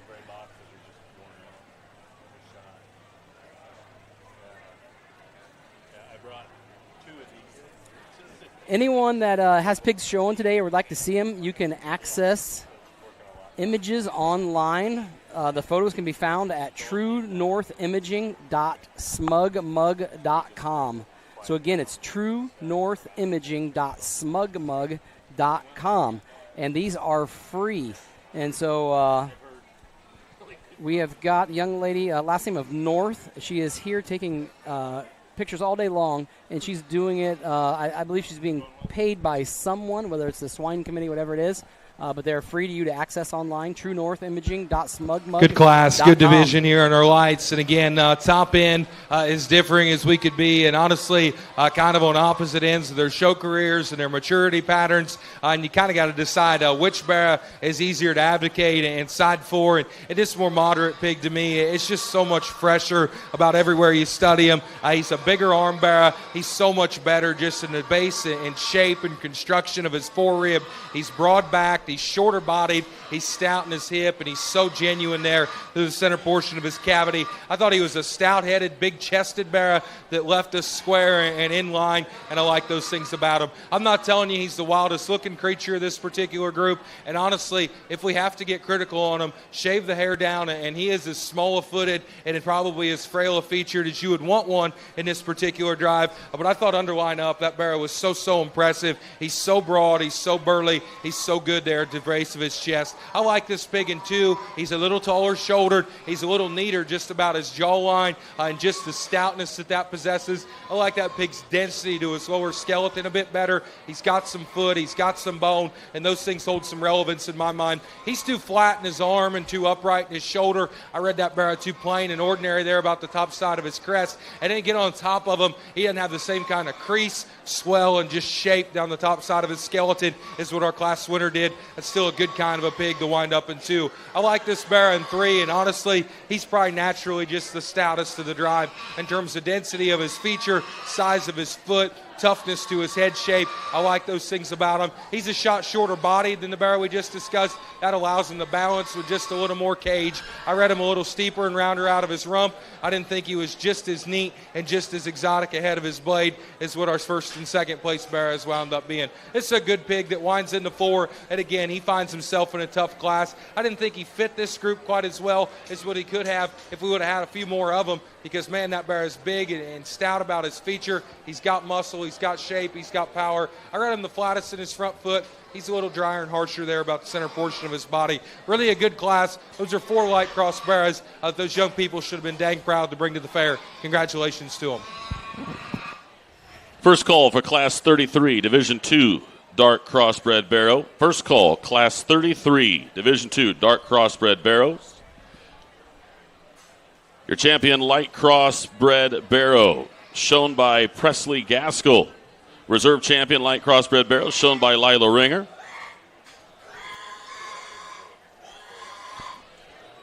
Third place goes to Slade Cheris, and fourth place to Brielle Freakty. Had Mike Jones over here, Denny, and going over some of our battle wounds from last night, trying to keep things up and running. That was stressful. Supposed to come up here and enjoy myself, have a good time, but man, trying to nurse along a piece of equipment that wants to fail on you, it was not fun. Well, Clint, I'll tell you what. Today, though, I'm not watching it. I'm here, but having the judge, when he speaks, automatically be online. Yeah. Having Seth, when he speaks, automatically be online. It is as slick as can be. Yeah. I mean, it's awesome that you guys at home get to hear the judge every time he speaks. You get to hear the announcer inside the show ring.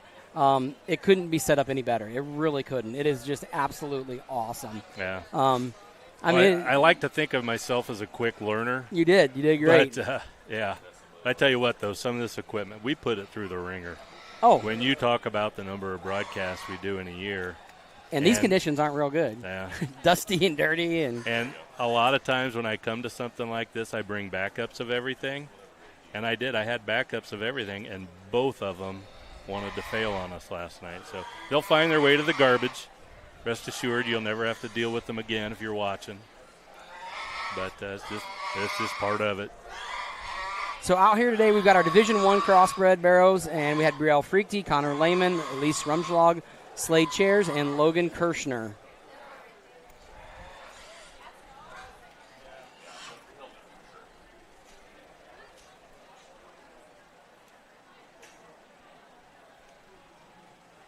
In our last class. The Nice class. Good set of bears to kick things off in D1. A quick and logical class winner, if you will, that the young man brings us here in this white sock bear. He's fresh. He's shapely. He's by some margin the most comfortable in his structure, and I encourage you to get on top of him. That bear is rolled up. He's hydrated. He's great in terms of his fit, his feel, his presence, and brings us here in this white sock bear. He's fresh. He's shapely. He's by some margin the most comfortable in his structure, and I encourage you to get on top of him. That bear is rolled up. He's hydrated. He's great in terms of his fit, his feel, his presentation. I thought a good place to go ahead and lead on. 2 and 3 are close in my opinion because both of them are bears that offer some extras, yet at the same time they've got an issue or two we got to tweak. I like this bear in second, just from the standpoint of being big-footed. He's heavy-legged. He's square. He's genuine. He's got the right kind of stoutness to his head shape. He hits me as just a little more mature in his muscle texture and his muscle pattern there. He's not as strong on his front feet. He's not near. It's just neatly assembled there in terms of his back line is what our class winner was. I read him a little square out of his rump. I thought he could push his hock, while I didn't love the shape of it, a little further behind the base of his tail than this young lady that's in 3. This pig's got some neat pieces, and man, if his structure comes together, I think he can be a wild kind of a big one. He's tall-shouldered. He's giant-backed. He's big-armed. He's huge-hipped. He's a little rounder about his rump. He's just naturally a little faster pace bear, and that doesn't necessarily just help his structure out here. He kind of wants to pull his hind two a little further underneath himself, but I like that pig. He's got quality. I think he's got a fighting chance as we move forward here into the summer and into the early parts of the fall. I like this pig right here, his foot size. I like his feature. I like his stoutness. He's a smooth-built kind of a bear. He closes up at his chest and rolls out there at his front feet. Those are some things we got to tweak. We round out with a tall-shouldered, a good-made kind of a bear that was 5th in this class. He's hard in his shape. He's big in his hip. He's a little too flat and dry there in his body wall, just a little too skinny to balance. Young lady does a nice job getting him presented, though. Congratulations to those kids. That's a good class across bears.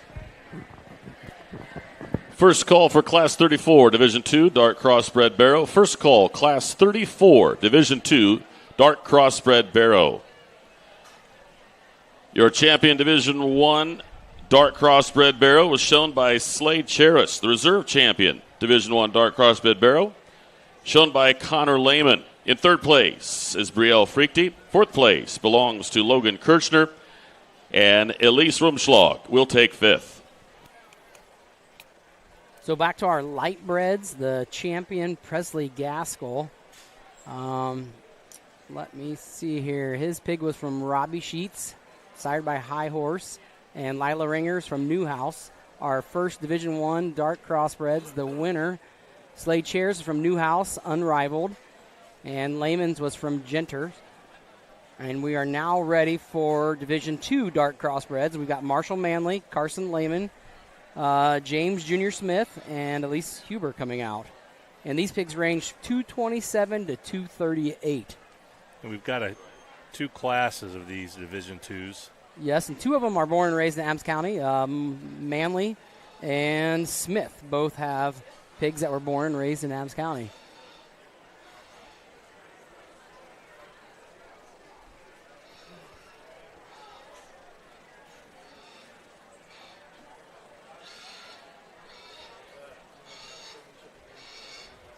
Boy, the black is black and the white is white. Just a quick reminder to all of our exhibitors to sign up for the showmanship if you want to do that. All exhibitors, reminder here to sign up for showmanship if you would so choose.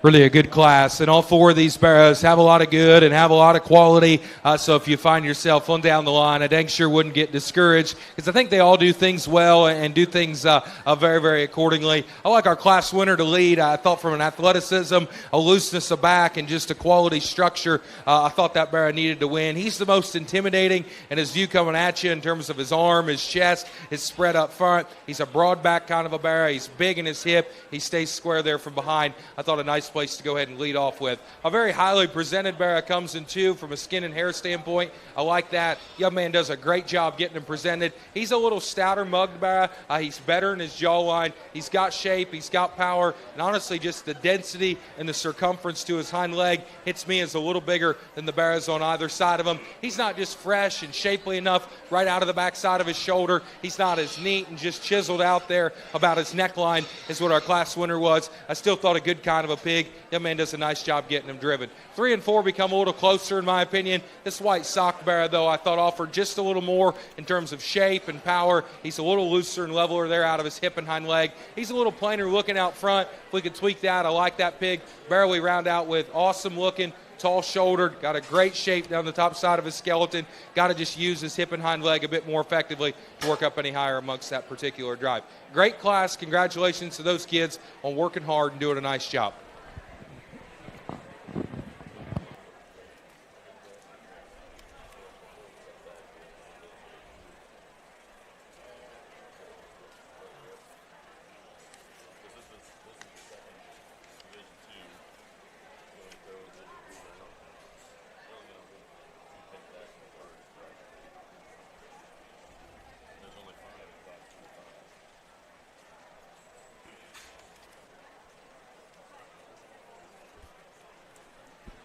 Your winner in Class 33 is Elsie Hubert. Second place goes to Carson Lehman. Third place to Marshall Manley. And fourth place goes to James Smith. So Division 2, Class 2 of this division, we got Carson Lehman, Mason Freakty, Presley Gaskell, Mason Manley, James Jr. Smith, and Griffin Bloom. 2 of them were born and raised here in Adams County, and that's Mason Manley and James Jr.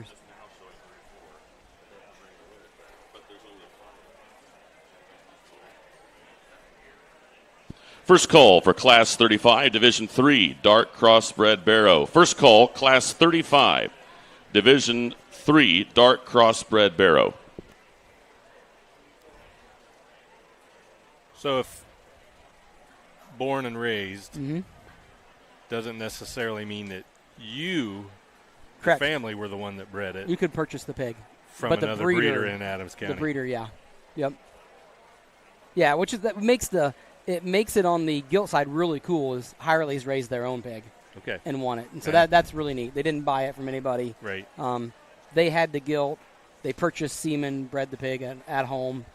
And the pig was delivered here in Adams County, which is really neat to do it themselves. Right.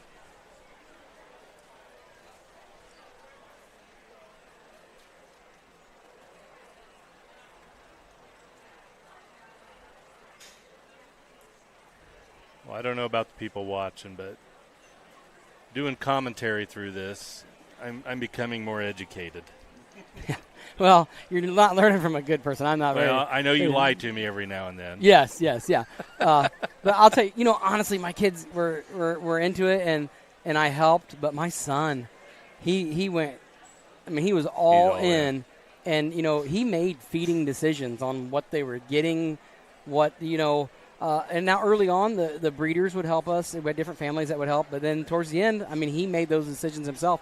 I literally, I paid the bills and, was support in a way that I could. But, we were fortunate. We had a breeder in a new house. Brady Newhouse would pick out pigs for us, and we'd buy them from him. And then in return, he would help. And it was just a neat situation. And a lot of that goes on here.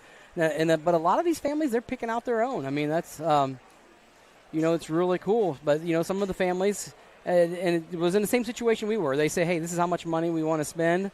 We want 2 purebreds and 1 crossbred. And they say, hey, come pick them up. We got them for you. Yeah. And so it's good. You still got to raise the pig, and a lot of things still have to go right. Well, and that's a lot of trust you're putting into a breeder. You are. Yeah. You really are. And that's a relationship. You're not just showing up at the grocery store and pulling something off the shelf. And you're letting someone pick it for you. Right. And it was pretty cool because it was kind of that team perspective. Yeah. Like, so you'd go to the state fair and you were almost part of a team. That particular breeder kind of put all their pigs together, and they would help, with all the families that were involved, and it made it a lot of fun. You got to know other families, and it was a good time. It was a neat setting, and you need that. Really a nice class here and a challenging class, if you will, and specifically when we get them down to these two. I think there's some logic from 3 on down the line. Man, I think this particular pair, you can get real high on one, real critical on another, and I'm sure whichever one you're affiliated with, that person dislikes the other one to a pretty high degree, because there's some things and some obvious things we could tweak in them, but at the end of the day, they're both good pigs. They're highly presented. They both have muscle. They both have feature. They both have genuineness to their skeleton, and I thought those things are good to talk about and really warranted some quality. One's a little more up and out in terms of his build, his look, his elevation, and his presence. He's too tight and restricted off either end. He's a little chunkier about his neck. Another one is just near flawless in his cage, his body, his back, and his hip. He's too low set, and honestly, he's just a little dwarfy looking. So that becomes kind of where you got your decisions to be made amongst that particular pair. There's one in my mind that's just smoother made. He's better structured. He's a little looser off either end of his skeleton. I know he's not the tallest shouldered creature in the world, but I thought his build, his construction, the strength to his front foot hit me a bit stronger. I like the young lady's belted bear to be her class winner. We talked this pig in 2. He's big in his muscle. He's square in his back. He's stout in his hip. He's too restricted there in his shoulder. He's a little tighter moving, and he's just a little slower in terms of his pace. If we could refine him in his neckline or smooth him up in terms of his build, I'd say he's a no doubt about it kind of a class winner. They both come with some flaw. You kind of got to pick your poison there on the top end on where you want to go. I like this pig in 3, and again, he's a hard bearer kind of the read in this class because he's good structured, he's nice built. He looks like he'd benefit from being a class up, if you will, because his look, his balance, his symmetry, his size, I like a good deal. He's a little frailer about his jaw. He's a little flatter and just more two-dimensional. That pig's awesome build and really good structured. I like those things about him in this particular class. Berne 4 is square. He's genuine, extra powerful.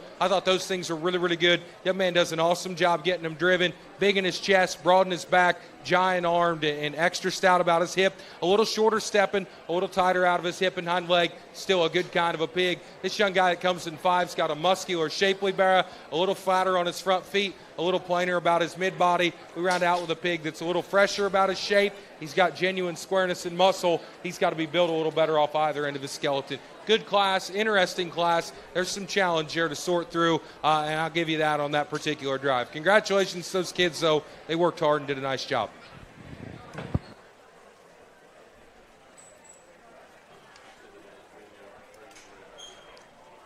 So I believe now we bring back some crossbreds, or yeah, because we got to have the Division II champion. Right. So Presley Gaskell and no.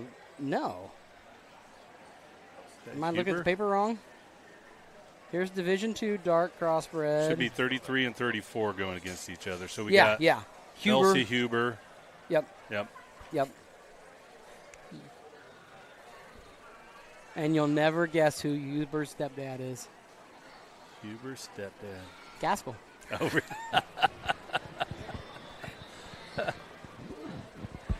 So we got a Gaskell showdown. Really an interesting division here in our second division of the dark crosses, and some challenge, some differences, and that's for sure. But I think quality still remains good and still remains true. These two are vastly different, but they're both very capably driven and highly presented. I guess there's one of them to me that just needs to win from a standpoint. If he's the kind of pig we probably are better off just hitching our wagon to. He's taller shouldered. He's better looking. He just looks like a more show ring oriented kind of a barra from a structure, a look, an elevation kind of perspective. He's not as dense in his hind leg. His texture to his muscle isn't as impressive as the other one, but I thought look, balance, and all things considered, I like the young lady out of the first class. Congratulations to her.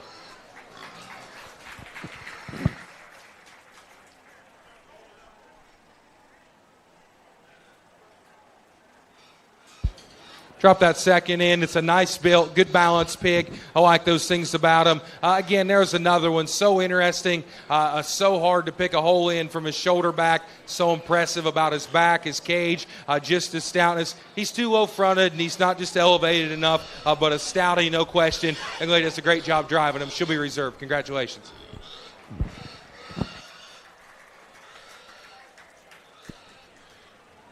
First call for Class 36, Division III Dark Crossbred Barrow. First call, Class 36, Division III Dark Crossbred Barrow. The winner at Class 34, shown by Presley Gaskell. Second place went to Carson Lehman. Third place, Mason Freakty. Fourth place, James Smith. Fifth place, Mason Manley and Griffin Bloom in sixth. Your champion 2 division, Dark Crossbred Barrow, was shown by Elsie Huber. The reserve champion, Division II Dark Crossbred Barrow, shown by Presley Gaskell.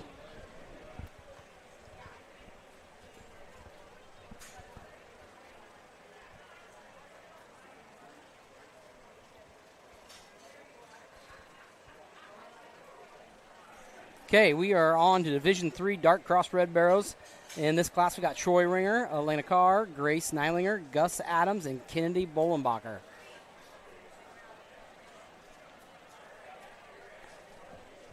And I do not see any asterisks here, so no born and raised in Adams County pigs here. What does the ear notch mean? That is how the first, normally for a breeder, the first number is the litter number. So, like, if we're looking at Troy Ringers, that would be the 18th litter, and the second, not the second pig born, but that would be, they number each pig 1, 2, 3, 4, 5, 6, 7. Okay. And so that particular, so if we look down here at Grace Neilinger's, 80 would typically be the 80th litter, yes. And so that's coming from a big breeder. Well, I can tell you that the Neidlingers, but I'm not sure if this is one of the sisters. I don't think it is. There's 2 Neidlinger brothers, and I'm not familiar with the second one, but one of them gets all his pigs from Platte. So for him to have 80 litters wouldn't surprise me. Yeah. But I don't know that this is the case. I don't know. I don't want to lie to you again. But that's normally what it means. It's the litter number and then number 2 in the litter. But they number the pigs 1 through whatever. Gotcha. And they could say it was 1870 if they really wanted to, I guess. So is it the plug in the ear? Not no, all of them? it's just the the notches. actual notches. Yeah. So that's like a code. Yes, exactly.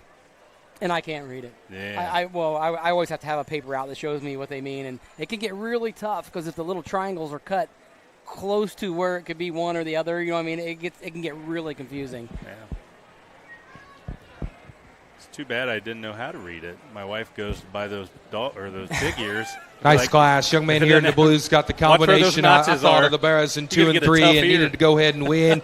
His pig's tall-shouldered. He's good-looking. He's got the kind of presence of the Barra in 2. He's got more shape. He's square-backed. He's fresher like our Barra in 3. I thought a nice place to go ahead and land on. 2 and 3 is honestly where I spent my time, and I thought there's some debate. I like this Barra in second just from a quality perspective. He's fresher ahead of his shoulder. He's neater about his look out front. He's a loose spine, good structured Barra. I like that young lady's ability to keep him rolling, his drive, his consistency of pace, because I think that benefits that Barra because it keeps his athleticism on point. He's square from behind. He's good at the lower part of his skeleton. He's not as shapely, and his back line is square and dead level and true as what our class winner was. I didn't think he was quite as stout about his head either. This kind of wider nose Barra that comes in 3, really big back, extra stout hip, has some foot, has some bone. I thought those things were very, very impressive. At the same time, he's the plainest about his crest by some margin. He's a little flatter there about his front foot. I guess in 2026, for look and just freshness up front is so important. I didn't read that Barra quite neat enough about his neckline,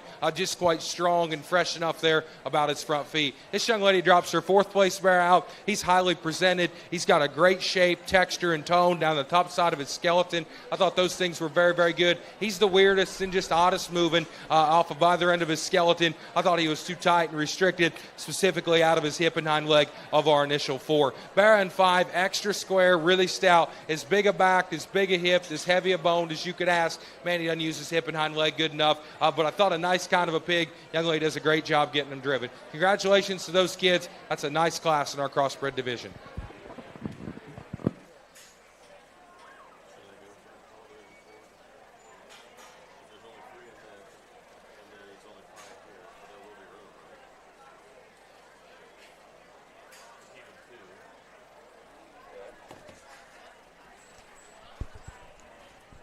I think Seth's going to announce our winner here, but Troy Ringer won, Class 35, Division III Dark Crossbred Barrow, Class 1 of the 2.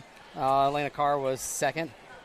Troy's pig is from, I believe, Newhouse. Let me see here. This is Class 35. First call for Class 37, Division 4, dark crossbred barrow. First call, Class 37, Division 4, dark crossbred barrow. In Class 35, first place was shown by Troy Ringer. Second place by Elena Carr. Third place, Gus Adams. Fourth place, Grace Neidlinger. And fifth place, Kennedy Bolenbacher.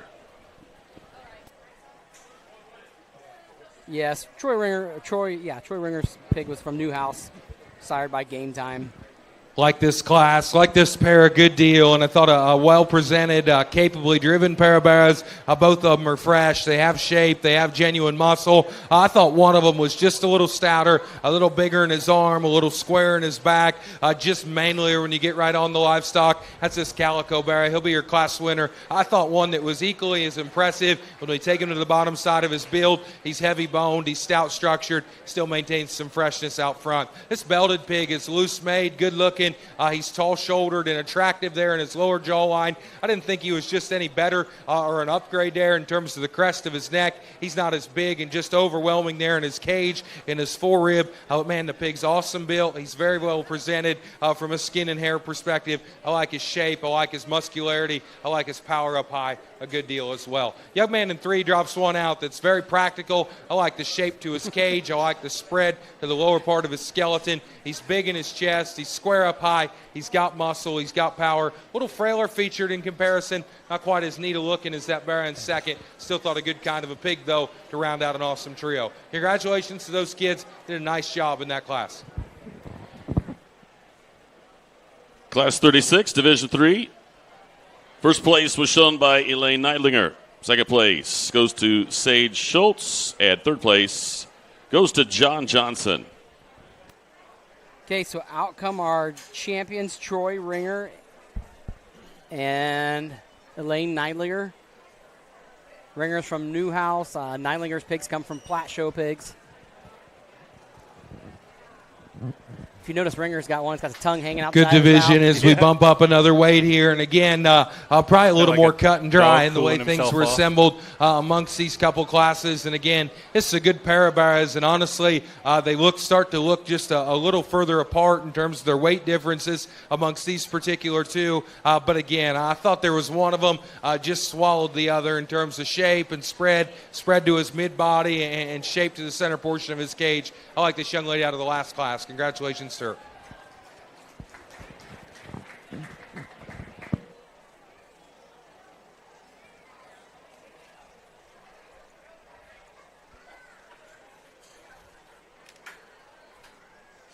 So out comes the reserve from that class to decide, or the second place from that class to decide on the reserve champion. We'll see who he goes with. Nice class there, and that was a good pair that came out. We drop our second out. He's mobile, he's stout, he's powerful.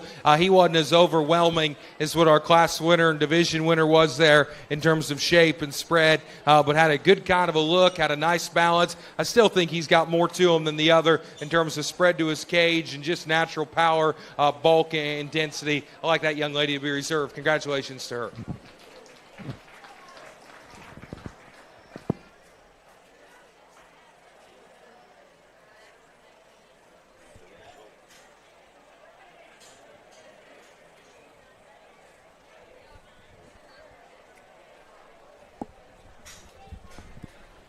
So your champion Division 3, dark crossbred barrow, was shown by Elaine Neidlinger. The reserve champion Division 3, dark crossbred barrow, shown by Sage Schultz.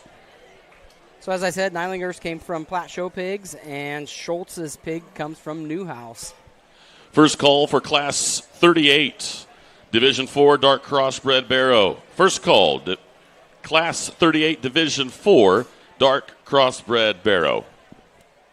So Class 37, we've got Elaine Neidlinger out here, Beckett Aug, Connor Lehman, Maxwell Adams, Grayson Gaskell. Seems like there's Gaskell showing in just Everywhere. about every class. You know, there's two brothers, Brandon and Aaron, and they both have, well, Aaron's got 3 kids showing, and Brandon, he just has 1. His son isn't old enough quite yet, but okay. So there's 4 kids there. So it's just going to grow. There's Correct. going to be more. Yes. Yeah, it's not over. Yeah. So here's a question for you, Denny. Like these kids come in on the show day.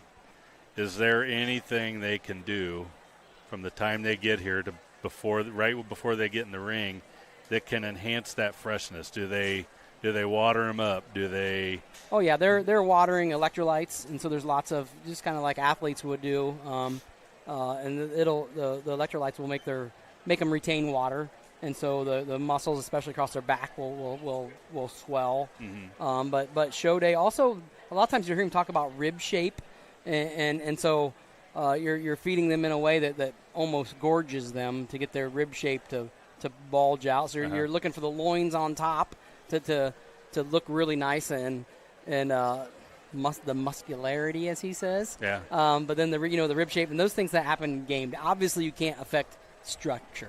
Right. You can't change the way a leg bends show day, but the actual shape and look and the coloring. Some of these pigs are getting painted and some aren't. Right. And so a lot of times when the black's really black and the white's really white, the pig's been painted. The key here is that you can't tell they've been painted. And so if a person's really good at it, they'll paint a pig, and you just think that the black is black, the white's white. You can't notice that, like, hey, that pig's been spray painted. Right. And so there's a lot that can happen. Good class here, a deep class. I thought quality was real good. At the same time, I thought they all five found a home and did so pretty quickly. Good, highly presented pair of bears we lead off with. To me, this young man here in the wider belted pig, I just needed to win and do so pretty quickly. He's a tall-shouldered, loose-made bear. I like his structure. I like the slope and set off either end of his skeleton. He's got muscle. He's probably not as rolled up in his back line as what our bear is in two, but I thought he was square. He's truer. He's a shot more genuine when we take him to the surface. I like that pig a good deal to go ahead and win. Bear in second is another one. Front feet up and shoulder back. Man, he's big armed, he's square in his back, he's stout in his hip, and he's got some density there to his lower skeleton. He's probably a rib just longer than the bear we just discussed, but more importantly, I didn't read him strong enough on his front feet. He's a little plainer about his crest. I read a ear set awash between that particular pair. This one's set a little further forward on his noggin. That one's were a little heavier. I didn't think this bear, though, was as neat about his head, as tidy about his crest, specifically as strong about his front feet, and as fresh about his lower line. This is a good pig that comes in third. He's tall-shouldered. He's really elevated. He's a fresh bear in terms of the texture, just to his muscle pattern. Really big in his hip. Really just fundamentally sound when he turns and leaves you. I like his stoutness of feature. I like his squareness of build. A little upright and just restricted in his shoulder, if you will. I still thought that bear, though, was better looking. He was wilder ahead of his blade than this traditional belt that comes in four. This pig's square. He's genuine. He's a good kind of an animal, and I don't want that to get lost in the weeds of the fact that he's fourth in this particular class. He's a little flatter in his front foot. He's a little plainer about his look. But man, he's fat back. He's big hip. He's got some extra feature there in the lower part of his skeleton. Round out with a bear that's tall-shouldered. He's good looking. Again, a little odd just in the assembly of his hind leg, and just build a bit more by committee, if you will, from the side there. Just too piecey of an animal to work up any higher in that particular class. I thought that was a good class in a good division here. A nice way to work on rounding things out. Congratulations to them.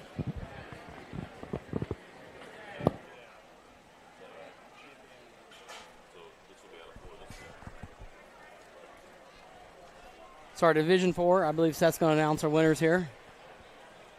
Class 37, Division 4. The winning entry was shown by Connor Lehman. Second place goes to Grayson Gaskell. Third to Beckett Ogg. 4 goes to Elaine Neidlinger. And fifth place goes to Maxwell Adams. So our first place there, Connor Lehman's pig was from Genter Show Pigs out of Archbold, Ohio. The second place, Grayson Gaskell, Danner Livestock out of Chalmers, Indiana. We're now on the 38 Division 4 Dark Crossbred, Class 38. We've got Quentin Smith, Grace Neidlinger, Gavin Gaskell, Slade Chairs, and Adeline Jordan. We got a runner, Clint. The land race. Oliver Princeton, if you are within earshot, please come to the table. Oliver Princeton, please come to the table. So Chalmers is just north of Lafayette. Never heard of it before.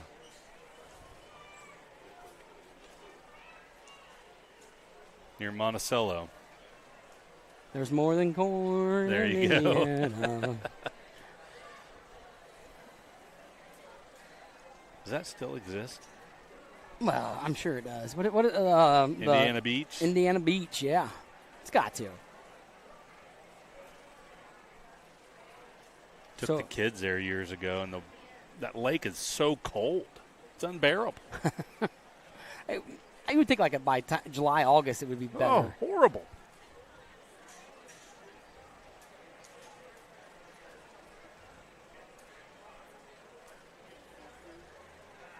I couldn't stand it. Another good class. This solid black bear wins in a hurry, in my opinion, and it's because he's tall-shouldered, he's good-looking, he's fresh more than anything in this particular drive, and handles his skeleton relatively well. I like that pig. He's good-looking. He's got a good kind of a back fed into him there, stout about his foot and feature. We can neaten and tidy him up there in terms of his flank line, but we could do that for a couple of them in this particular class. I thought a good bear to lead. The overwhelming advantage in muscle lands in the young lady's bear that's in second, and there is no question. He's the broadest in his chest. He's the biggest in his arm. He's the squarest back, stoutest hip bear that's just got more shape than anything else. Consequently, he probably didn't use his structure quite good enough off either end of his build. He's a little more restricted, just a little tighter. I like some things about this bear in 3. Obviously, his presentation's good. His height to shoulder, his squareness of back, just his freshness that they've got fed into him, I thought was real, real good. He's a big caged kind of a bear. His bone didn't match his extra power up high, but he's neat and tidy there in his lower line, quite a bit neater there, I would say, than his contemporaries in this particular class. Those are some things I liked about him. A little flatter about his front foot, needs more bone and to be square up high, but again, I thought a good kind of a pig there. It represented a lot of quality to be in 3. I like the bear in 4 from an elevation perspective. Tall-shouldered, good-looking, neat and square, and opened up there at the base of his chest. He too's a little flatter in them front feet, and then at the same time, he's got to be just cleaned up at his lower flank line. It takes off too much there from his balance. I still thought a square, genuine bear that had muscle, had shape. One we round out was good-looking and attractive. Honestly, he looks from a size perspective like he would have fit in a little better a couple classes ago because he's a little flatter and more two-dimensional in this drive, but he's a sound structured bear that's got bone, got feature. Congratulations to all those kids. Did a great job in that division.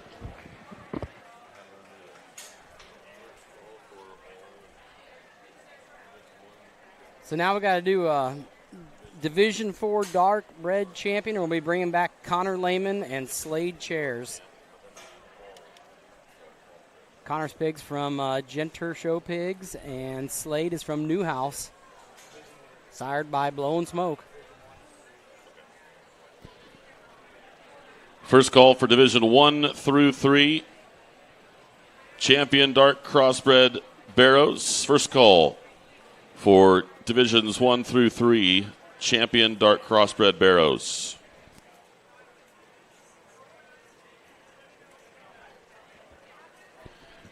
The winner of Class 38, shown by Slade Cheris. Second place goes to Grace Neidlinger. Third place, Gavin Gaskell. Fourth place goes to Adeline Jordan. And fifth place, taken by Quentin Smith.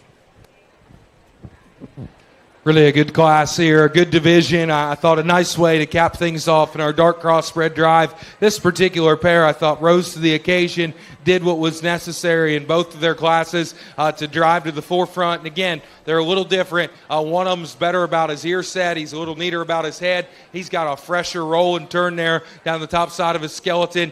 The other one is significantly squarer, wider, and just truer when he drives right at you. He's a loose spine, square made, ultimately just more genuine pig. So that's where you kind of got to have your differences. Hey, if you side with one, I would study the other one and just kind of acknowledge the fact that we could tweak both of them. Both of them are very, very impressive. They got to be good coming at you. They got to be square up front. I thought one of them swallowed the other when they drive right at us. This young guy out of the first class in this division's got your champion. Congrats to him.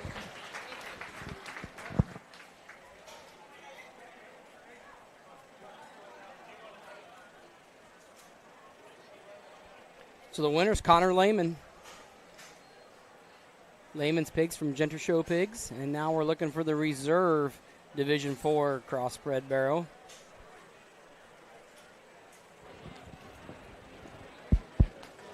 It was a nice barrow that was second in that particular class. We talked about him being just a rib longer, a little flatter in his front feet, and it didn't allow him just to proportion quite as well. I think head shape and just balance ahead of their blade probably becomes just a little more of a significant talking point amongst this particular pair. This one is a little square up front. He comes with, though, just a few too many flaws in comparison to the one we let off in this division. I thought there was another one that's look was good. His freshness was impressive. Did a great job keeping him square and heavier kind of a weight here. I like this young man's black barrow to be reserved. Congrats to him. Slade Chairs goes reserve. That is Division 4 dark crossbred barrow. And that is from Newhouse. So your champion Division 4 crossbred barrow was shown by Connor Lehman, and your reserve champion shown by Slade Charis.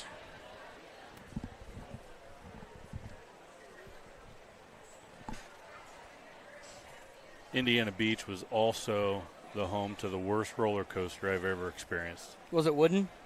I don't know. It was completely in the dark. It was supposed to be like a mine shaft.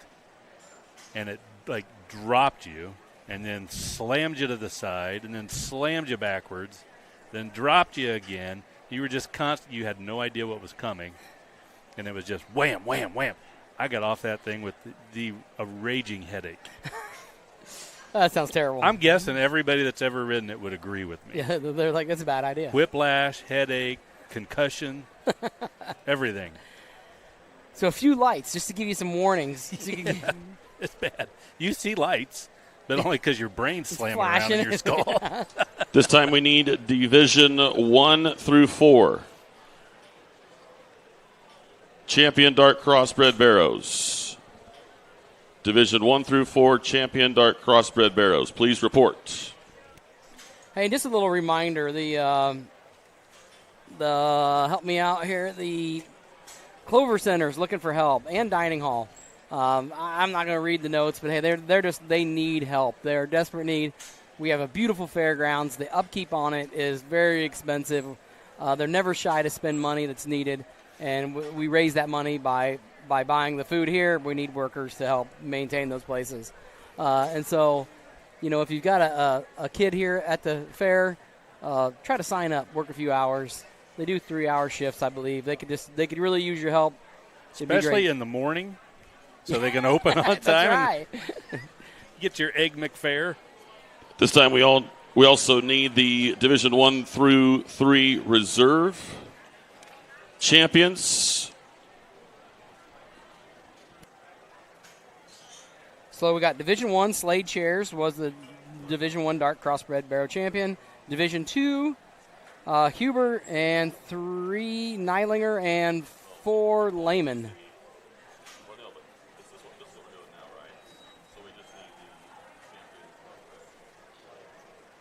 And so this is for the champion dark crossbred.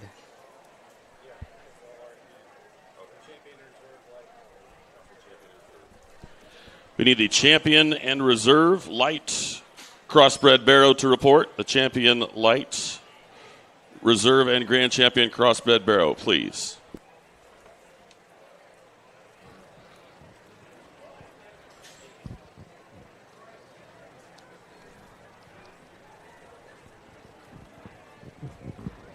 Nice division here in our dark crossbred side of things, and honestly, maybe not as many decisions to be made as what we had in our gilt show, but at the same time, I thought all 4 of these represented a lot of quality. They look like they should for their particular divisions. Man, I thought our lightweight was good. He's fresh, he's square, he's good looking.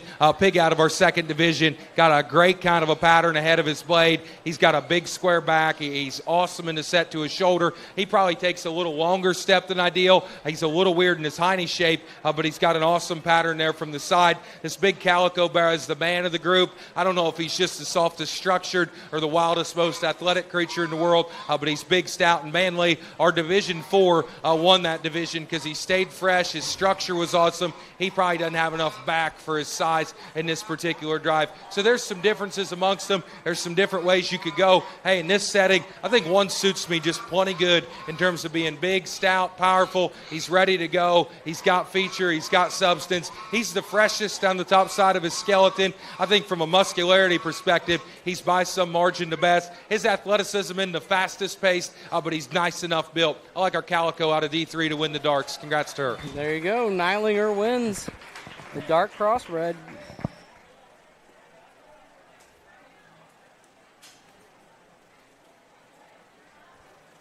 And that is Division 3. So that is a Platte Show Pigs.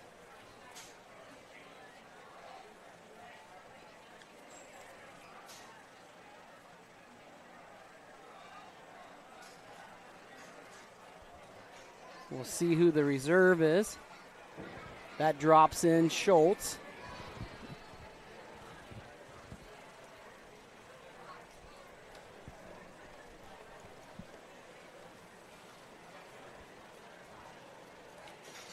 I was teasing this photographer down here just under our camera. You can see her right below the Truland logo. I was teasing her earlier that it wasn't a very good spot to sit, but she's managed. She's like a... Probably a little closer for me, I guess, for reserve, and certainly some different ways you could go. I thought there was another one, though, that had the look and just the front end structure of one. He's loose enough spined. He's got a little more back and shape and spread. I like his structure. I like his build. Thought he came out of a good but challenging division. I like this young lady's D2 to be reserve dark. Congrats to her. I thought for sure she'd get a runaway right in the chin or something. She's not scared. No. Just sit right out there in the ring. Been here before. Done this before. So grand champion, Dark Crossbred Barrow, was shown by Elaine Neidlinger. And the reserve champion, Dark Crossbred Barrow, shown by Elsie Huber.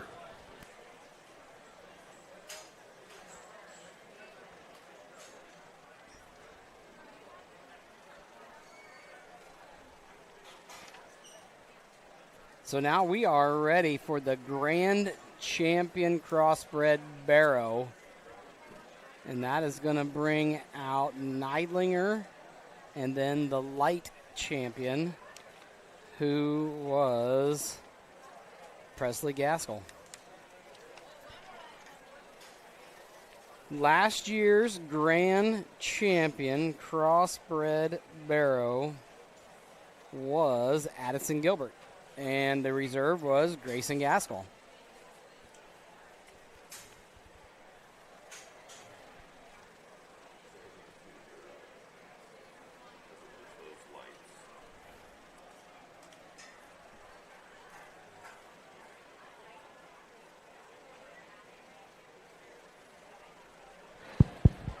Really been an interesting kind of a crossbred barrow show, and it'll be interesting again to see how our champion and reserve stack up just in comparison to some of our breed winners. I thought it's been a fun and enjoyable barrow show. I thought our quality has been very, very good. This pair is good. They offer some differences. One of them's big, stout, ready to go. One of them's cute, still on his way up, and you got to ask yourself, hey, does he have enough bone? Does the big, stout one just take a long enough step and motor good enough out here? Again, I don't want to sound like I'm an old guy, but I still kind of come from the belief that in a county fair setting, hey, you're big, you're heavyweight, you're ready to go, you're muscular, you're fresh, you're complete, you're the right kind that can go ahead and win. I like our young lady's dark to be your champion crossbred. Congrats to her.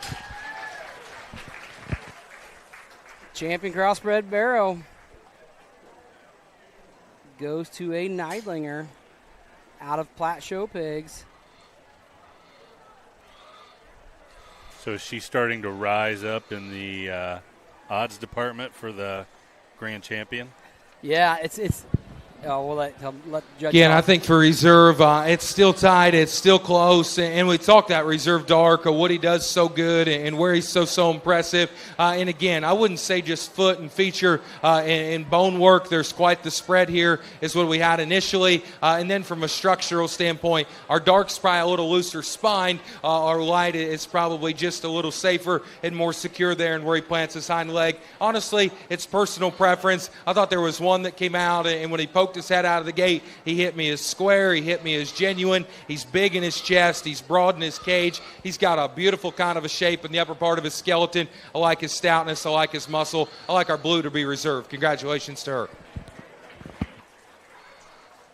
So that is Gaskell with the reserve champion crossbred barrel, and that is Presley, I believe.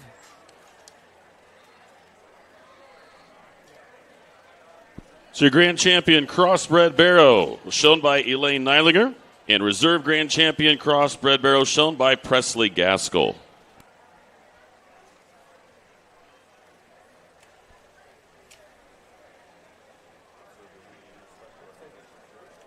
And now we have the time when they're going to bring up all the breeds champions, and we're going to pick the best of the best.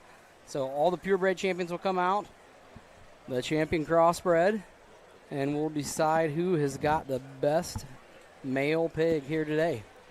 At this time, we want to have some special recognition for our 10-year swine members. All 10-year swine members, if you could make your way to the arena. Hayden Bloom, Reagan Bollenbacher, Mason Freakty, Zoe Minnick, Brayland Reber, and Adeline Schaefer.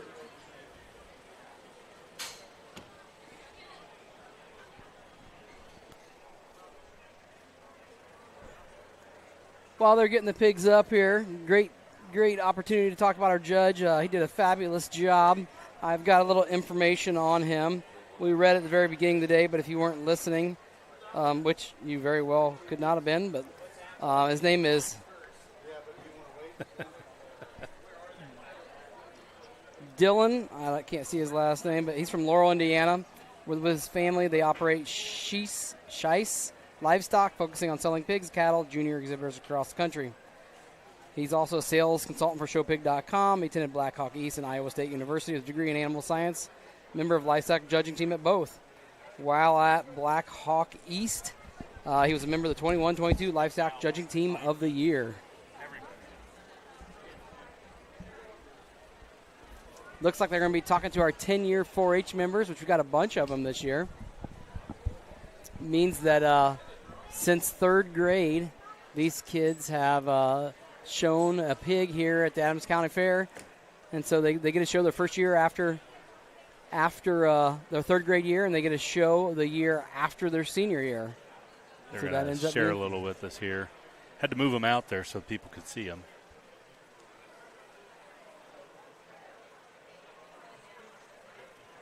I'm sure they're quite excited about speaking. Let's give recognition to these 10-year swine members before they give us their knowledge. Let's give them a round of applause, dedication, and stick-to-itiveness. No question about it. Again, it's Hayden Bloom, Reagan Bollenbacher, Mason Freakty, Zoe Minnick, Brayland Reber, and Adeline Schaefer. And Brayland is going to tell us all about himself.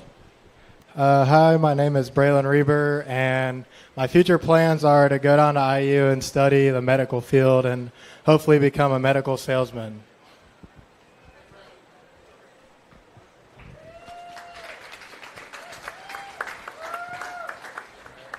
My name is Hayden Bloom, and I'm going to Purdue Fort Wayne for construction management.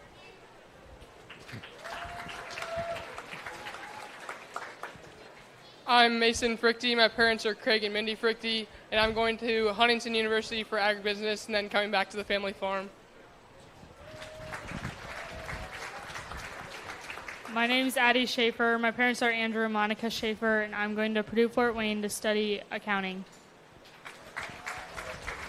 My name is Reagan Bollenbacher, and my parents are Vince and Joni Bollenbacher, and I'm going to Purdue University to study animal sciences on a pre-vet track. Oh, thank you. My name's Zoe Minnick. My parents are Blake and Lisa Nichols, and I'm going to the military.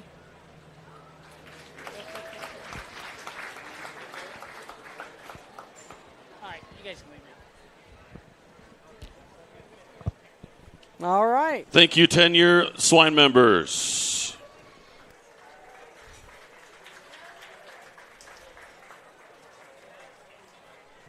I believe it's about time for the big show here. Yeah. Bring them out. Let's get a top 5. Need all breed champions to report. First call, all breed champions. Please report so we can find out who is the shower of the Grand Champion Barrow.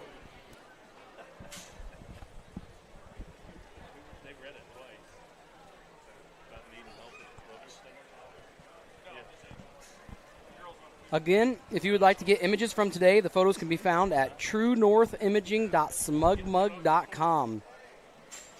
This is they are free to you. You can download them, do whatever you want with them. Print out as many copies. Everything is free. And this is True North Imaging at truenorthimaging.smugmug.com. Go check that out.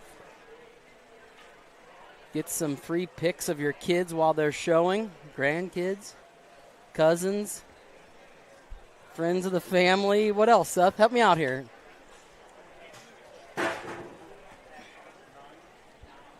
What in the heck's going on back there? I think we're waiting on a couple breeds to show up before we get started. Here comes a spot.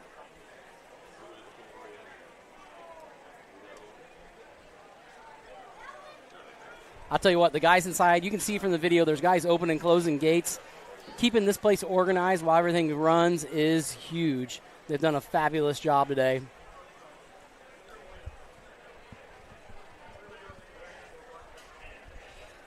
Takes some hands to operate these shows.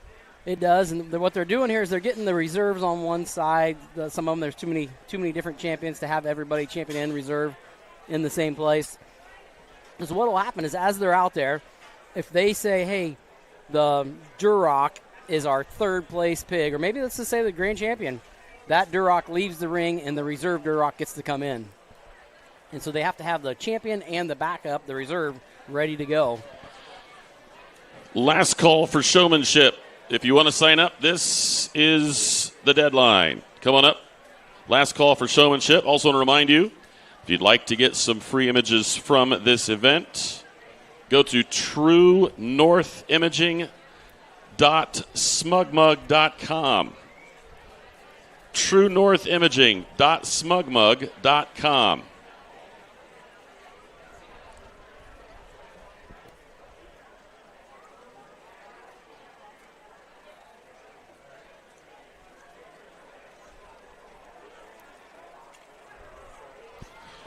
So the champion Berkshire Barrow will be shown by Lila Ringer.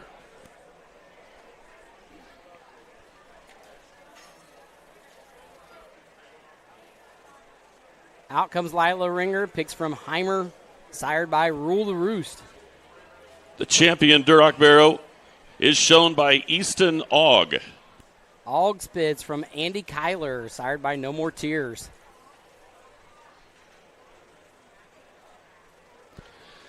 Champion Hampshire Barrow, shown by Connor Lehman. Connor Lehman's pig comes from Brubaker Show Pigs.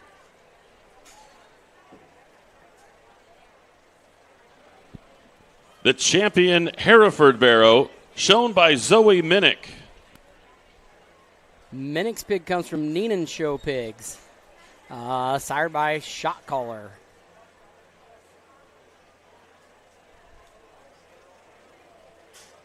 The champion Landrace Barrow, shown by Maverick Shear.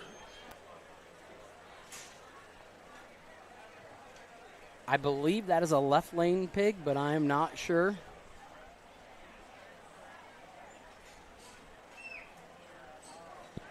The champion Spot Barrow, shown by Gus Hirely. I do know that Hirely's pig is a Adams County born and raised, and that was bred and born by Hirely's. The champion Tamworth Barrow, shown by Kaylin Strom.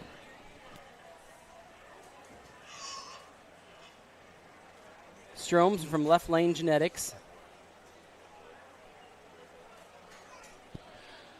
The champion Yorkshire Barrow, shown by Mason Freakty. Freakties is from Wyatt Wilson, sired by Back Again. And the champion Crossbred Barrow, shown by Elaine Neidlinger.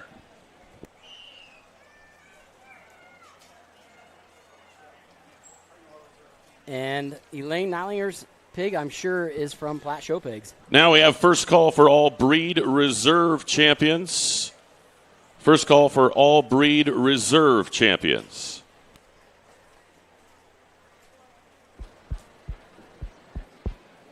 Really, just a tremendous kind of a Barra show. And honestly, if you're looking for a long-winded speech with a lot of life advice, I'll never be the right guy for you. But again, I just wanted to take the time while we got a good crowd to appreciate the folks that work and do things within Adams County for your guys' fair. Just a tremendously run show and so smooth, so effective. And if you judge any of these things, you know how meaningful the text a week ago is your reminder and just your certification was. And I really appreciated that. I thought this is something I've been looking forward to. Anytime you get to judge, I would say Indiana County Fair north of 70. You know the quality is going to be just top-notch and so good. And I thought our quality in this particular show was just tremendous. And I mean that, and I'm genuine about it, because I think in an era where maybe it's not as cool to bring your good pigs to the county fair and leave everything at home and work on a bigger goal later on down the road, this particular event and this particular set of pigs is maxed out. They're ready to roll. They're highly presented. Kids did a tremendous job. Guys back in the barn did a great job. I would say the breeders did an awesome job putting them together. I like a lot of these things for different reasons. Obviously, we got some variations just in terms of shapes and sizes and where we're at in terms of endpoint. But I'm real happy with what we're going to land on. You guys have an awesome pair of awards for your grand overalls. I think those are incredible, and I've seen some folks do them, and they're not cheap, so make sure to be appreciative there, and that's a neat deal. I tell you what, I thought there was a pig that came through the ring, hit me incredibly hard. It's got the right kind of build, pattern, look. Skeleton's awesome. He's not the biggest hinding thing in the world, but he doesn't have to be. I thought from a quality standpoint, he was bar none the best and my favorite. I like the spot to win. Congratulations to that guy. Wow. Grand champion goes the spot. That is makes our born and raised easy, because that is an Adams County born and raised pig.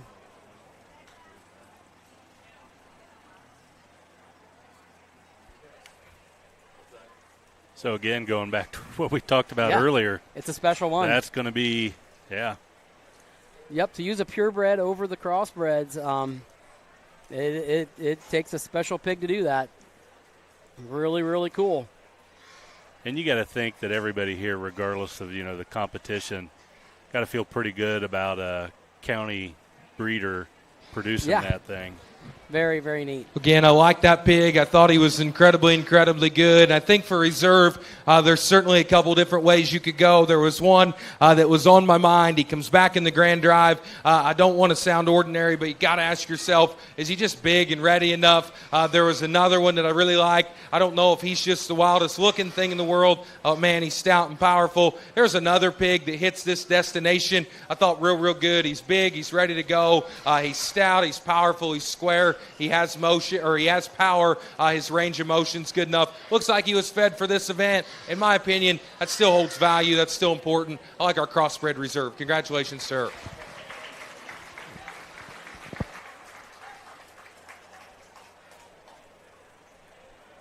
So Elaine Neidlinger with the Platte Show pig goes reserve.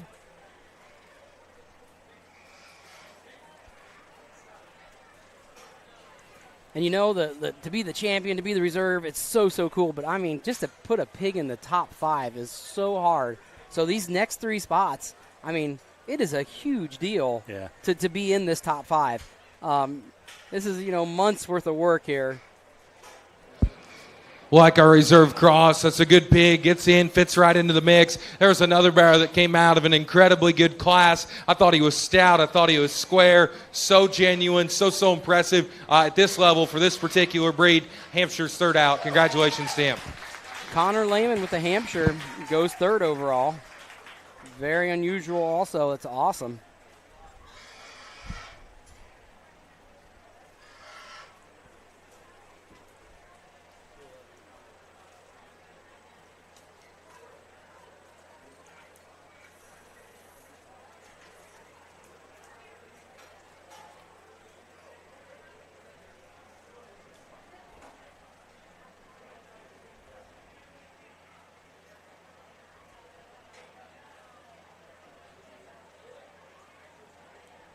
So are they waiting on the reserve? Yes.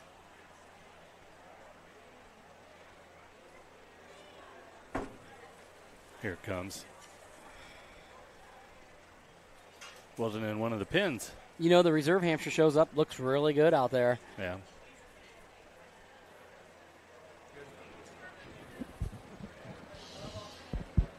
Drop our reserve Hampshire out. That was an awesome division, a great breed. That's another bear that finds his way into the hunt and gets into the mix. I thought there was a really high-quality pig that's build was so timeless. His look, his elevation was absolutely incredible. And I thought to myself, when we started with this breed, if that's the best pig that walks through the ring, we're going to have a dang nice champion. He is a little small in this particular setting, but I dang sure think he's a good kind of a bear 3 weeks from this past Saturday, and hopefully he's got the opportunity to be there. I like the Berkshire 4th out. Congrats to her.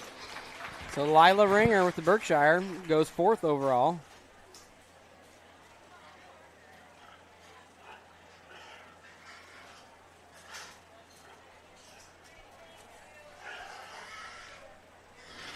Drop our reserve Berkshire in, and again, that's a good pig. If this is what we had to choose from the get-go, I think we've got an awesome champion lineup. He fits into the mix. I don't know if his chest and knees quite good enough. There's several that fit in there. The reserve Hampshire's good. He needs to be a little better bodied. The Landrace is really a unique pig. I was a little worried about his shoulder set in class, and that kind of holds true when we get him out here. I thought there was another bear that kind of fits in that really was square. He was genuine. He was broad-backed. He was very, very shapely, very, very stout. And Liddy's Blue Bear is going to be 5th overall. Congratulations to her. So Presley Gaskell with the 5th overall barrel, the crossbred.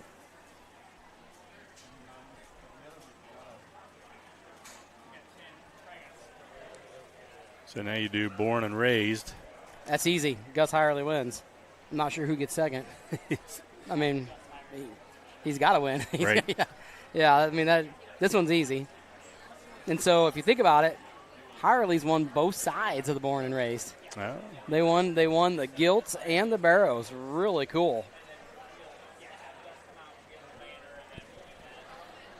So at this time, we need to recognize the grand champion born and raised in Adams County. So if we could have Gus bring that out. Here is your overall. 5th place overall goes to Presley Gaskell. 3rd place overall goes to Lila Ringer. 3rd overall to Connor Lehman. The reserve grand champion shown by Elaine Neidlinger. And the grand champion barrow shown by Gus Hirely.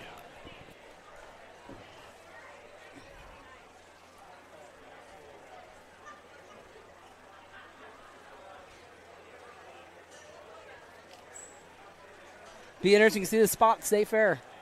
Yeah. It really will.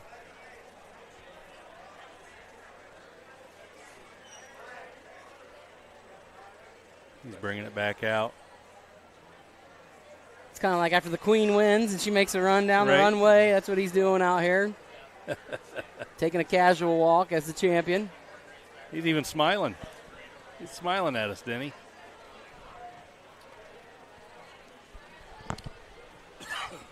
So Gus Hirely showing off his grand champion barrow, and obviously then the grand champion born and raised here in Adams County as well. Congratulations to Gus.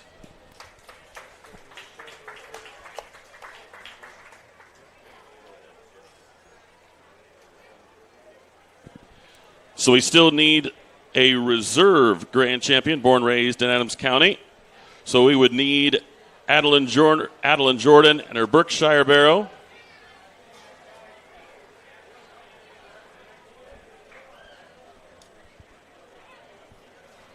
Kalen Strom and his Yorkshire barrow.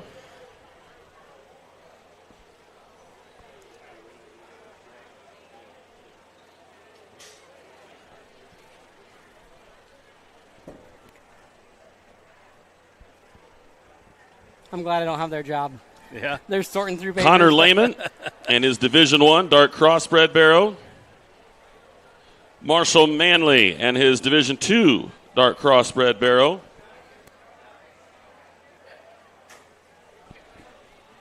James Smith and his Class 34 Division II dark crossbred barrow. John Johnson and his Division III dark crossbred barrow. And Adeline Jordan and her Division IV dark crossbred barrow. All in line for the reserve grand champion born and raised in Adams County. Seth doing a fine job sorting through the paperwork there, getting us the list of animals to find our reserve. born and raised pig. Don't forget, ladies and gentlemen, the Clover Center and Dining Hall are in desperate need of parents to help work all shifts. Do not be intimidated. We will train you for a station, and it is fun and easy. Food sales funding the operating costs of our fairgrounds, but it's not possible without a little help from everyone. Shifts are 3 hours, so please stop by the Clover Center to sign up. Thanks to Seth Sprunger there for giving a plug. Hopefully it works. I do not want to see them close down. Yeah. That'd be a bad deal. Some things to look forward to over there. Absolutely. The sausage, egg, and cheese, I'm telling you, that's where it's at. So good. The ice cream, love the flavor of the day. It's fun to have different flavors each day. You come over on Sunday night for the pork producers dinner? Did, yep. Had me a smoked pork chop. Yeah. Love it. It's good stuff. Had some fries last night. They just started doing fried stuff the last couple years. In the evenings, the French fries were great. I always watch just so I can get in line and get in the building quick, but I'm always too late. Oh, yeah. Me too. You know, what's funny is one of their number one sellers is soup over at the dining hall. And, you know, it's like Africa hot. Right. And then we're eating soup. It doesn't make any sense, but I still do it. I'll get a bowl of chicken noodle soup every time. What's the cold soup? Gazpacho? Oh, yeah. Yeah. Do they serve that? They don't, no. Or Pee Wee Herman and the ice cream soup? There you go. Yeah.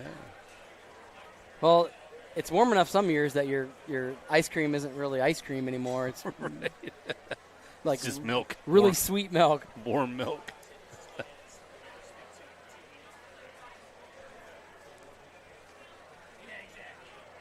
Sounds like they're going to break these pigs up in 2 different groups. Is that what I heard? We're going to have 2 different heats of each showman class. Showmanship, okay. Showman, people are 10, 10, and 9. They're going to split them in half, all 3. Okay. So it sounds like you got about 30 kids signed up for showmanship. That's a solid number. You know, the cool thing about showmanship, and we'll talk about this when it gets a little closer, but it doesn't – green really doesn't affect showmanship. Right. Dollar signs. You can take the cheapest pig you can buy, and if you break it and spend enough time with it, and you can be competitive in showmanship. So showmanship's a really cool event because it comes down to the amount of time and effort and energy they've invested in that animal, the 2 together. Last call for the reserve grand champion born and raised in Adams County, if your name was called. Last call, and we are about to begin. So last year's last year's overall champion was Addison Gilbert with the cross. Reserve was Grayson Gaskell. I think that was with the cross also. Maya Steele was 3rd overall with the spot. Addison Gilbert with the Duroc, and Addison Gilbert with a spot. The born and raised was Maya Steele with the spot, and the reserve born and raised last year was Gus Hirely. Showmanship, junior showmanship was Presley Cask. All right, so we have the junior showmanship that will follow this particular event, and we are going to split the junior showmanship into 2 groups. Group 1 will be Allison Baker, Grayson Gaskell, Beckett Ogg, Maverick Schaefer, and Brantley Bright. Round 2 of the junior showmanship will be Marshall Manley, Cashton Zog, Carson Lehman, Gus Adams, and Sage Schultz.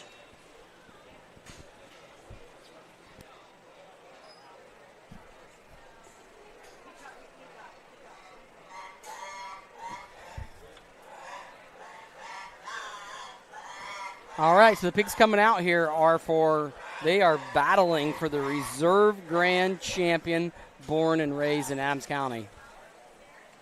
Barrow. We've got Connor Lehman. We've got a little Strom. Looks like a Manley. A couple Jordans. A Johnson.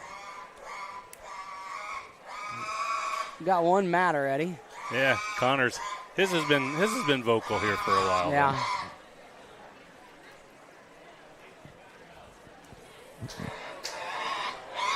a lot like our guild show. It's certainly exciting to see the kids that had success in the pig show or having success in the county bred and born class. And again, just to reiterate, I think it's an awesome deal, real important. We had a Berne, obviously, that wins the county born and raised. And, man, there was one that was as close as any of them to sneaking in there at the top 5 that's going to be reserved. I thought Wild Looking, extra stout, came out of a really good breed. Young lady in her Berkshire will be reserved. Congrats to her. So Adeline Jordan with the reserve born and raised Berkshire, and I believe that is from Bright Show Pigs. I can scroll back up here and take a look. No, that is from Jake and Lily Jackson. So our reserve grand champion, born raised in Adams County, is shown by Adeline Jordan. So Gus with the champion, his pig comes from Hirely Show Pigs right there at his home, and Jordan's comes from Jake and Lily Jackson, which is also Johnson Show Pigs. He's been breeding pigs for a long time. Sired by Above All. All right, Denny, before they get the showmanship going, we're going to take a break. And when we come back, we'll have... If there is anybody in here right now... One is more than a number. It's pride in our history and the promise of what's to come. One farmer, one seed, one season. One changes everything. In 1926, Henry A. Wallace and the founders of Pioneer revolutionized farming, and we've been innovating ever since. 100 starts with one. Our 100th season starts with you.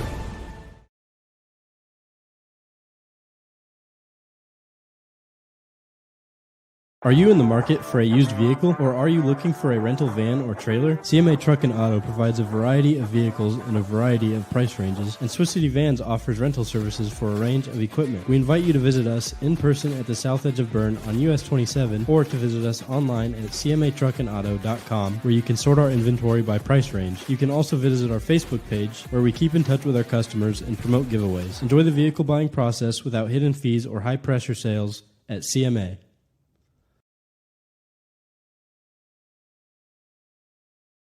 Where you're going and how you get there matters. Along the way, the right financial guidance can make all the difference. That's why there's Everence. Together, charting your path with a full range of caring financial services. For starting out, growing your future, caring for loved ones, and sharing with others. In a life of faith and impact, it's your financial journey. Let's go. Visit us at everence.com/burn. Arnold Lumber at 425 Winchester Street in Decatur is a complete building center for all building contractors and do-it-yourselfers. We supply every facet of building supplies that you will need to complete your next project, but we can also help you get the work done. We install doors, windows, overhead doors, and roofs locally when the materials are purchased from us. We install pole barn packages all over Indiana, Ohio, and southern Michigan, and we provide rooftop delivery with shingle purchases. Open 7 to 5 Monday through Friday and 7 to 12 on Saturday. Let us help you with all of your construction project needs.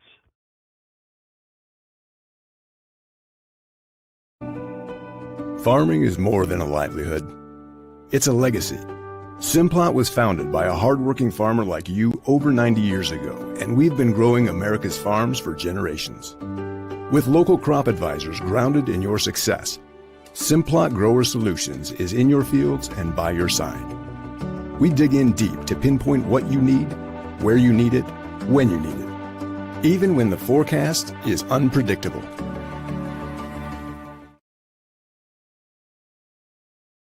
Since opening Miller Land Surveying in 2005, we've grown to not only service Adams County, but the entire Northeast Indiana region. Business growth has led us to expand with additional field crews, advanced technology, locations in both Monroe and Fort Wayne. Miller Land Surveying partners with various clients to aid in residential and commercial real estate transactions, development of schools, industrial parks, subdivisions, various commercial development projects, and more. At Miller Land Surveying, precision and professionalism is where we draw the line. At FM Investment Services, we continue to serve and advise our clients with dedication and experience, and our team includes 2 registered investment professionals. Leif Lickinger, with over 30 years of experience helping clients navigate their financial journeys, and Lori Garwood, bringing more than 25 years of investment expertise to the table. Together, Lee and Lori are committed to helping you achieve your financial goals, and supporting them is Tina Marbaugh, administrative assistant, who has 4.5 years of experience in the investment field. Call us today, 260-368-9939 to schedule your consultation. FM Investment Services, experience you can trust, advice you can count on.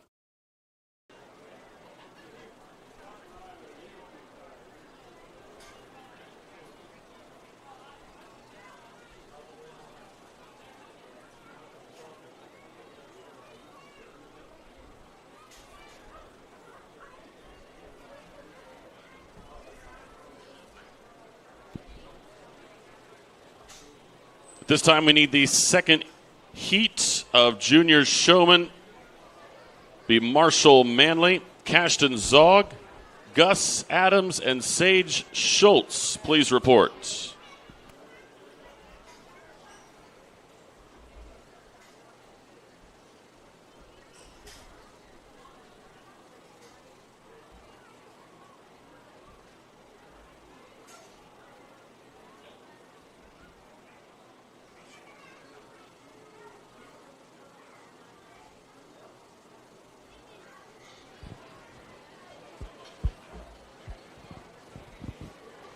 Really a good way to kick things off in our first showmanship heat. And excuse me, we're going to keep 3 of them back in this particular division. I thought that really have done just a tremendous kind of a job all day. A young man there with his Duroc Barra, this young guy in the blue striped shirt with his crossbred Barra, and the young man there in the teal shirt with the bluegill. I thought their control, their pace, their intensity was very, very good. Young lady with the spot gilt does a nice job. We hugged the gate, and that one's kind of found the out gate a little more than ideal.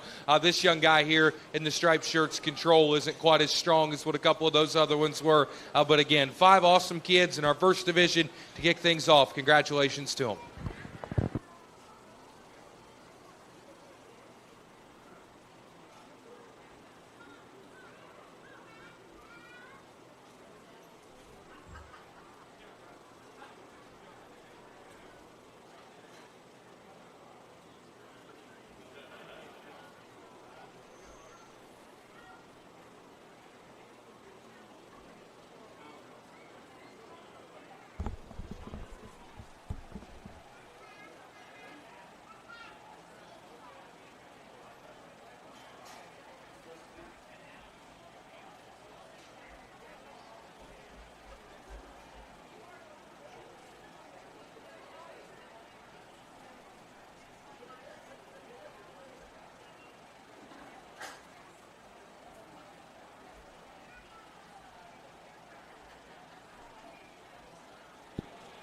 So our next round of junior showmen will feature Marshall Manley, Cashton Zog, Gus Adams, and Sage Schultz.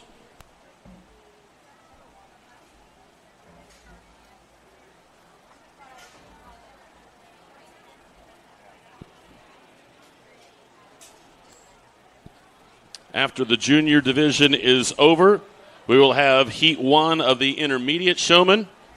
Heat 1 will include from the intermediate showmen Ayla Jordan, Evelyn Neidlinger, Gavin Gaskell, Presley Gaskell, and Hannah Shearer.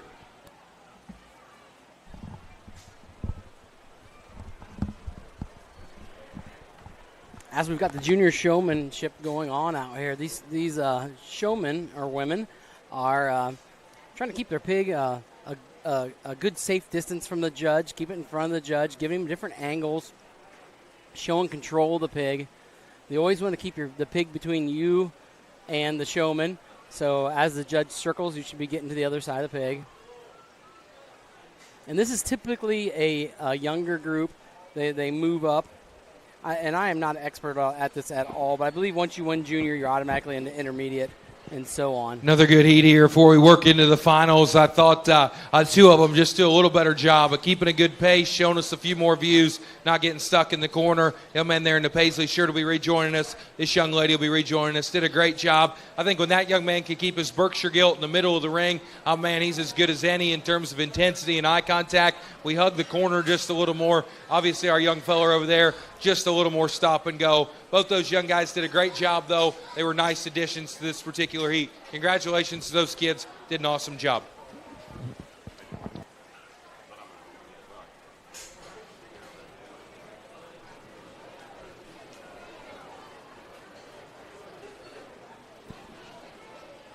Once again, intermediate showmanship will be following 2 heats of intermediate showmanship. Heat 1, first call for Ayla Jordan, Evelyn Neidlinger, Gavin Gaskell, Presley Gaskell, and Hannah Shearer.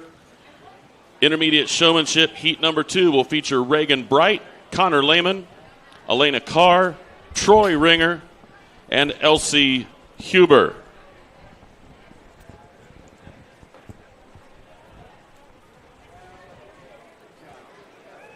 So the intermediate is 6th through 8th graders. The junior was 3rd through 5th. And so then we'll have the champion, junior, intermediate, and senior go for the ultimate. The winner will be the premier showman. And they would get to go on to tomorrow night's Correct. Supreme Showman show, Tongue Twister. Where they show all the different animals. Right. That's got to be intimidating. Well, if you think about it, if you show a calf, a steer, a cow, a heifer, a goat, all these different animals, you control them by the head. Right. A lot of them have reins to them, some don't. But there's so much overlap, and swine is the only one that you show with a whip. Right. That you're not attached to the animal. And so, one, it's really hard for the other breeds to show a pig if they're not involved in it. But on the flip side of that, if I show a starter calf, I'm familiar with steers, heifers, cows. You know what I mean? There's a whole lot of other ones. And so I think the swiner, if they don't show one of the others, they're kind of at a disadvantage. But they're also going to be really good at the one that's probably the hardest. Right. It's fun to watch. And there's kids that, that they seem to really want to take part in that big show.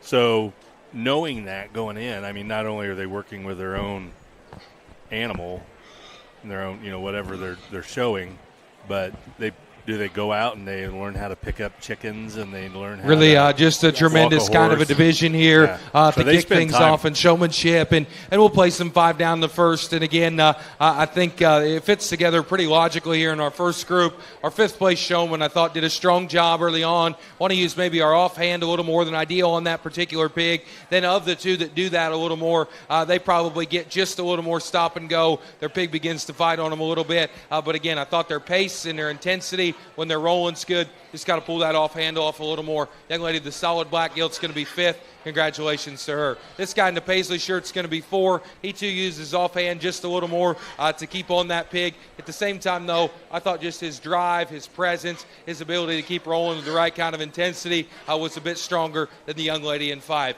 Young guy there in the fishing shirt's going to be 3. I thought he did a tremendous job early on. We were a little more stop and go the longer the drive wore on, and I'd encourage you, don't be a little hard or afraid, I guess, just to use your whip a little harder if you have to in an area or two. Not all the time, but just when you needed to in that instance. He did a tremendous job, though, of understanding where he needed to be. We're going to go into 2nd and 1st. This young guy here with the belted bear is going to be 2nd.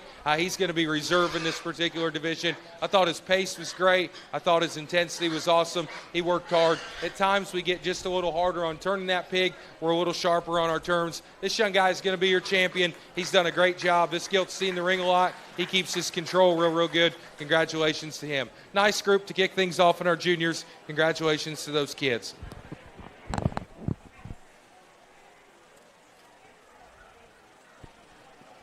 So our junior showmanship champion is Grayson Gaskell. Time now for the intermediate showmanship heat number 1. This is Ayla Jordan, Evelyn Neidlinger, Gavin Gaskell, Presley Gaskell, and Hannah Shearer. Heat number 2 will feature Reagan Bright, Connor Lehman, Elena Carr, Troy Ringer, and Elsie Huber.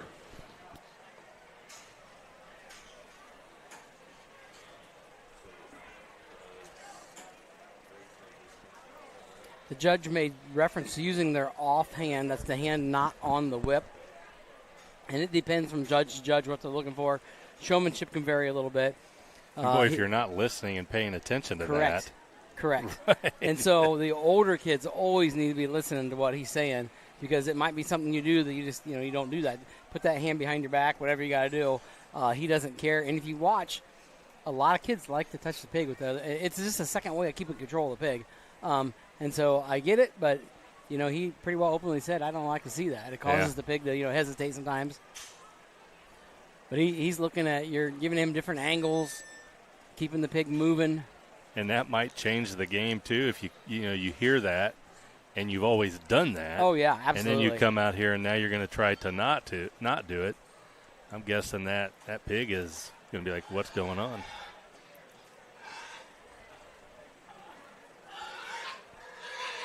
He talked about eye contact, and that's keeping it with the judge. And if you watch these kids, the really good showmen will have a pretty serious, intense look to their face, almost like they're trying to glare through the judge.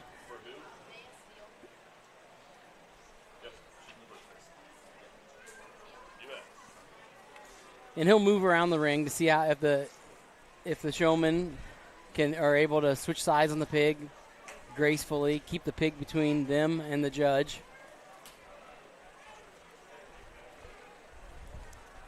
Be a little unnerving. Your pig runs off on you right there Yeah, at the last minute. He kinda gets know his you're microphone done. out, and there it goes. Like, dang it.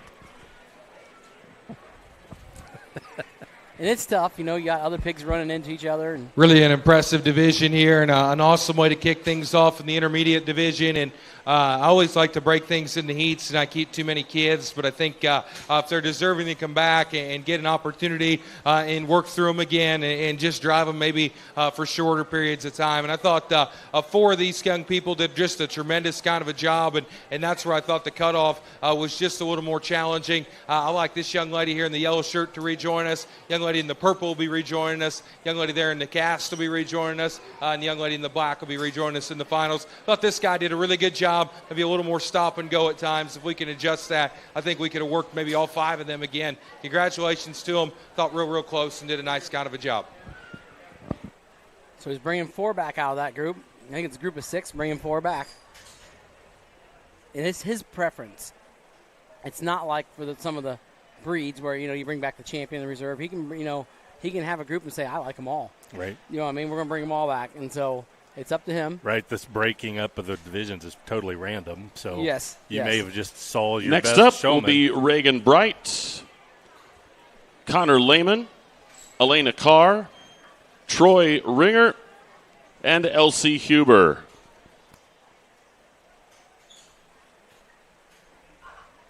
All 3 of these Following kids. the intermediate showmanship, we will have the senior showmanship that will also be broken down into 2 classes. Senior showman class number 1 will feature Elaine Neidlinger, Maya Steele, Mason Manley, Kaysen Zog, and Mason Freakty. And you also might want to showcase the animal's strengths here, right? Yeah, it's really important here to show the judge all sides of the pig. I mean, you want to, get the pig running towards him, direct away from him, a nice side view. You want to show them all. Because remember, this isn't so much judging the animals as it is the showman, where the rest of the day is judging the animal, not the showman. And so that's when it's the showman's job to not show the bad parts. Here it's it's all about you knowing that you're able to show them the different ankles, keeping the pig between you and the judge, keeping it a good distance from the pig. Do you get bonus points when the tongue's sticking out like that? Yeah, I like it. And sometimes it's kind of predicting what he's going to do. Keeping, that you're in the right spot, maybe a little bit of luck. But if you watch some of these kids that are really good, they're always in front of the judge. It's like every time you look, doesn't matter where he's going, they've got that pig between them and the judge. And he's challenging him. He's moving around a lot. Yeah. Another good heat here. A trio of kids I thought separated themselves in terms of their initial pace, their intensity, their ability to get out and go and do just a tremendous kind of a job. Both our young guys in blue will be rejoining us in the finals. Emily there to my far right in the striped shirt will be rejoining us. Congratulations to those three. I thought that young lady was close, a little more stop and go early on. This one's just a little more robotic, I guess. Takes off maybe from her stance just a shot more with her off show hand. Congratulations to those kids. Did a great job in that division. So that group, we've got a Ringer, a Lehman, and Huber coming back. All three of them were doing the whole group was doing a nice job. I'd be tickled to have any of these kids show a pig.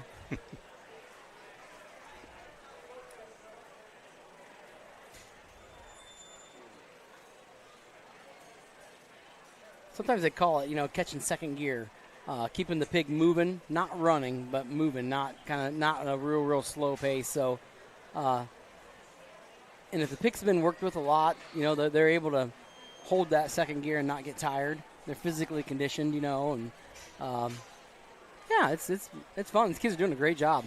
Really neat to see.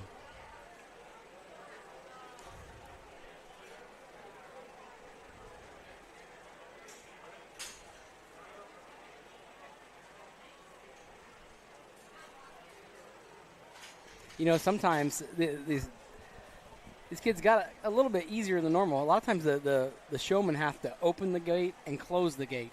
Yeah. And so the pig's in the pen, they open the gate, they get the pig out, and they have to close the gate. Well, a really well-trained pig won't take off. Right. It'll wait for the showman to get back on him, but, a lot of times that whip comes off that pig, and the pig's like, hey, I'm free, so they're gone. Well, I'm guessing these kids know which one they need to come back in here with. Absolutely. You know? Yeah, for sure. Not just bring in the one that won grand champion, bring in the one that maybe. Yeah, that performs the best for you.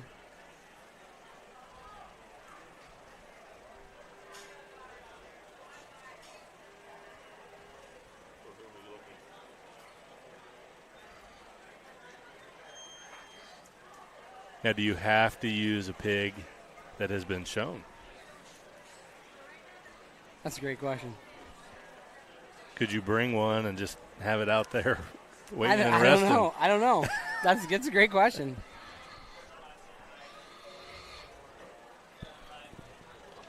Once again, first call for the first heat in the senior showmanship. That would be Elaine Neidlinger, Maya Steele, Mason Manley, Kaysen Zog, and Mason Freakty.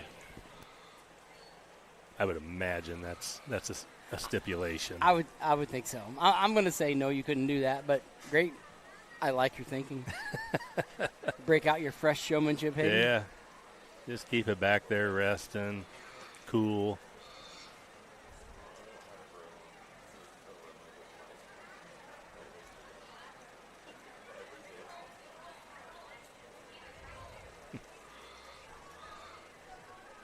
And I'll tell you what, that hunkered over position, your back starts to hurt. Oh, yeah, your hamstrings start to burn. Yeah, it's the lower back. You'll see the kids and everything. As soon as they're done, they'll stand up and stretch. Yep. Oh, man.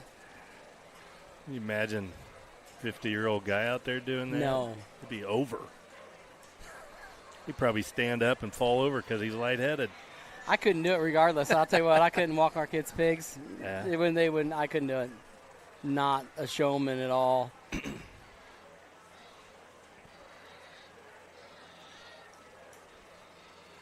And he's testing this group.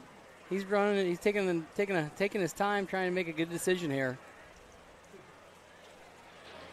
With the juniors, he went 5th through 1st.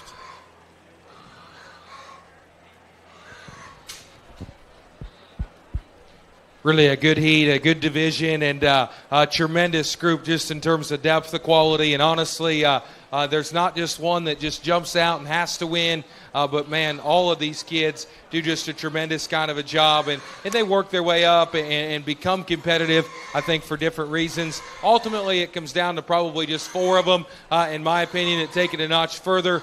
Of those 4, I thought there was one of them that's maybe pigs started to be a little less cooperative. We found the gate a little more than ideal. There's another one that uses their offhand a little too much, and then skin and hair starts to factor in. Just just a little bit. And then there was another pair of them that I thought, man, just smoothness was so impressive. Their ability to understand where they needed to be. They're not the fastest by any stretch. They're probably not the most intense, but I thought they were laid back, calm, cool, and collected. Did just a tremendous kind of a job. We're not going to talk all of them, but I thought our champion reserve did a great kind of a job. Young man on the far side in his Hampshire Barra, you're going to be champion in this division. Young lady in the yellow is going to be reserve. Congratulations to him. So Lehman is champion and Neidlinger is reserve for intermediate showmanship.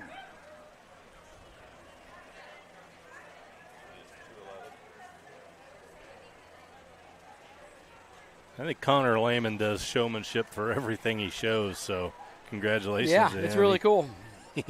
He's out there busting it all the time. Those kids are up early, to bed late. I mean, Fair Week is like a marathon for them. Time now for the senior showmanship. Heat number 1 will feature Elaine Neidlinger, Maya Steele, Mason Manley, Kaysen Zog, and Mason Freakty. First call for heat number 2 of the senior showmanship, Zoe Minnick, Max Adams, Lila Ringer, Elise Rumschlag, and Addie Jordan.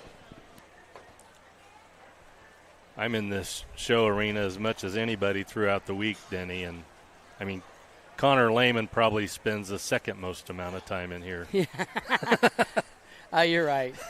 He shows a lot of animals.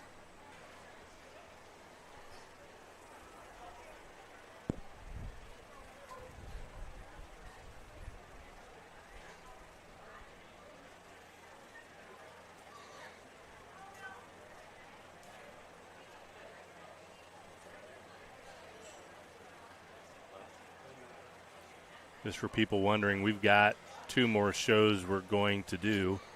We've got the dairy show tomorrow morning, and then we follow up with our final show, the Supreme Showmanship. That was a little bit of a challenge because they're in here and then they're gone for a while. Yeah, they hit the horse arena. Yeah, but those are the last 2 we've got planned. Really a good heat here. And again, 5 of them do a tremendous job. I thought probably the biggest variation was after 3 that come in and have a great first impression. Their intensity is good. Their pace is good. Their ring awareness is really, really impressive. This young lady here in the Paisley shirt, the young guy there in the middle with the wide-belted barra, young lady to my left will be rejoining us in the finals. Congratulations to them. Our taller gentleman over there, he wants to hug the gate just a little more. I didn't think the guy here with the Berkshire barra was just quite as consistent about his pace and his intensity, but really just a complimentary group. Congratulations to those kids on doing a nice job.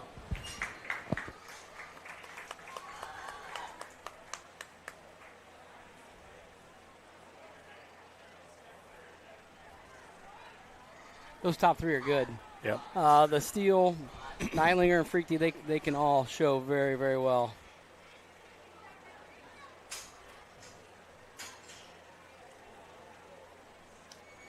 And I think sometimes people forget a little bit.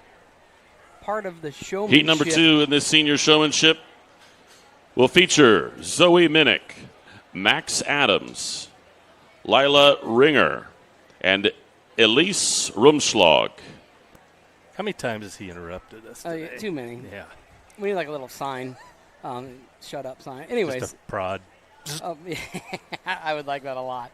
That would bring me great pleasure. He's got something in his eye there. But, part of the showmanship sometimes is we're not judging the animal anymore, but the look of the animal. It's whether it's clean, the skin and hair look really, really nice. That's part of it. I mean, that is part of the showmanship. Well, there was one of the judges, I can't remember if it was yesterday or the day before. He talked about shavings stuck to the side of it. Right, yeah, keeping it brushed off. Yeah. Yeah. You got to clean those shavings off. I mean, it is true they're judging the showman, not the animal, but they're also judging the prep, which is done by the showman. The whole presentation. Correct. It doesn't have to be the best pig out here judging the pig, but the way the pig is prepared is important. And so the skin and hair coming out here, they should look slick. I mean, they should be ready to go. And you're seeing a few of them now where they've been painted and they're starting to get smeared together, the black and the white, or they brushed up against other pigs. And in between the regular show and the showmanship, they didn't re-detail the pig. And so re-prep it, and it makes it, when it gets down to that fine, what's the difference? Right. That kind of stuff will make a difference. And I'm guessing this is the part of the show where Mom's behind the pin, ready to lick her finger and rub that last little bit of paint off your face. Yeah.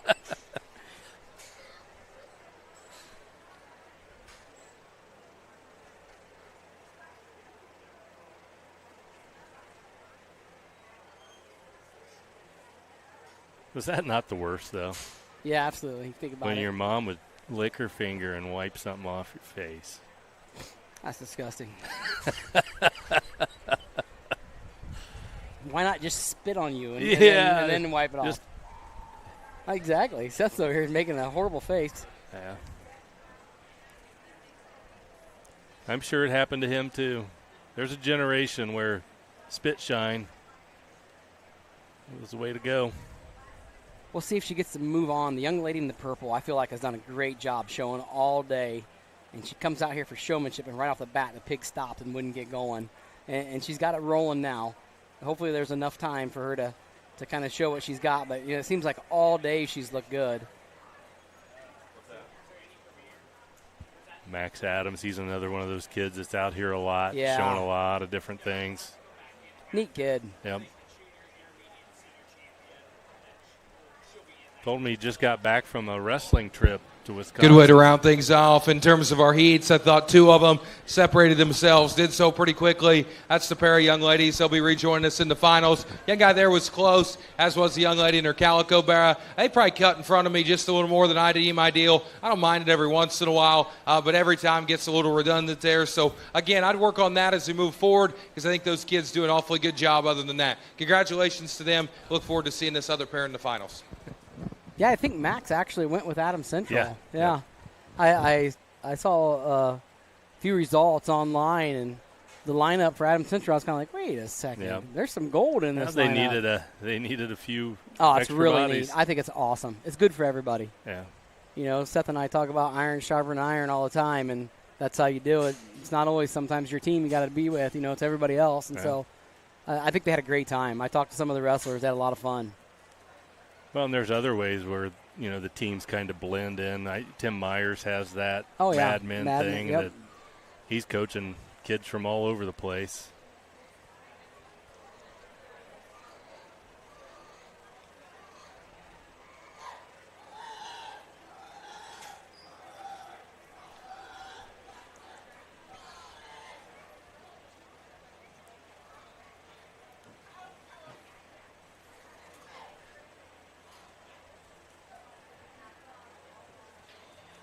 Again, he threw a hint out there at the end of that last round that it gets a little redundant when you keep cutting him off. So, Yeah, there's something with keeping a safe distance. yeah. And I am not an expert at this at all. Truly enjoy watching it. These kids are doing great. I think you got to appreciate them, though, when they drop hints like that. Yes. And then the show gets better as they go. And see who's paying attention.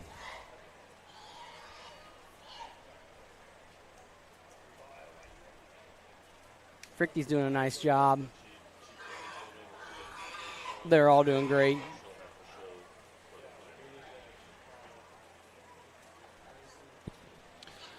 So at this time, we need to make sure we have the junior showmanship winner, Grayson Gaskell, the intermediate showmanship winner, Connor Lehman, and premier from previous years, Addie Jordan.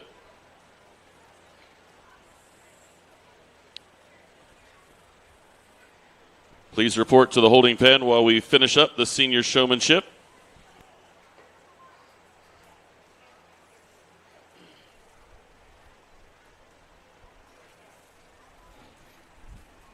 Looks like his decisions are made.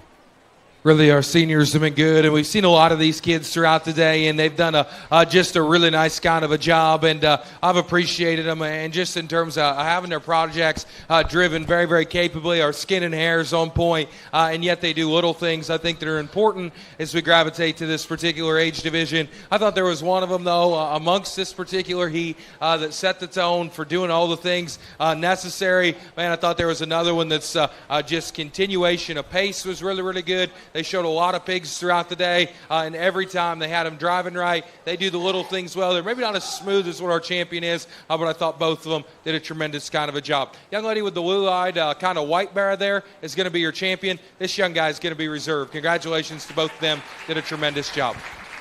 So Lila Ringer is your champion senior showman, and Freaky is your runner-up.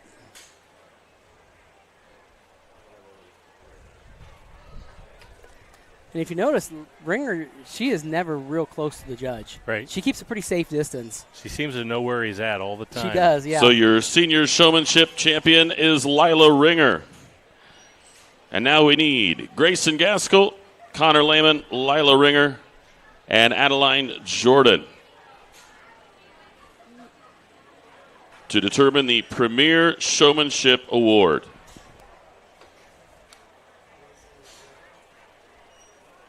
And again, the Premier, so if you win this on Thursday, you will be in a competition with everyone else's Premier. So the kid that wins the Premier Chicken Show, I don't know what it's called, I'm sorry. Poultry. Poultry, yes, but rabbits. I mean, you'll be showing one of everything against the champion from all the other breeds. It's a fun thing to watch. If you don't have anything going on Thursday, I think it's actually in the morning, if I remember right. No, Thursday evening. It's evening? Yeah. It's Wednesday evening. Wednesday morning is dairy. Wednesday evening is showmanship. Thursday's the auction. Right. It gets intense though. And it rattles. Oh yeah, they seem to get shook up. Yeah. I mean, I've seen kids get, pretty rattled. They're out there with something they're not used to, and it won't behave, and so this is a challenge.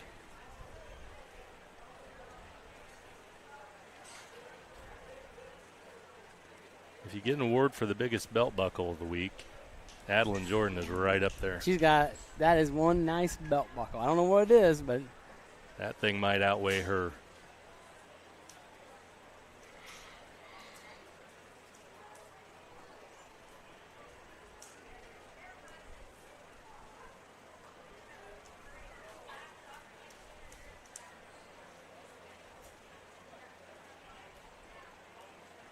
And am I correct? Did she win this last year? And that's why she's out there, or is that who, Jordan? Yeah. Yeah, I think so.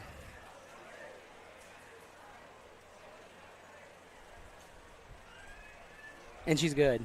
Yeah. Got great control of her pig. Places herself well.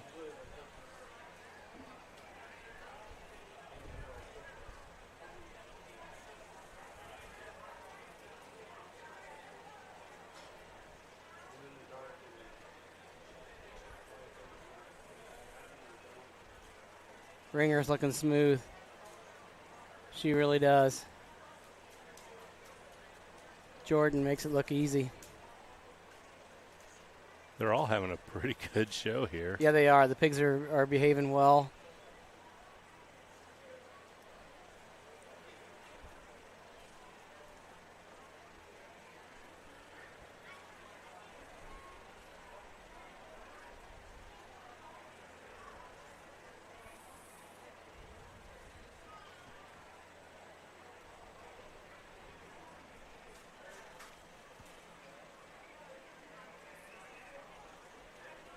So he's asking some questions. I want to ask an ear notch, maybe. Yeah. He's probably saying, "Hey, who are you?" Right. To Adeline Jordan, what are you doing out here? Didn't see you earlier. Here we go.